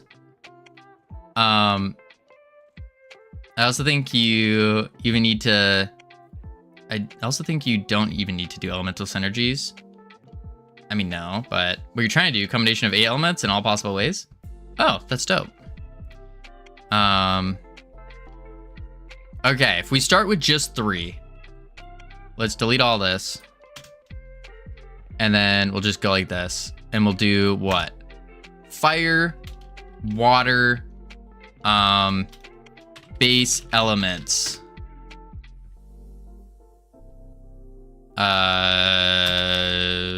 Chinese elements. I think that was cool what they had. Yeah. Okay, they got 5. We need 3. So we could just do a triangle then. So what is I don't know what the heck that is. What is that? Earth. Oh, they have wood. Okay, I don't want to do Chinese. Base elements chart. These are This is what I want. Fire, air, water. We'll do that. 3. Fire, air, and water. Easy. You'll fan my head out. Super cook. Sounds good, Fiera. Appreciate you being here. Fire, water, air. Simple. Air. Gusts. This is the most maddening stream I've ever had. What do you mean it's maddening? This is game dev. This is what you do. You gotta think outside the box. You gotta expand your horizons. We gotta make something amazing.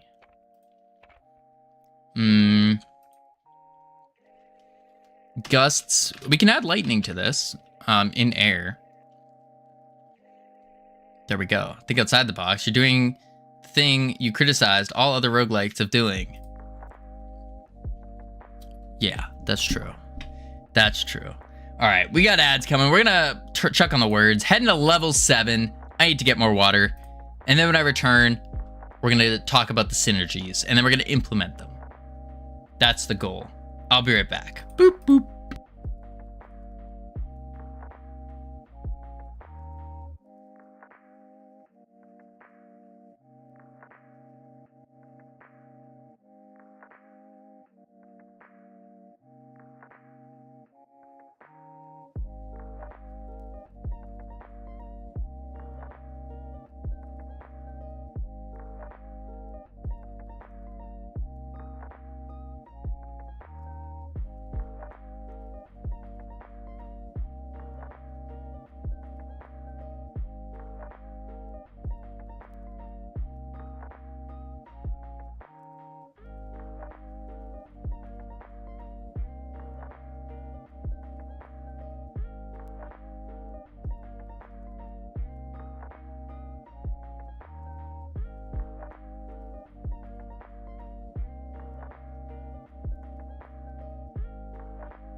My water thing was running low. All right, let's see here.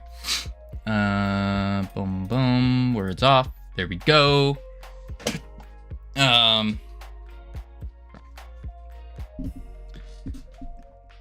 Could not single-handedly carry level 7. Ah, what a shame. What a shame. All right, so water. Basic synergies. We can do something like fire plus water equals steam. Then we can do fire plus air equals bigger fire. But Covino, yes, 9. I know there's still going to be a lot of synergies here, but how does the player combine these? Through their abilities. So what you do is your basic attack, maybe you put fire on your basic attack, and then maybe you put air on your special attack, and maybe on your ability 1, you put water. Or maybe you say, screw the synergies, and you just buff the crap out of fire. Or you buff the crap out of air. That's how. Yeah. Yeah.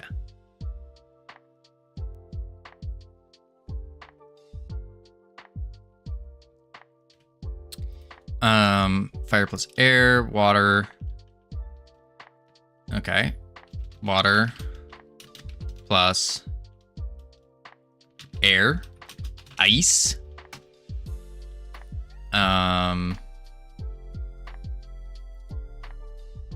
then we'll do air. Wait. Air already has water, fire. What am I missing? Fire plus water. Fire plus air. Water, fire, we got that. Water, air, we got that. Air, water, got that. Air, fire, we got that. Wait, that's it.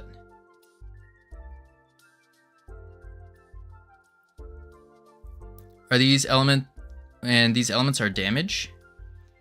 Yeah, they're gonna be damage slash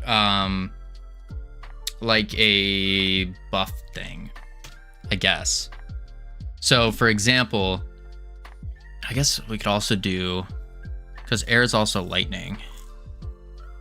Oh, so we could do lightning. And you have one of these on an ability. Yes, you just have one. And the way you would combine them,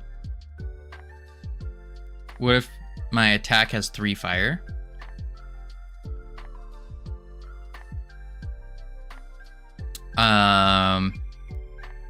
Then your fire is just stronger. So I think the way I was going to approach it is do something like, you can only have one element per ability. I think that was the play, is one element per ability, and then you can buff element by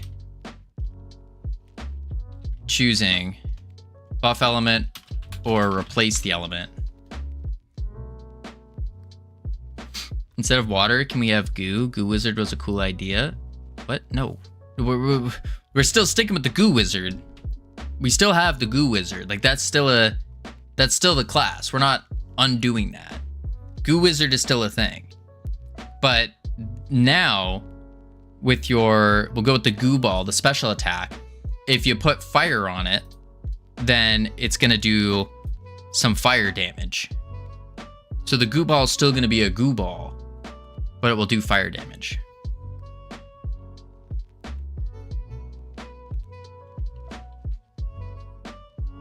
Goo is not, like, the elements are a separate thing to the class. The elements are purely just session based.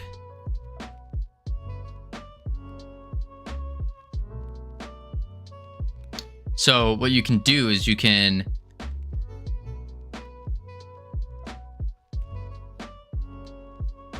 either buff it or plop it on.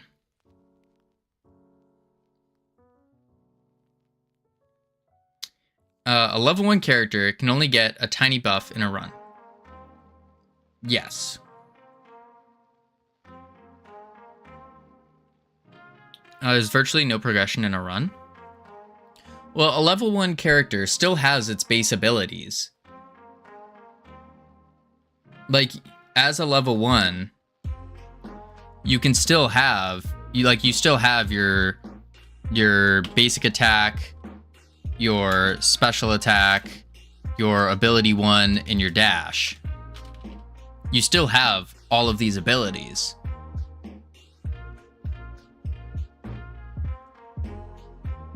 And you can put your elements on them. For them to play Binding of Isaac for research. If I had the money, maybe. But they are not getting stronger. The difference is if they deal blue, red, or green damage. Well, I think they are still getting stronger because, for example, if you combine, or if you do like fire, you're also putting a dot on the enemy. So you're still doing the initial hit, and then you're adding a dot to them. If you're soaking them, you're slowing them down in a run, yes. If I get the hang of Flutter Kick, I'll totally buy Binding of Isaac for you. Oh my. In a run, that is nothing. What do you mean that's nothing in a run? Like getting... I'm serious? I appreciate it, Lizard. Think about Hades. Every room you get an upgrade, right? That makes your build stronger or changes it. Yeah. So if I go with the fire buff in Hades, I'm just increasing my fire damage.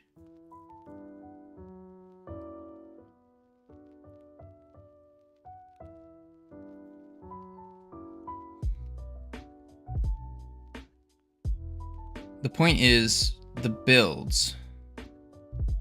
How fast is a floor? No idea yet.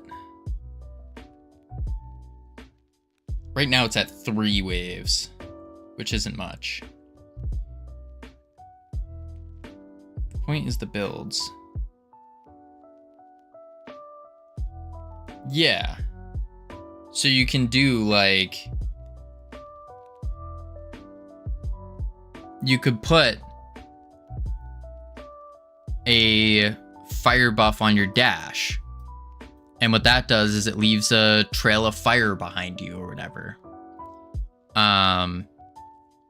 You can put the fire ability on your basic attack. May not be upgrading fast enough for the roguelike elements to take meaningful effect. So I do that, and now my build is over. Progression is over.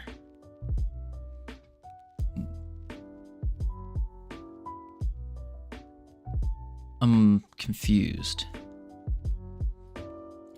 How's your progression over?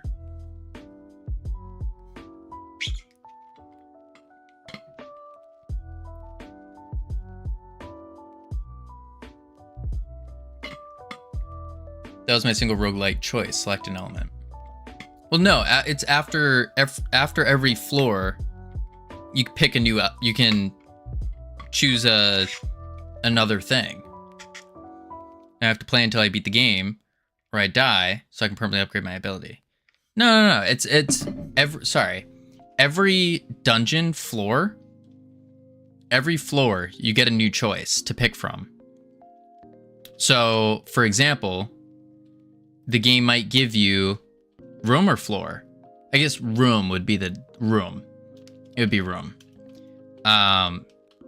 So let's say you complete a room and a chest drops down and it has a basic attack, fire, special attack, water, and then a dash something. And you choose from the 3. Let's put it here. Basic attack, fire, special attack, water, and maybe dash, fire. Something like that. And so then you choose, okay, what do I want? Do I go with this, this, or this? It's like, well, I really like putting water on my basic attack, so I'm going to not do this one. Let's get the dash. Something along those lines. So after every room, you get a choice. And the next room, maybe it will give you ability 1 water, ability 1 fire dash air. But my dash is still level 1. Correct. Your dash is still level 1. And you increase your dash by gaining more XP. And so you have, that's the permanent progression type thing.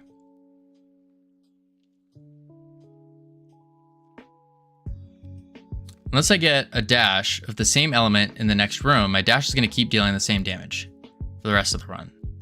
Yes. Yeah. Pretty much. Unless you get another dash. So if this is room 1 and this is room 2, because they're different, it's kind of pointless. You may not get elemental buffs for the skills you're invested in. True.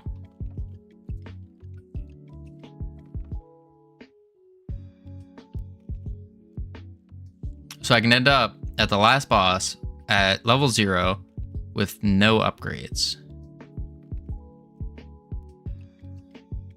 Yeah, you'll be like level 1 and no... Maybe you have no elemental upgrade on your special attack. Yeah, maybe.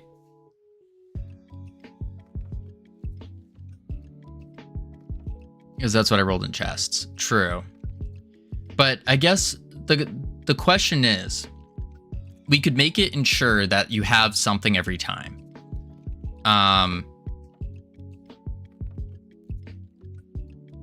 But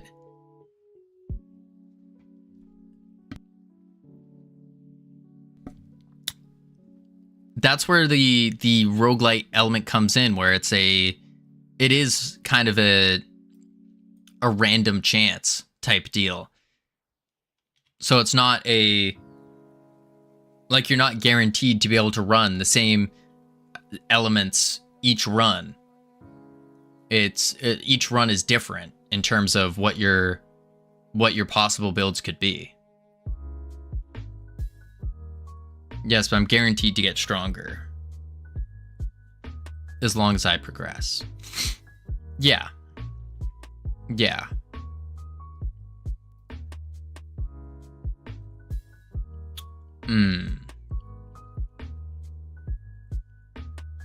Is this at least a thought experiment? What do you mean by that? We're talking about the thought right now. Like, this is not set in stone. We're just coming up with ideas and seeing how they would work and bouncing them off, trying to pick them apart.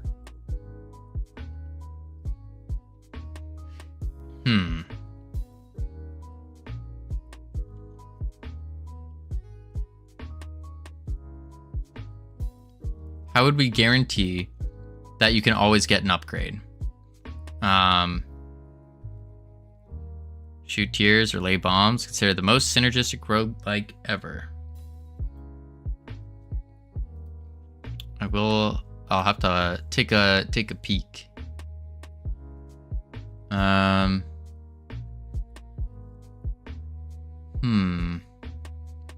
do we guarantee that they always get something? I mean, you could do you choose what ability you want to buff first. So you choose the ability, and then from there you're given 2 choices of elements. So if I pick and I say I want a basic attack buff, I get 2. We need to get you like a friend list full of game gifting guys. Yeah. I just need to make more money. And then I can start hiring. Game gifting. Yeah, gifting, not grifting.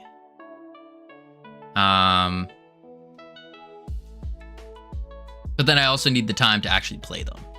And that's... I mean, I probably could set aside like an hour at night. Maybe.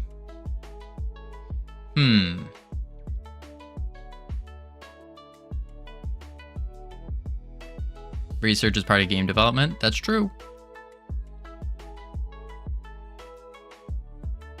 Basic attack.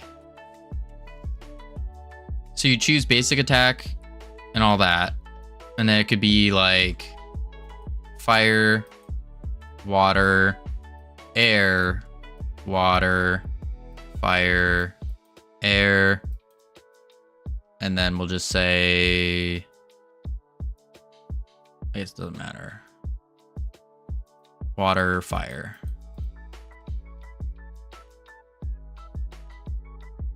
And then if you pick basic attack, then you only see this. When Nintendo was designing Legend of Zelda, they bought Call of Duty to learn how to make their game more action-y. Interesting.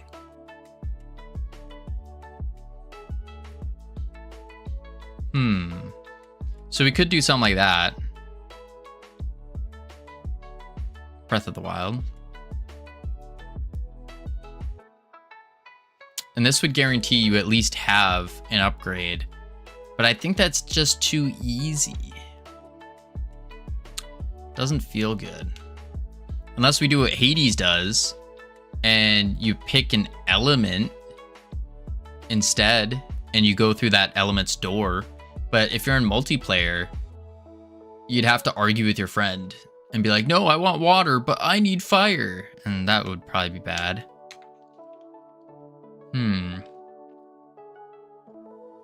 Yeah, that would probably be bad.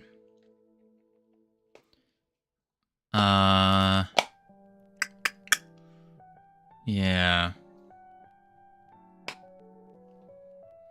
And then we look at games like...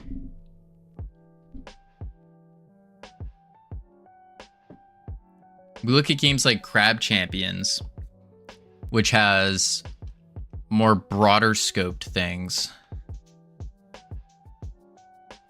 You need to multiply any system you designed here with multiplayer. Correct. This is the idea I would roll with. Each class has very basic attacks.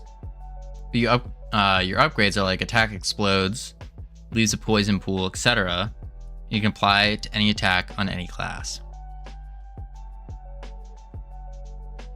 Well, yeah, that's kind of the thought process with these elements here. But the problem with that is, how do you figure out what they do? Because you need to have like a requirement for, like what I said before, where our goal is 30k wish lists. One of the requirements for a roguelite to hit 30k wish lists are fun synergies. Do you know of any roguelites that don't have this requirement? Any successful roguelites that don't have fun synergies? I'd venture to say no. And so the synergies are crucial. 30k wishlist is ambitious. I mean, yeah, it definitely is, but you gotta be ambitious with life. How's what I'm describing not synergistic? No, I'm saying it is. You're describing the elemental buffs. That's pretty much what you're describing here, is this. Instead of saying attack leaves poison pool, attack burns enemies. Like you're saying this. Which leads us to the problem of, how do you determine what they do? Or like how to get them? That's the problem.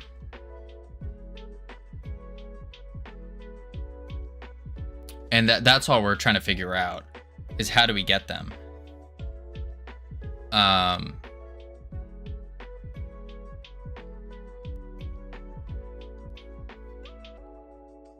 Whether we say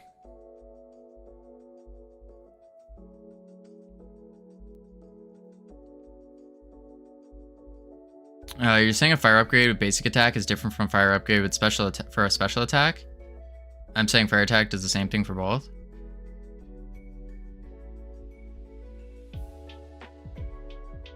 I mean, yeah, they can be. I'm not saying that they're different per se. I guess the dash example is a little confusing.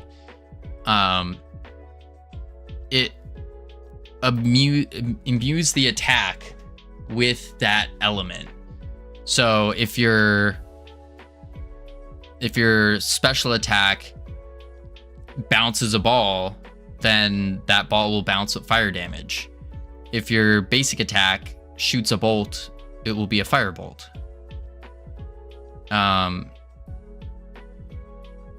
So it just imbues it, basically. Imbues, whatever the word is. So I think we're saying the same thing, just differently. But it still comes down to, how do you choose? When do you choose? And that's the tough part.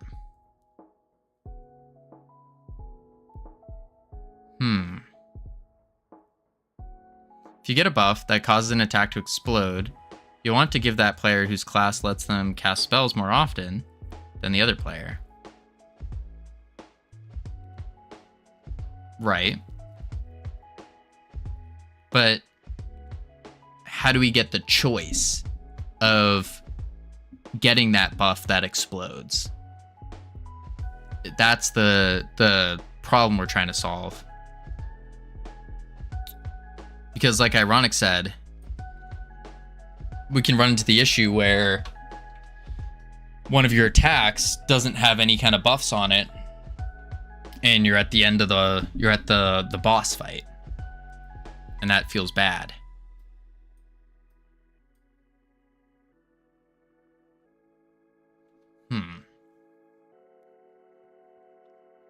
You roll the concept of your attack explodes, and then select which attack you apply that buff to.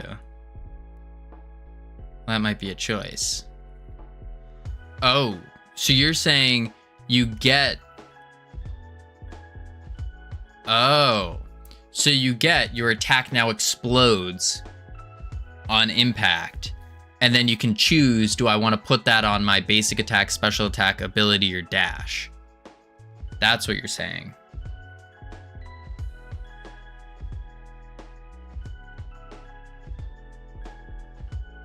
Yes. Okay.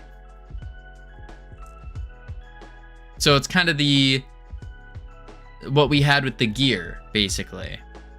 Like the gear would do similar to the gear, I guess, ish.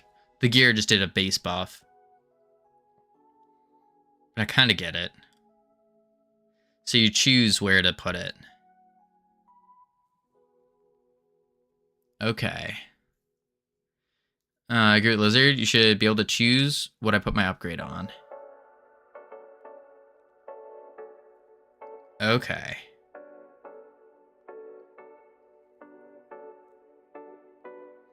And then if you wanted to, you could just slap... I want to choose between 3 random abilities with 3 random upgrades. Because dash would mean you explode if you dash into an enemy. Then combine that with the skill where you take less explosion damage doing a move. I don't like the idea of explosion hurting you. Like an ability you do that hurts yourself. I haven't been a fan of that. But I know what you're saying. Okay. Well, gotta go to work. Have a good stream. Hope everything turns out good. Catch you later. Sounds good, Mystical. Appreciate you being here.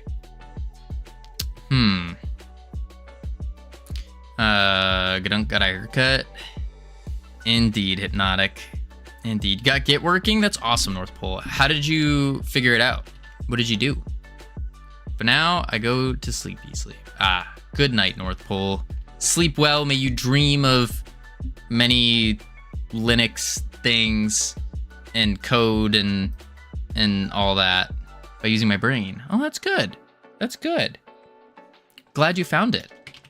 I know it's been missing for a while and stuff, so a little bit I do have. Okay, now I feel bad. I'm sure your brain is adequate size and compared to a bird.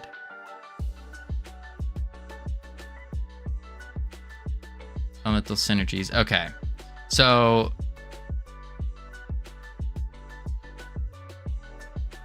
we could still go with the element stuff.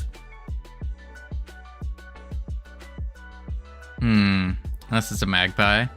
Those things I think are, if I remember right, those things are smart, aren't they? They're like crows. Or are those ones really dumb? It's one of the two.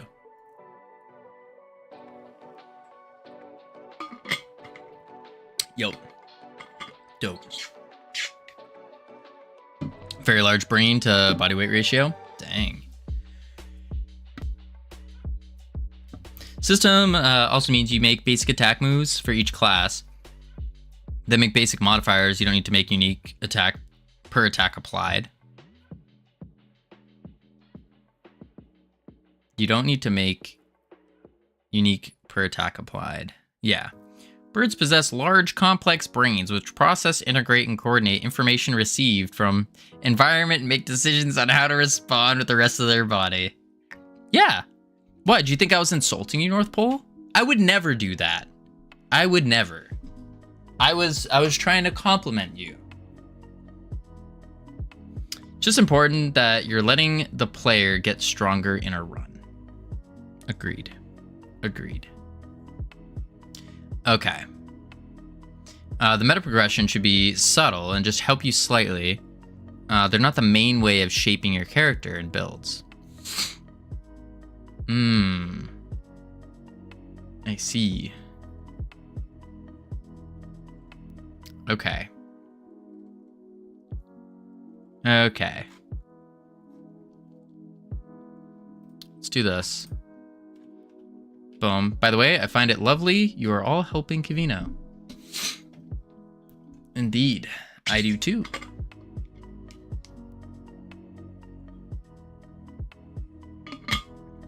All right.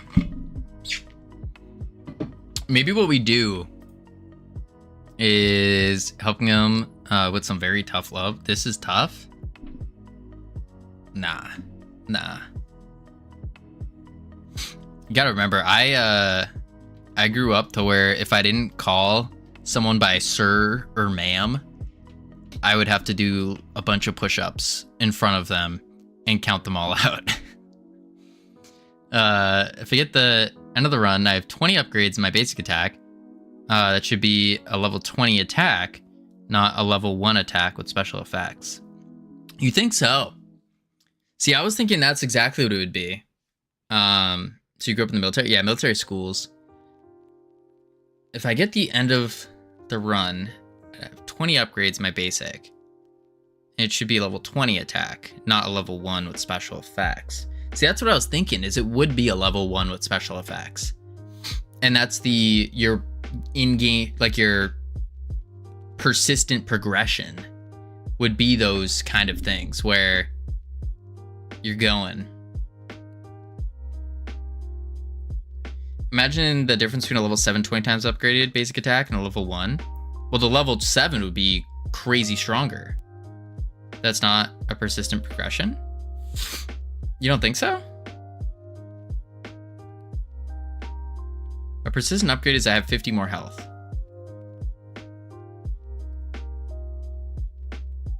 Getting the session base is more important than the permanent.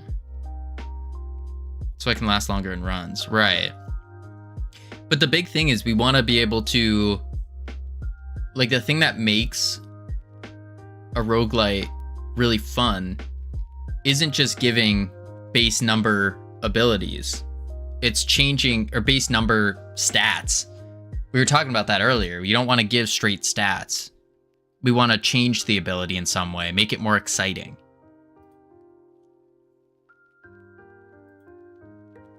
Not that I just have the best build that steamrolls me. That steamrolls me to the end of the game without any upgrades. Well, I don't think that would ever be the case. Because if you're going and you're playing in a really difficult level, let's say.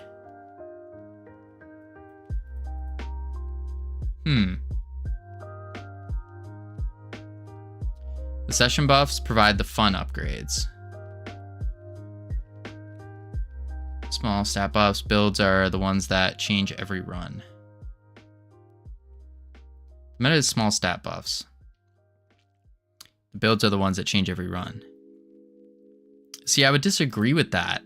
Even looking at Hades 2, you do get things that, by the way, did you cut your hair? No. Then you're just wrong. Like, for example, in Hades 2, you have your daggers, right? And your daggers will do... That's a dagger. You have your daggers, and you have different versions of the dagger. So one of them is if I hold the main attack, I dodge something. Another one is increase backstab damage by 100%. Another one is you explode with blank, like with the. They basically just change what the weapon does. Which would be what our persistent buffs would do.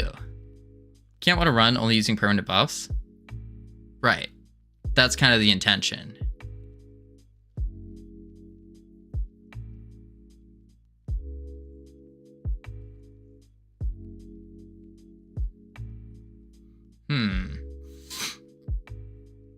Can't win a run only using permanent. Projectile that shoots 7 times. Is 7 times as strong at level 0. Yeah. I think we're looking too much at the specific of what was a placeholder. Like the shooting multiple bolts. I don't think that's a good play. I don't think so. I don't think that makes much sense. Maybe it does, but for certain abilities, but it's not going to be like we just increase bolts every time.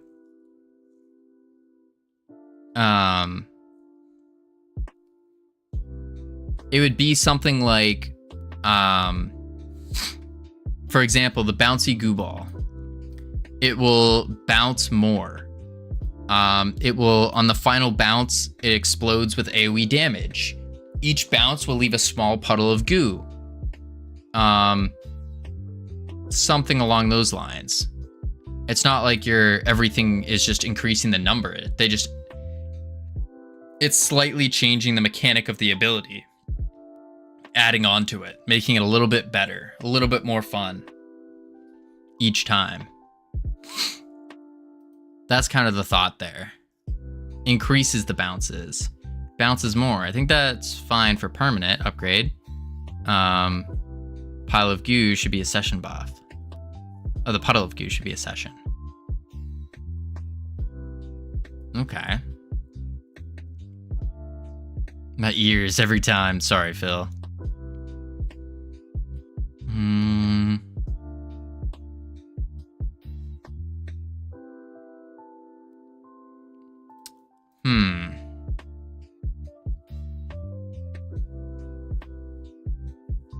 Okay. We need to go back to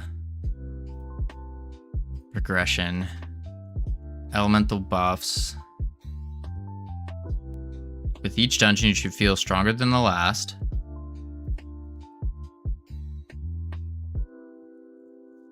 And I guess the other thing is, we're not doing like you're repeating the same map. We're also doing a difficulty to it, which we have for the enemies, where you can change their stats. So the enemy's stats would increase with each, if it's like a tower, for example, with each floor you complete. Each floor has 4 rooms plus a boss. And it's like, okay, I beat that stage. So if you're on floor, say, floor 10, and you team up with your buddy who's on floor 1, maybe you should just crush floor 1. Because you should be stronger. Look, yeah, I kind of want to steal the ideas I'm giving you.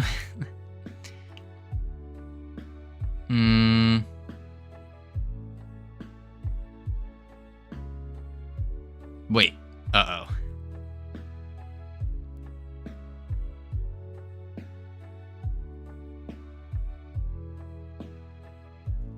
So a high-level player can join a low-level player and just beat the game for them?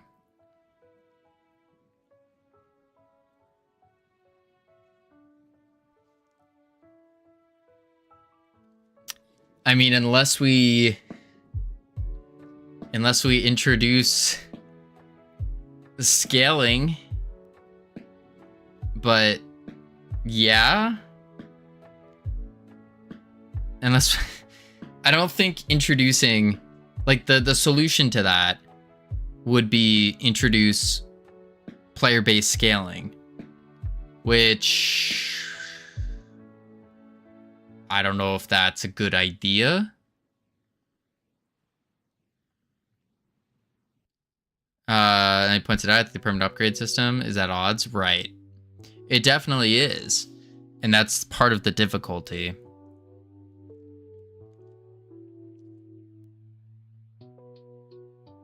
I mean, how difficult is player-based scaling? So, for example, if I'm level... Let's say I am a goo wizard that is level 10. A level 10 goo wizard. Goo wizard. And my buddy is a level 1 warrior. And we're on the same... We're at the same... We start off at level 1 because he's level 1. Just joined the game. Assume everyone's on the same level. How much extra health and damage do enemies deal? Well, that's the thing. We would have, like, you can't do,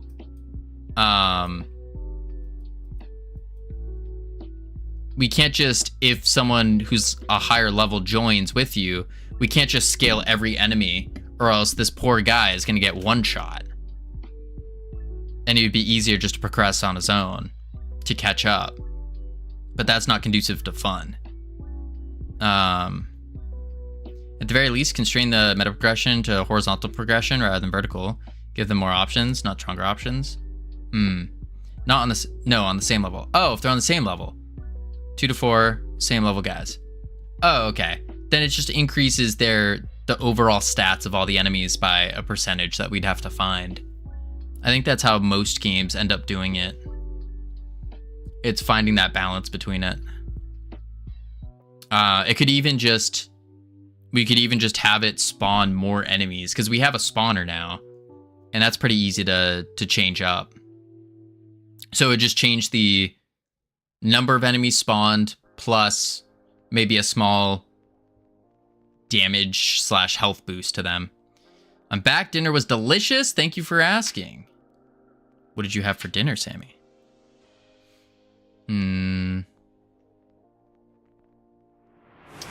To do. Summon dark magic to fix his bug. Sacrifice 2 rubber ducks already. Popeye's chicken. Oh, fancy. Fancy, fancy. There's no bugs here, though, Phil. There's no bugs. Oh, Das Razor. Thank you for the goose. G. 8, 1, 3, 3, 4. 25 July 24 25. I almost said 2014. Well, it was good we remember this game is supposed to be multiplayer, so we can figure this out. Yes. I think multiplayer is kind of a requirement. Oh, it's definitely a requirement. I'm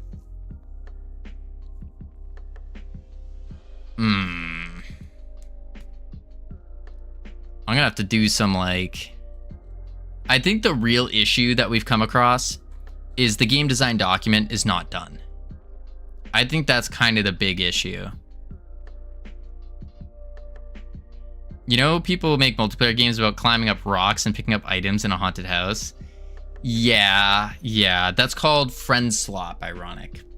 That's called friend slop. We're not making friend slop. Not like 60,000 combinations of spells and levels on infinite dungeons. See, but that's the thing. Like, if we look at the trend lines and how games are trending, it usually follows a pretty simple path. You start basic, and then it gets more complex, and then it goes back down to basic. Friend Slop gets 30k wishlists? Yes, but by the time we finish this, it's not going to be, like, Friend Slop is going to be at the next level. So then we're going to be making a Friend Slop game in a year from now that is going to be below in tier compared to all the other Friend Slops, no matter how unique we make it. And so mark my words, in about a year's time, the friend slop genre is going to become more sophisticated, and there's going to be more exciting different changes that would happen, such as having progression and having this kind of style to it. That's the hypothesis I'm running on, and I'm pretty confident in it. Pretty confident. And that's why we're getting a head start on it. Yeah. Anyways, we got ads playing. We're going to check on the words real quick, head into level 1. And then I will be right back, and we will do it. We will continue figuring this stuff out. You think I'm a Rizzler, Camilos? The leads crack. Okay. I'll be right back.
Okana, thank you for the follow. Welcome to the team. You now have access. Welcome people to the team. Boom. All right. We'll finish out these words and then we'll get back to figuring this out.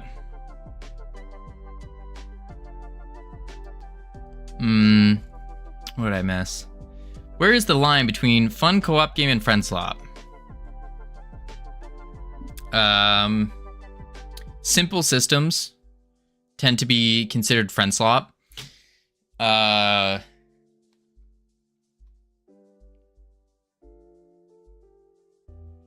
think no progression. I really think progression is a indicator as well. I think so.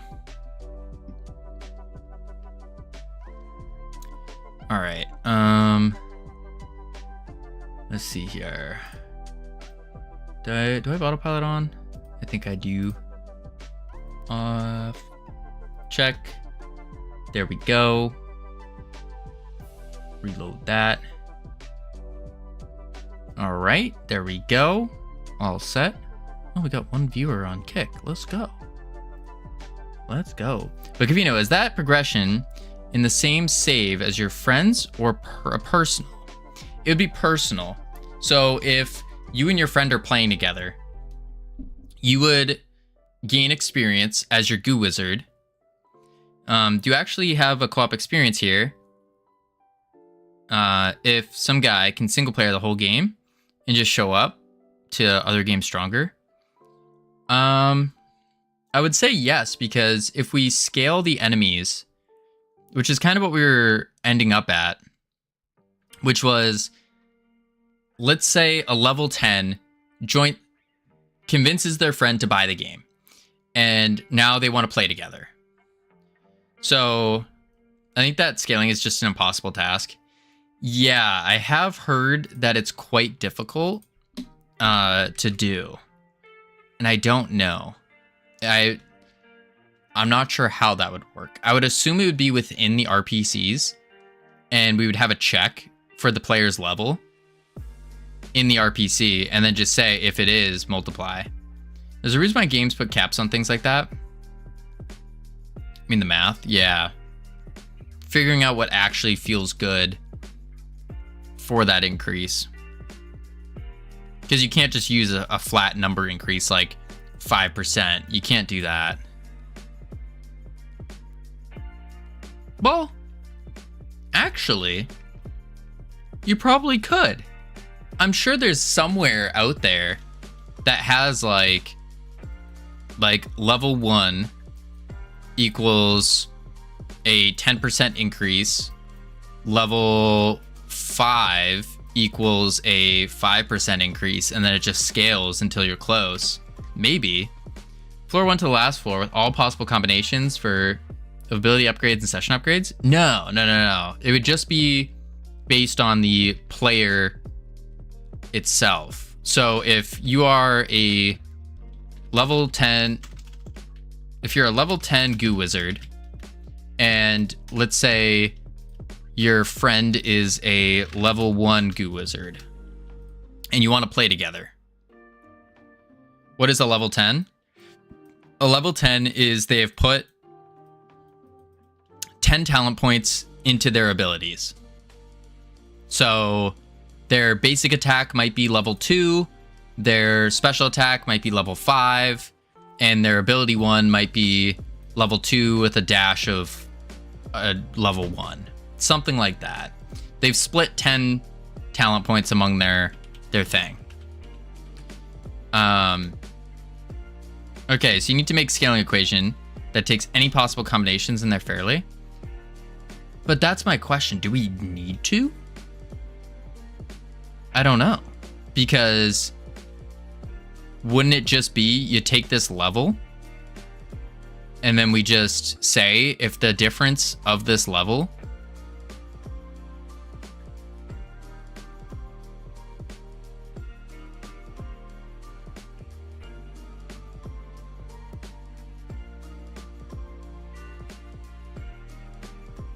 like for example, if they are 10 levels higher than the first, if we're on level 1, and we have, it's designed for this guy, and this guy comes and joins in, then this guy, the level 10 guy, the ones he's facing have a 50% damage boost and damage and health boost. Yes, we're just making WoW now. Not a roguelite or a co-op game. We're making a co-op game. It's not an MMO. You just have abilities and scaling and stuff.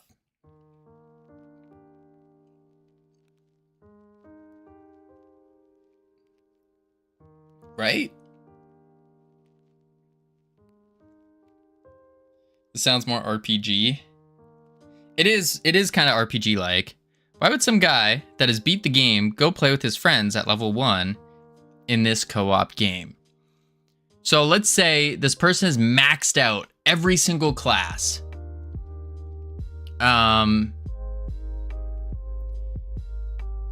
Just to show off his epic abilities and that are now scaling down and don't kill anything. That's insane. No, we would probably have some kind of additional progression. I don't know where I put it. I think I put it here. I had an idea for additional progression for like lobby upgrades, so you can make your lobby look cooler. Something like a peak lobby where you have your airplane terminal thing, and maybe you can put in like little trophies or something. Why am I playing this game solo? To go play with friends that have not played the game so I can scale down. Why am I playing this game solo? To go play with friends. You're making an MMO. Not a co-op experience.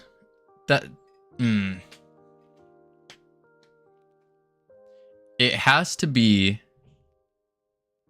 I know Covino will hate this, but who even plays roguelikes for multiplayer experiences? That's the thing. They don't exist. They're not like... There aren't many roguelites that are multiplayer. I'm sure there are out there, but not many. And that's what we're trying to crack. All of these issues go away if the meta progression consists of more options instead of stronger options. More options instead of stronger options. Okay. When I play co-op with my friends in Halo, we are both starting at the first level with the same guns. True. What up, Oik? Have to be just here to lurk and work. Hope everyone has no audio. Wait. Hi, Oik. There we go. No audio, no problem. Or there's no haze-like meta progression. Blatro Binding of Isaac doesn't have that kind of progression. I prefer those games. Yeah, those are roguelikes. Those are not roguelites. If I understand them correctly. Haven't played them, so don't quote me. But like means there's no progression. Light means there is a progression.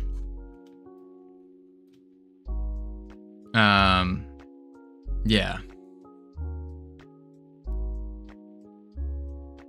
Interesting. I've never had that. Kick just told me when Hypnotic went live. You see how insane this is? I don't take my elite laser sword and rocket launcher from the last level to the level 1 campaign, which don't kill grunts because I'm scaling down, so I can't beat this game for them. That's true. Yeah, I see that. The problem is we want some sort of progression. Long-term, permanent progression.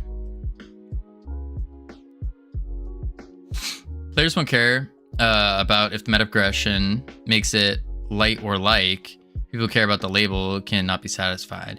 No, the label is just helping us determine what it is.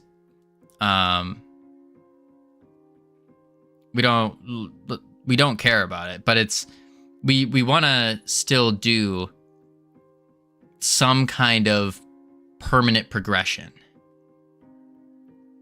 by unlocking new classes, new things to find in a run, challenges, difficulty modes. We could do that. We could do unlock new classes. But now we're moving into territory of creating a bunch of classes. Too many. Maybe. Maybe that's not a bad idea.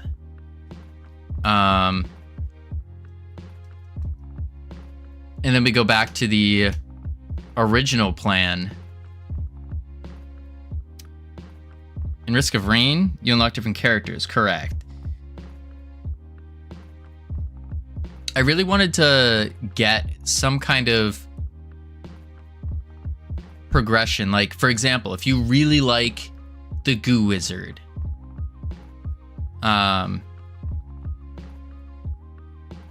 if you really like the Goo Wizard, I want there to still be some kind of progression for it.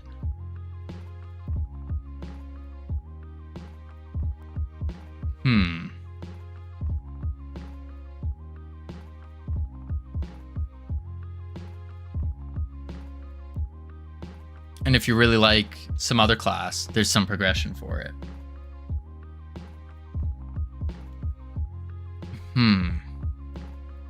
Alternate abilities. Okay. Time for me to get supper and go swim. Learn Flutter Kick. Let's go, Lizard. Let me know how it goes.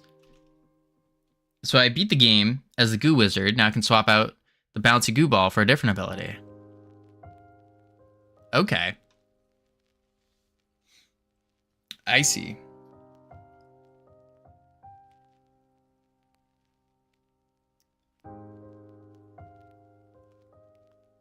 So it's almost like a mastery. Like we're having a class mastery. Unlocks new versions of basic attack, special attack, ability 1, and dash. Something like that.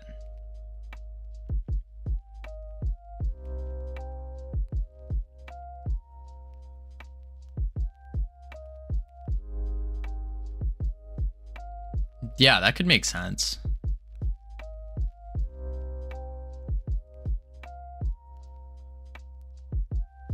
And then we could tie that to Steam achievement, and even a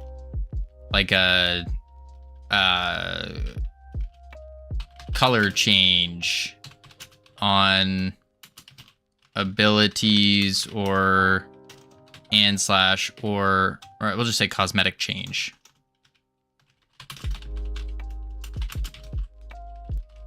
For abilities / gear.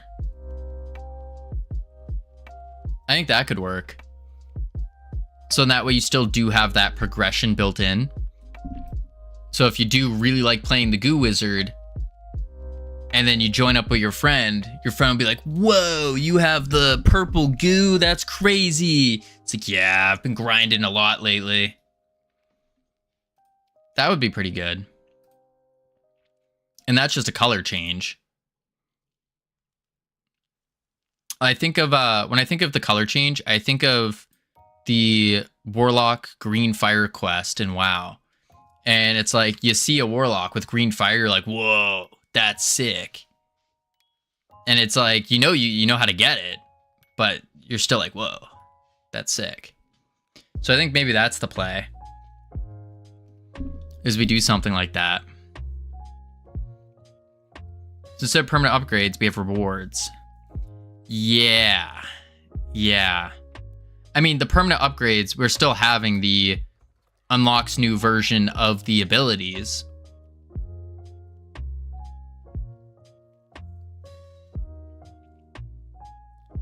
Some are cosmetics, some are new gameplay elements. Yeah.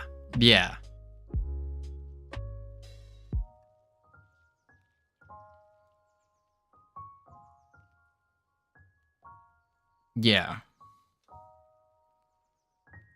And then what we can do is... And then the things that can... But then that brings us back to what are we modifying?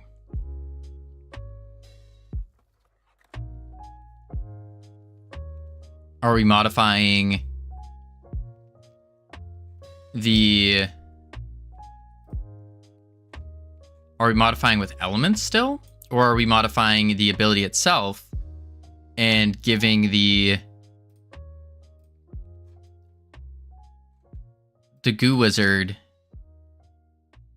can now do X, Y, and Z as you level up? Then it feels too repetitive if we do that. Just elements. Fire can make my basic attack shoot faster. True. Like, I guess air would do that. Yeah.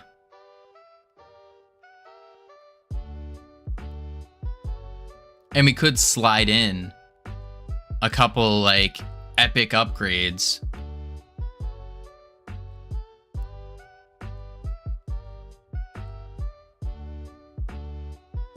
Of some sort. Where it just straight up changes the ability.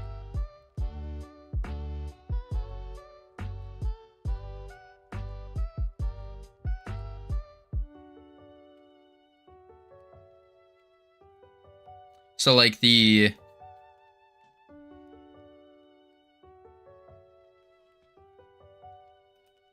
Because I like the idea of like getting an ability where on final bounce it explodes in AoE damage.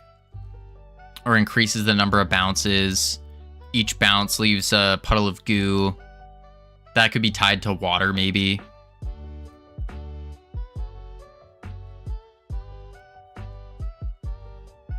Goo now returns in oozling. I think that's kind of cool.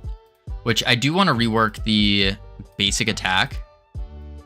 Forget the element part for the time being. Make upgrades that are cool, not upgrades that fill a premise. I think these are cool upgrades. I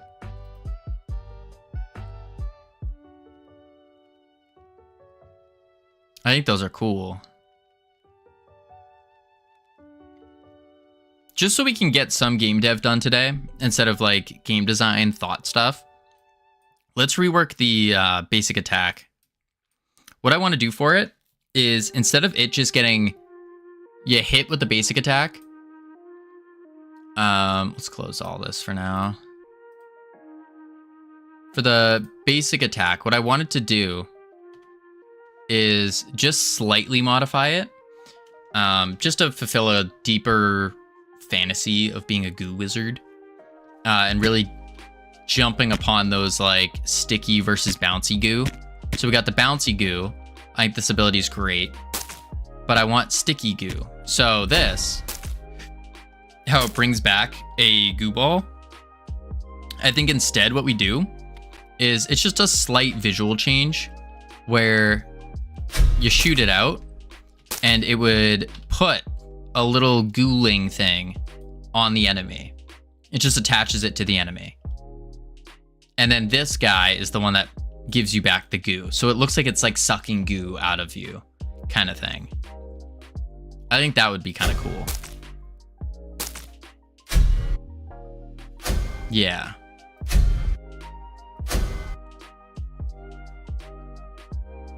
I think that would be kind of neat. And we can have a maximum of like 3 on an enemy. And that way it's more of a stick. Does that make sense? I think that's cool. Oops. There we go. So let's go to our basic attack.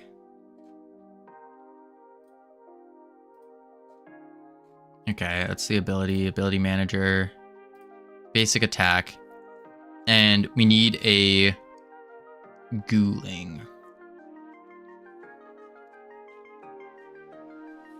Yeah. So I need to make a little ball of goo. To do that, I could hop into Blender and make him, but I think for now we're just gonna stick with programmer art Gooling. And then it's just a mesh with a hemisphere. Like so. Drop the height down. Let's scale it to 0.125 and 0.25. Little guy like this. Boom. We're gonna do body. Add another mesh. And we'll just do two capsules. 0.125, 0.5. Even smaller. Oops.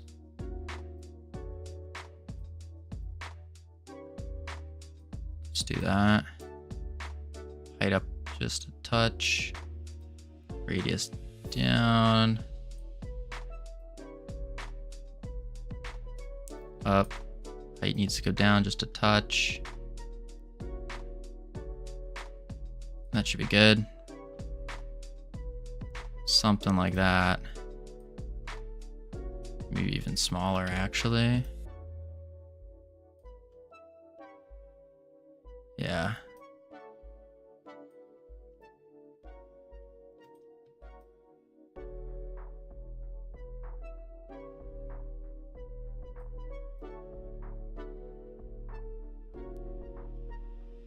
Like that.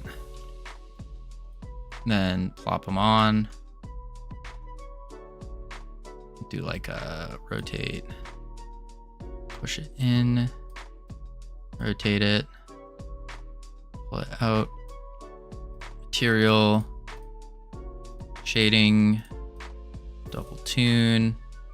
Albedo. Black. Something like that. And then I duplicate. Bring it over. This eye. Yeah, it should be good. Something like that. And then we do body, standard, and we'll do a double tune. Actually, we'll do a shader. And we'll just put on our goo. There we go. I don't need to look at that. Parameters. Green. I like to go darker green in the first one. And then a lighter green. Like so. There it is. Cool. We can even do a... no, I don't need that. Do a little noise. And then we'll do... Let's do a good old Perlin ping pong. Probably with the domain warp on it. So it looks a little gooier. Maybe. Needs to be seamless in a normal map. And then we can reduce the frequency. Kind of like that. I mean, it probably is not even needed, actually. Just keep it like this. Not normal map. I think that's fine. That's actually... noise. Yeah, I think that's fine. Kind of like that. Just no texture. Yeah.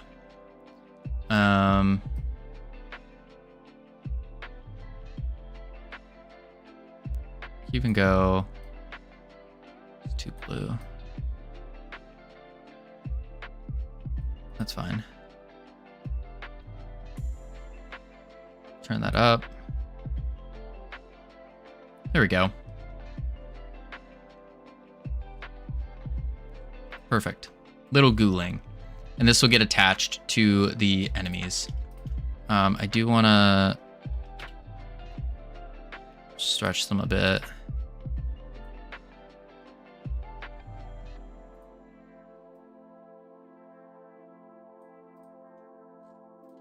there we go.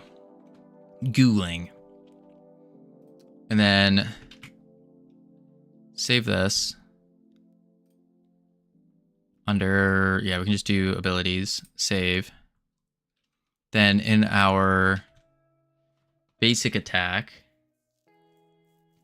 Goo Wizard basic attack projectile.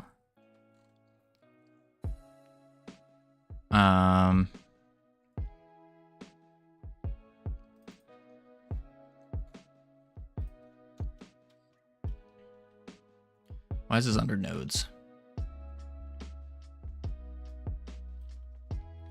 Packed scenes. Export var ghouling scene. And then we can do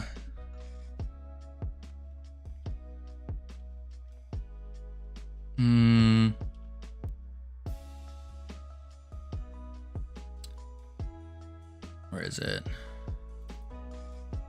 Here. Quick load. Ghouling. Okay, save that. Add a script to this guy. Save. Class name. Ghouling. A lot of packing here. Indeed, Chasing Sunday. Indeed. We can do var squit squish anim. I did var funk squish anim. Then we just take the body. Let's actually just do var tween create tween. Do it up here though.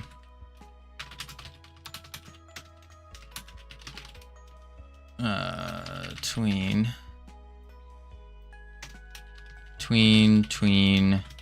property body mesh, actually body, and then I just do scale y.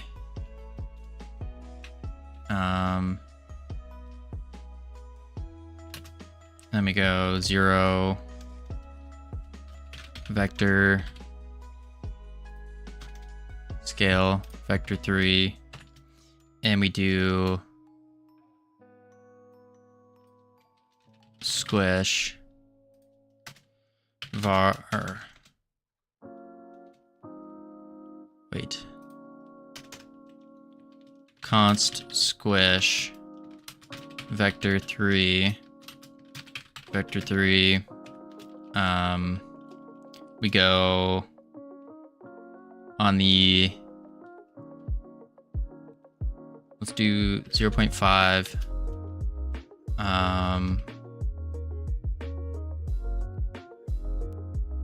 no, this one needs to be 0.5. This needs to be 1.5. So it extends out. Squish. And then over the course of 0.5.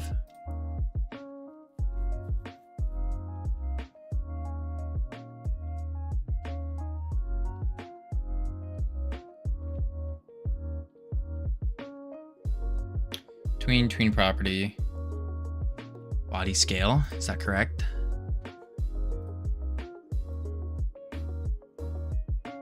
Yeah. And that would bring us to 0.5, 1.5, 0.5.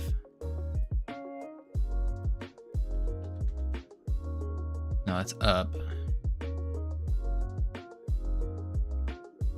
So I did 1.5, 0.5, 1.5.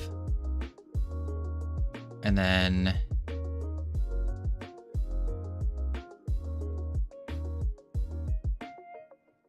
back to 1. Something like that. So I did 1.5, 0.5, 1, and then constant. Can I read the GDD for this? If it existed, sure. Squish, stretch, vector 3, vector 3, 0, 5, 1, 5, 0, 5, const, norm, normal. I think that's already a call though. Equals 1. Yeah, the GDD is not done yet, which kind of is a big problem. It's something I wanted to do yesterday. Just didn't have the time, unfortunately. 0, 2, 5. Tween property body scale. I have an idea. I make it, and you make what I write. What's your idea? I'm always down to try new ideas out.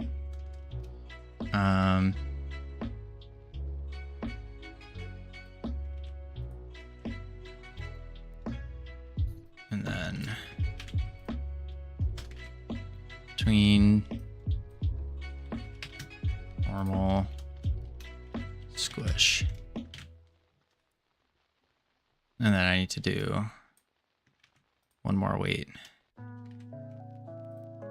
Boom. Wow, killer. Let me ask you something, Chasing Sunday. How many people did it take to make WoW? How many? Around 50. How many people are here right now that would be willing to take part in this endeavor? Me. Okay. You got 2 people.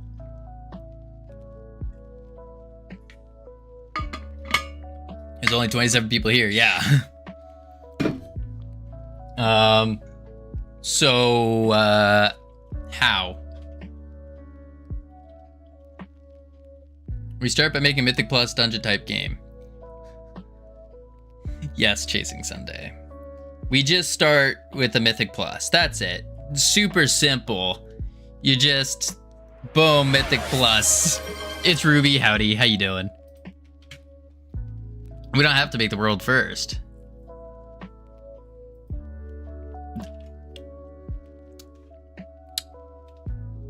Chasing Sunday, I think you're underestimating how difficult it is to make Mythic Plus. When WoW came out, only half the game was done. They used the leveling process to give them time to get more done. Right. But I still think you're underestimating a lot. Infinite recursion. It was purposefully infinite recursion. That was the intention.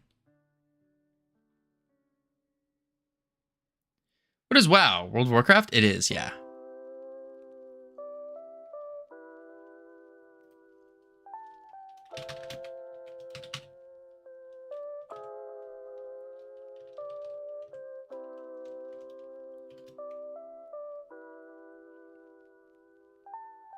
Nope.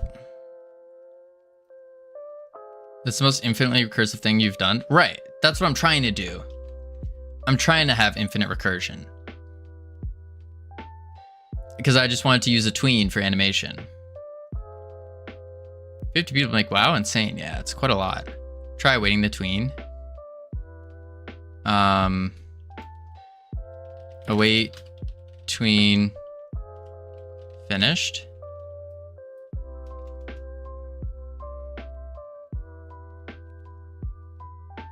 And create it in there.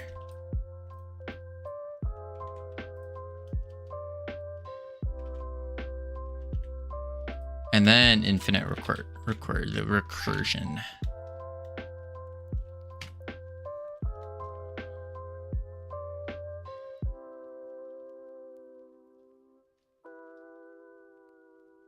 There we go. Where's our little guy? There he is. Look at him. He's squishing. He's so cute. Wow. I just need him to be a little bit faster. A little bit faster. And then I could do some eases as well, but probably don't need to worry about that right now. Problems making a WoW game will always be the networking. We don't have the money or knowledge, TBH. Yeah. What do you think of WoW now? Is thousands of people working on it? I don't think there's thousands. I think there's hundreds, but I don't think thousands. I think realistically, it's probably like 250.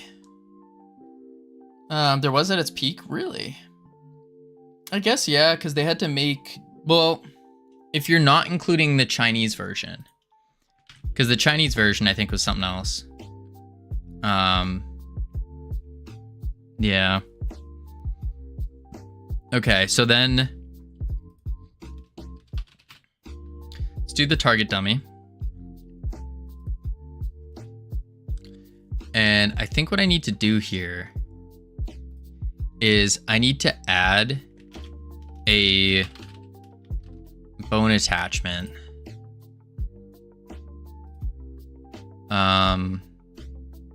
To the head.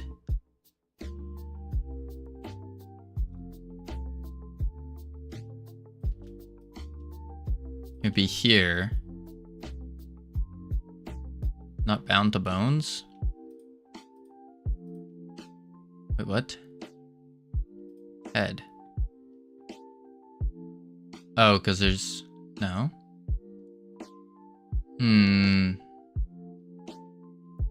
Still took those 50 or so 5 years to release a viable product, true. And they all had experience making SNES type of games in Warcraft, so yeah. True. Okay, that worked.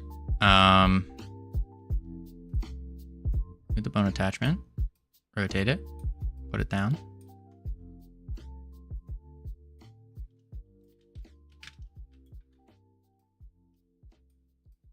So I'm gonna have to make a bone attachment for every enemy.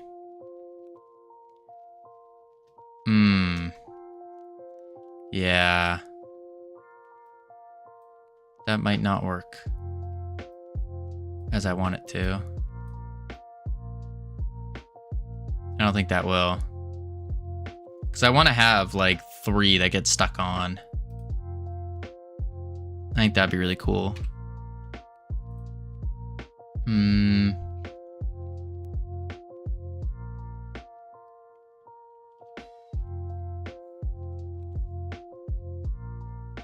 How do we do that? You don't have to?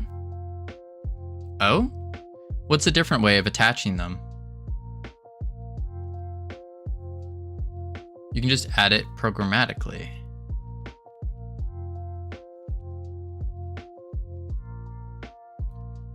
So I don't need a bone attachment on the enemies, rather... because if I just do add a bone attachment to a random bone... okay.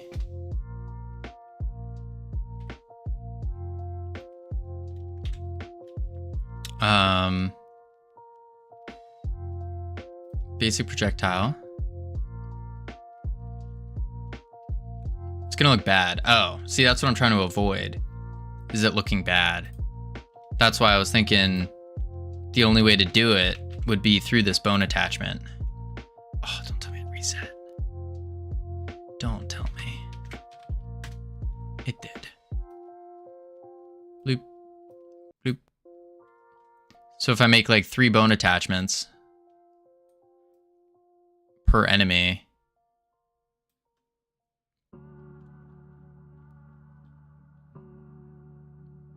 What about create a bone at X0 or something?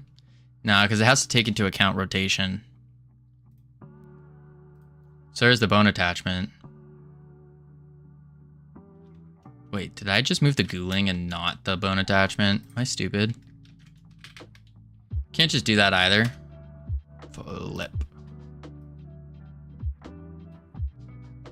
I can't just go here and then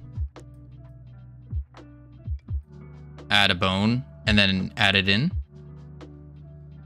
The bone attachment's where the bone is. Right, so I have it to the head, which I guess the head is kind of non-existent in this model.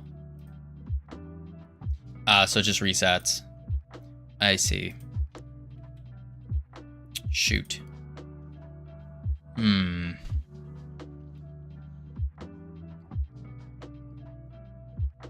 Because I thought that'd be really cool if we could do that. Like, really cool.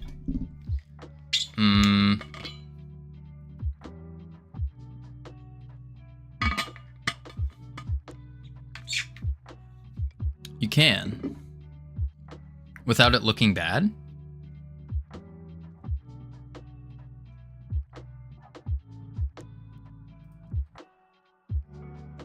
There's the painful manual way, and then there's the thing that's going to work 90% of the time.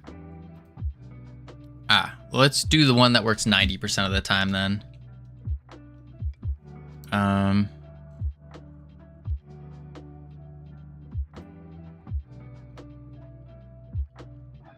Take damage.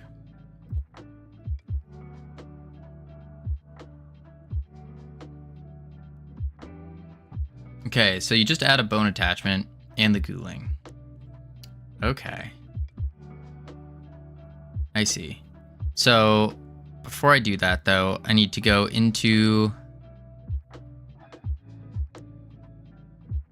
here, because what we're doing is we're altering the mesh. Ooh.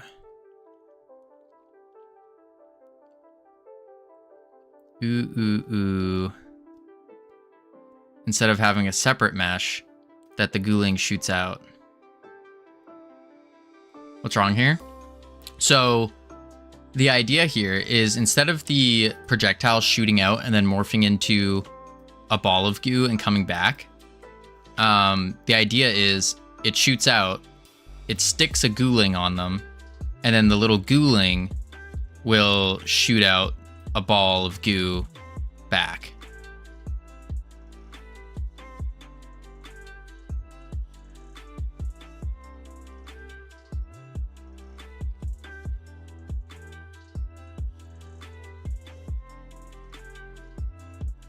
So the idea here is you can put some ghoulings on enemies,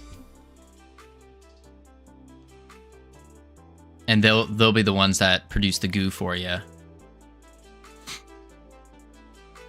That way it kind of encourages you to pull big, but without pulling big, you know?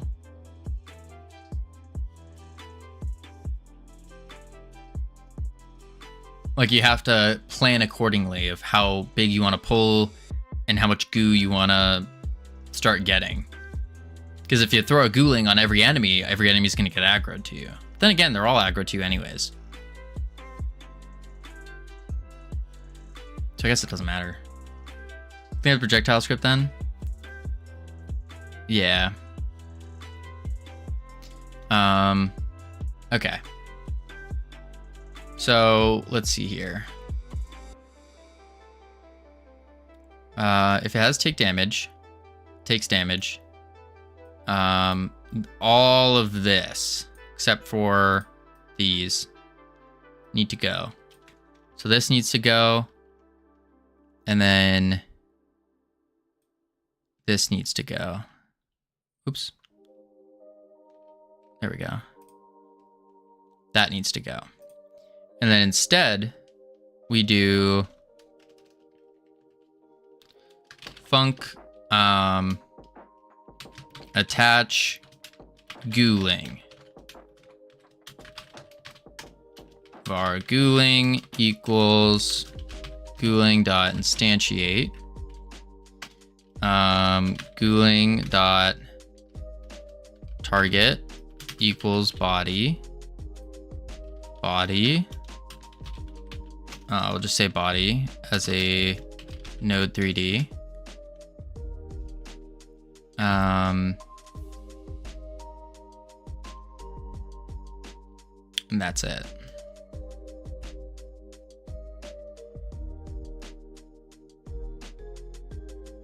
Yeah. And now we need to attach a bone. Body dot skeleton dot add child. We need a new bone. Bone attachment equals bone attachment 3D dot new. Add the bone attachment, and then bone attachment add child ghouling.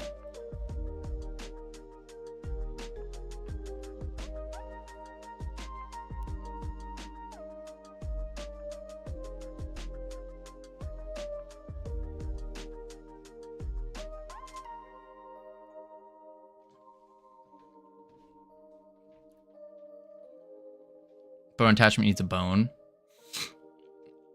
Ooh, good point. It has to be after we add it, right? Bone attachment dot bone name. Maybe bone index? No, because it needs both a name and an index.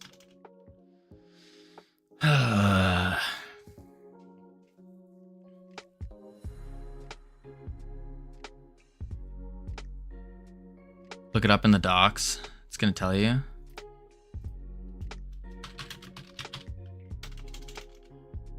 Bone. We have the bone name as a string. An index. Either dynamically copy or override. Index of the attached bone. Name of the attached bone. Get skeleton.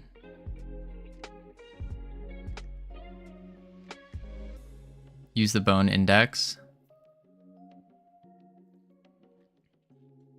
Bone index.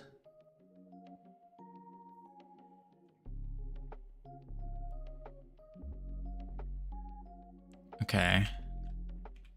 So then I do bone attachment dot bone index equals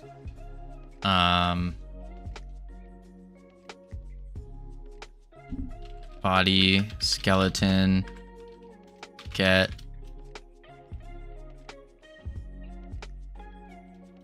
bone index, but I need to do like a random one, don't I?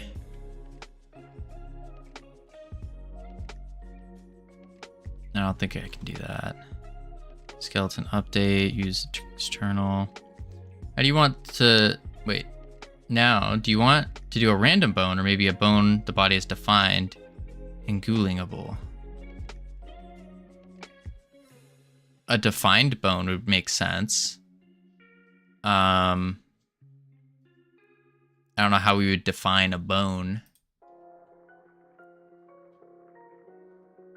So if I do like head, howdy cam. Metadata.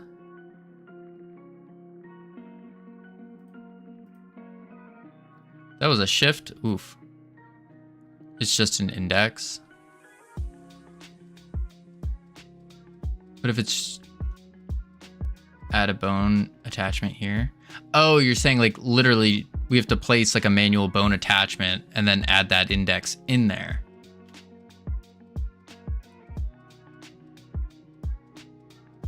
Everything broke. What a way to be welcome back. Oof.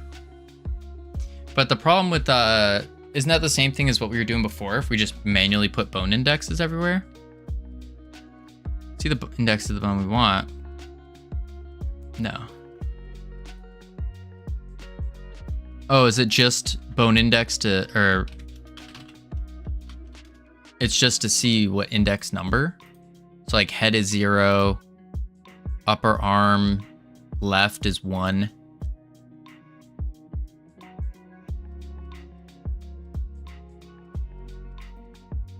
So I could do like a random range of 1 and 10.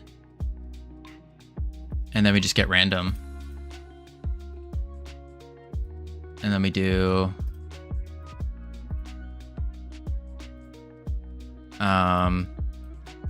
equals Randy range 0, 10. All of your skeletons have, or all your characters are skeletons, right? Yeah. Why don't they have a list of bones they allow ghoulings to be attached to? I think that would make sense. But what would that look like?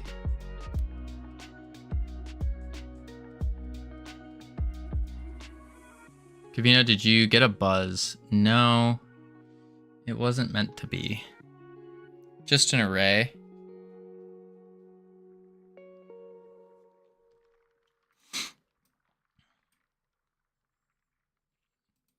Okay, so we'd have to go on the enemies themselves and add an array of ghoulingable bones. Yeah, I'm gonna do 1 through 10 first, and then replace with array of selected bones as ghoulingable. And then we add child ghouling. And then in the ghouling, we can have a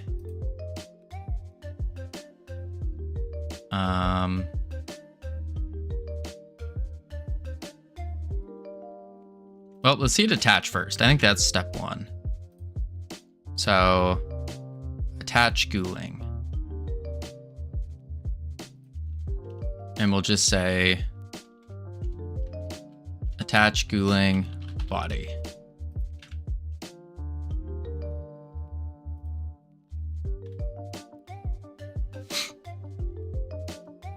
Oh boy. Running out of time.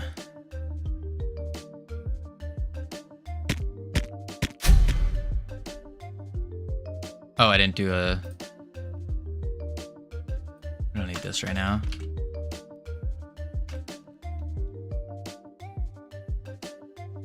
You're not going to see him now because he's at 0, 0 on the body, probably. Ooh, probably. Oh. Oh, because I didn't do... The body doesn't have a node for skeleton. As skeleton 3D.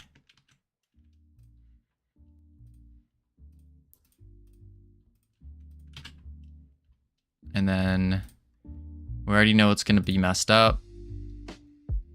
So I could do ghouling dot basis equals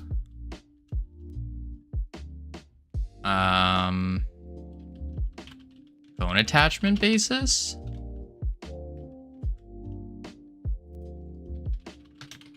Like that. Although that's not going to be at the tip of it. It's just going to be exactly where it is. Let's see what it does. Boom, boom, boom. Bow, bow. Okay. Ew. There it is. It's actually not bad, actually. It's not terrible.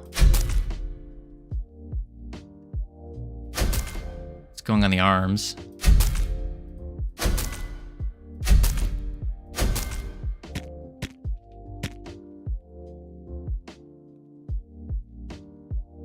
It's on the weird bones, but yeah. It is meant to be relatively small. The little ghouling. Okay. It is kind of... It's kind of small. It won't work on anyone else though, because I don't have a skeleton on. How did I miss? Yeah. There's no skeleton on the others. Okay. So we need to add, actually, to do, add skeleton, add var skeleton to every enemy as well. And then we can commit that. Okay. That will have to be the play. I think so. Think so. Yeah. Let's do that.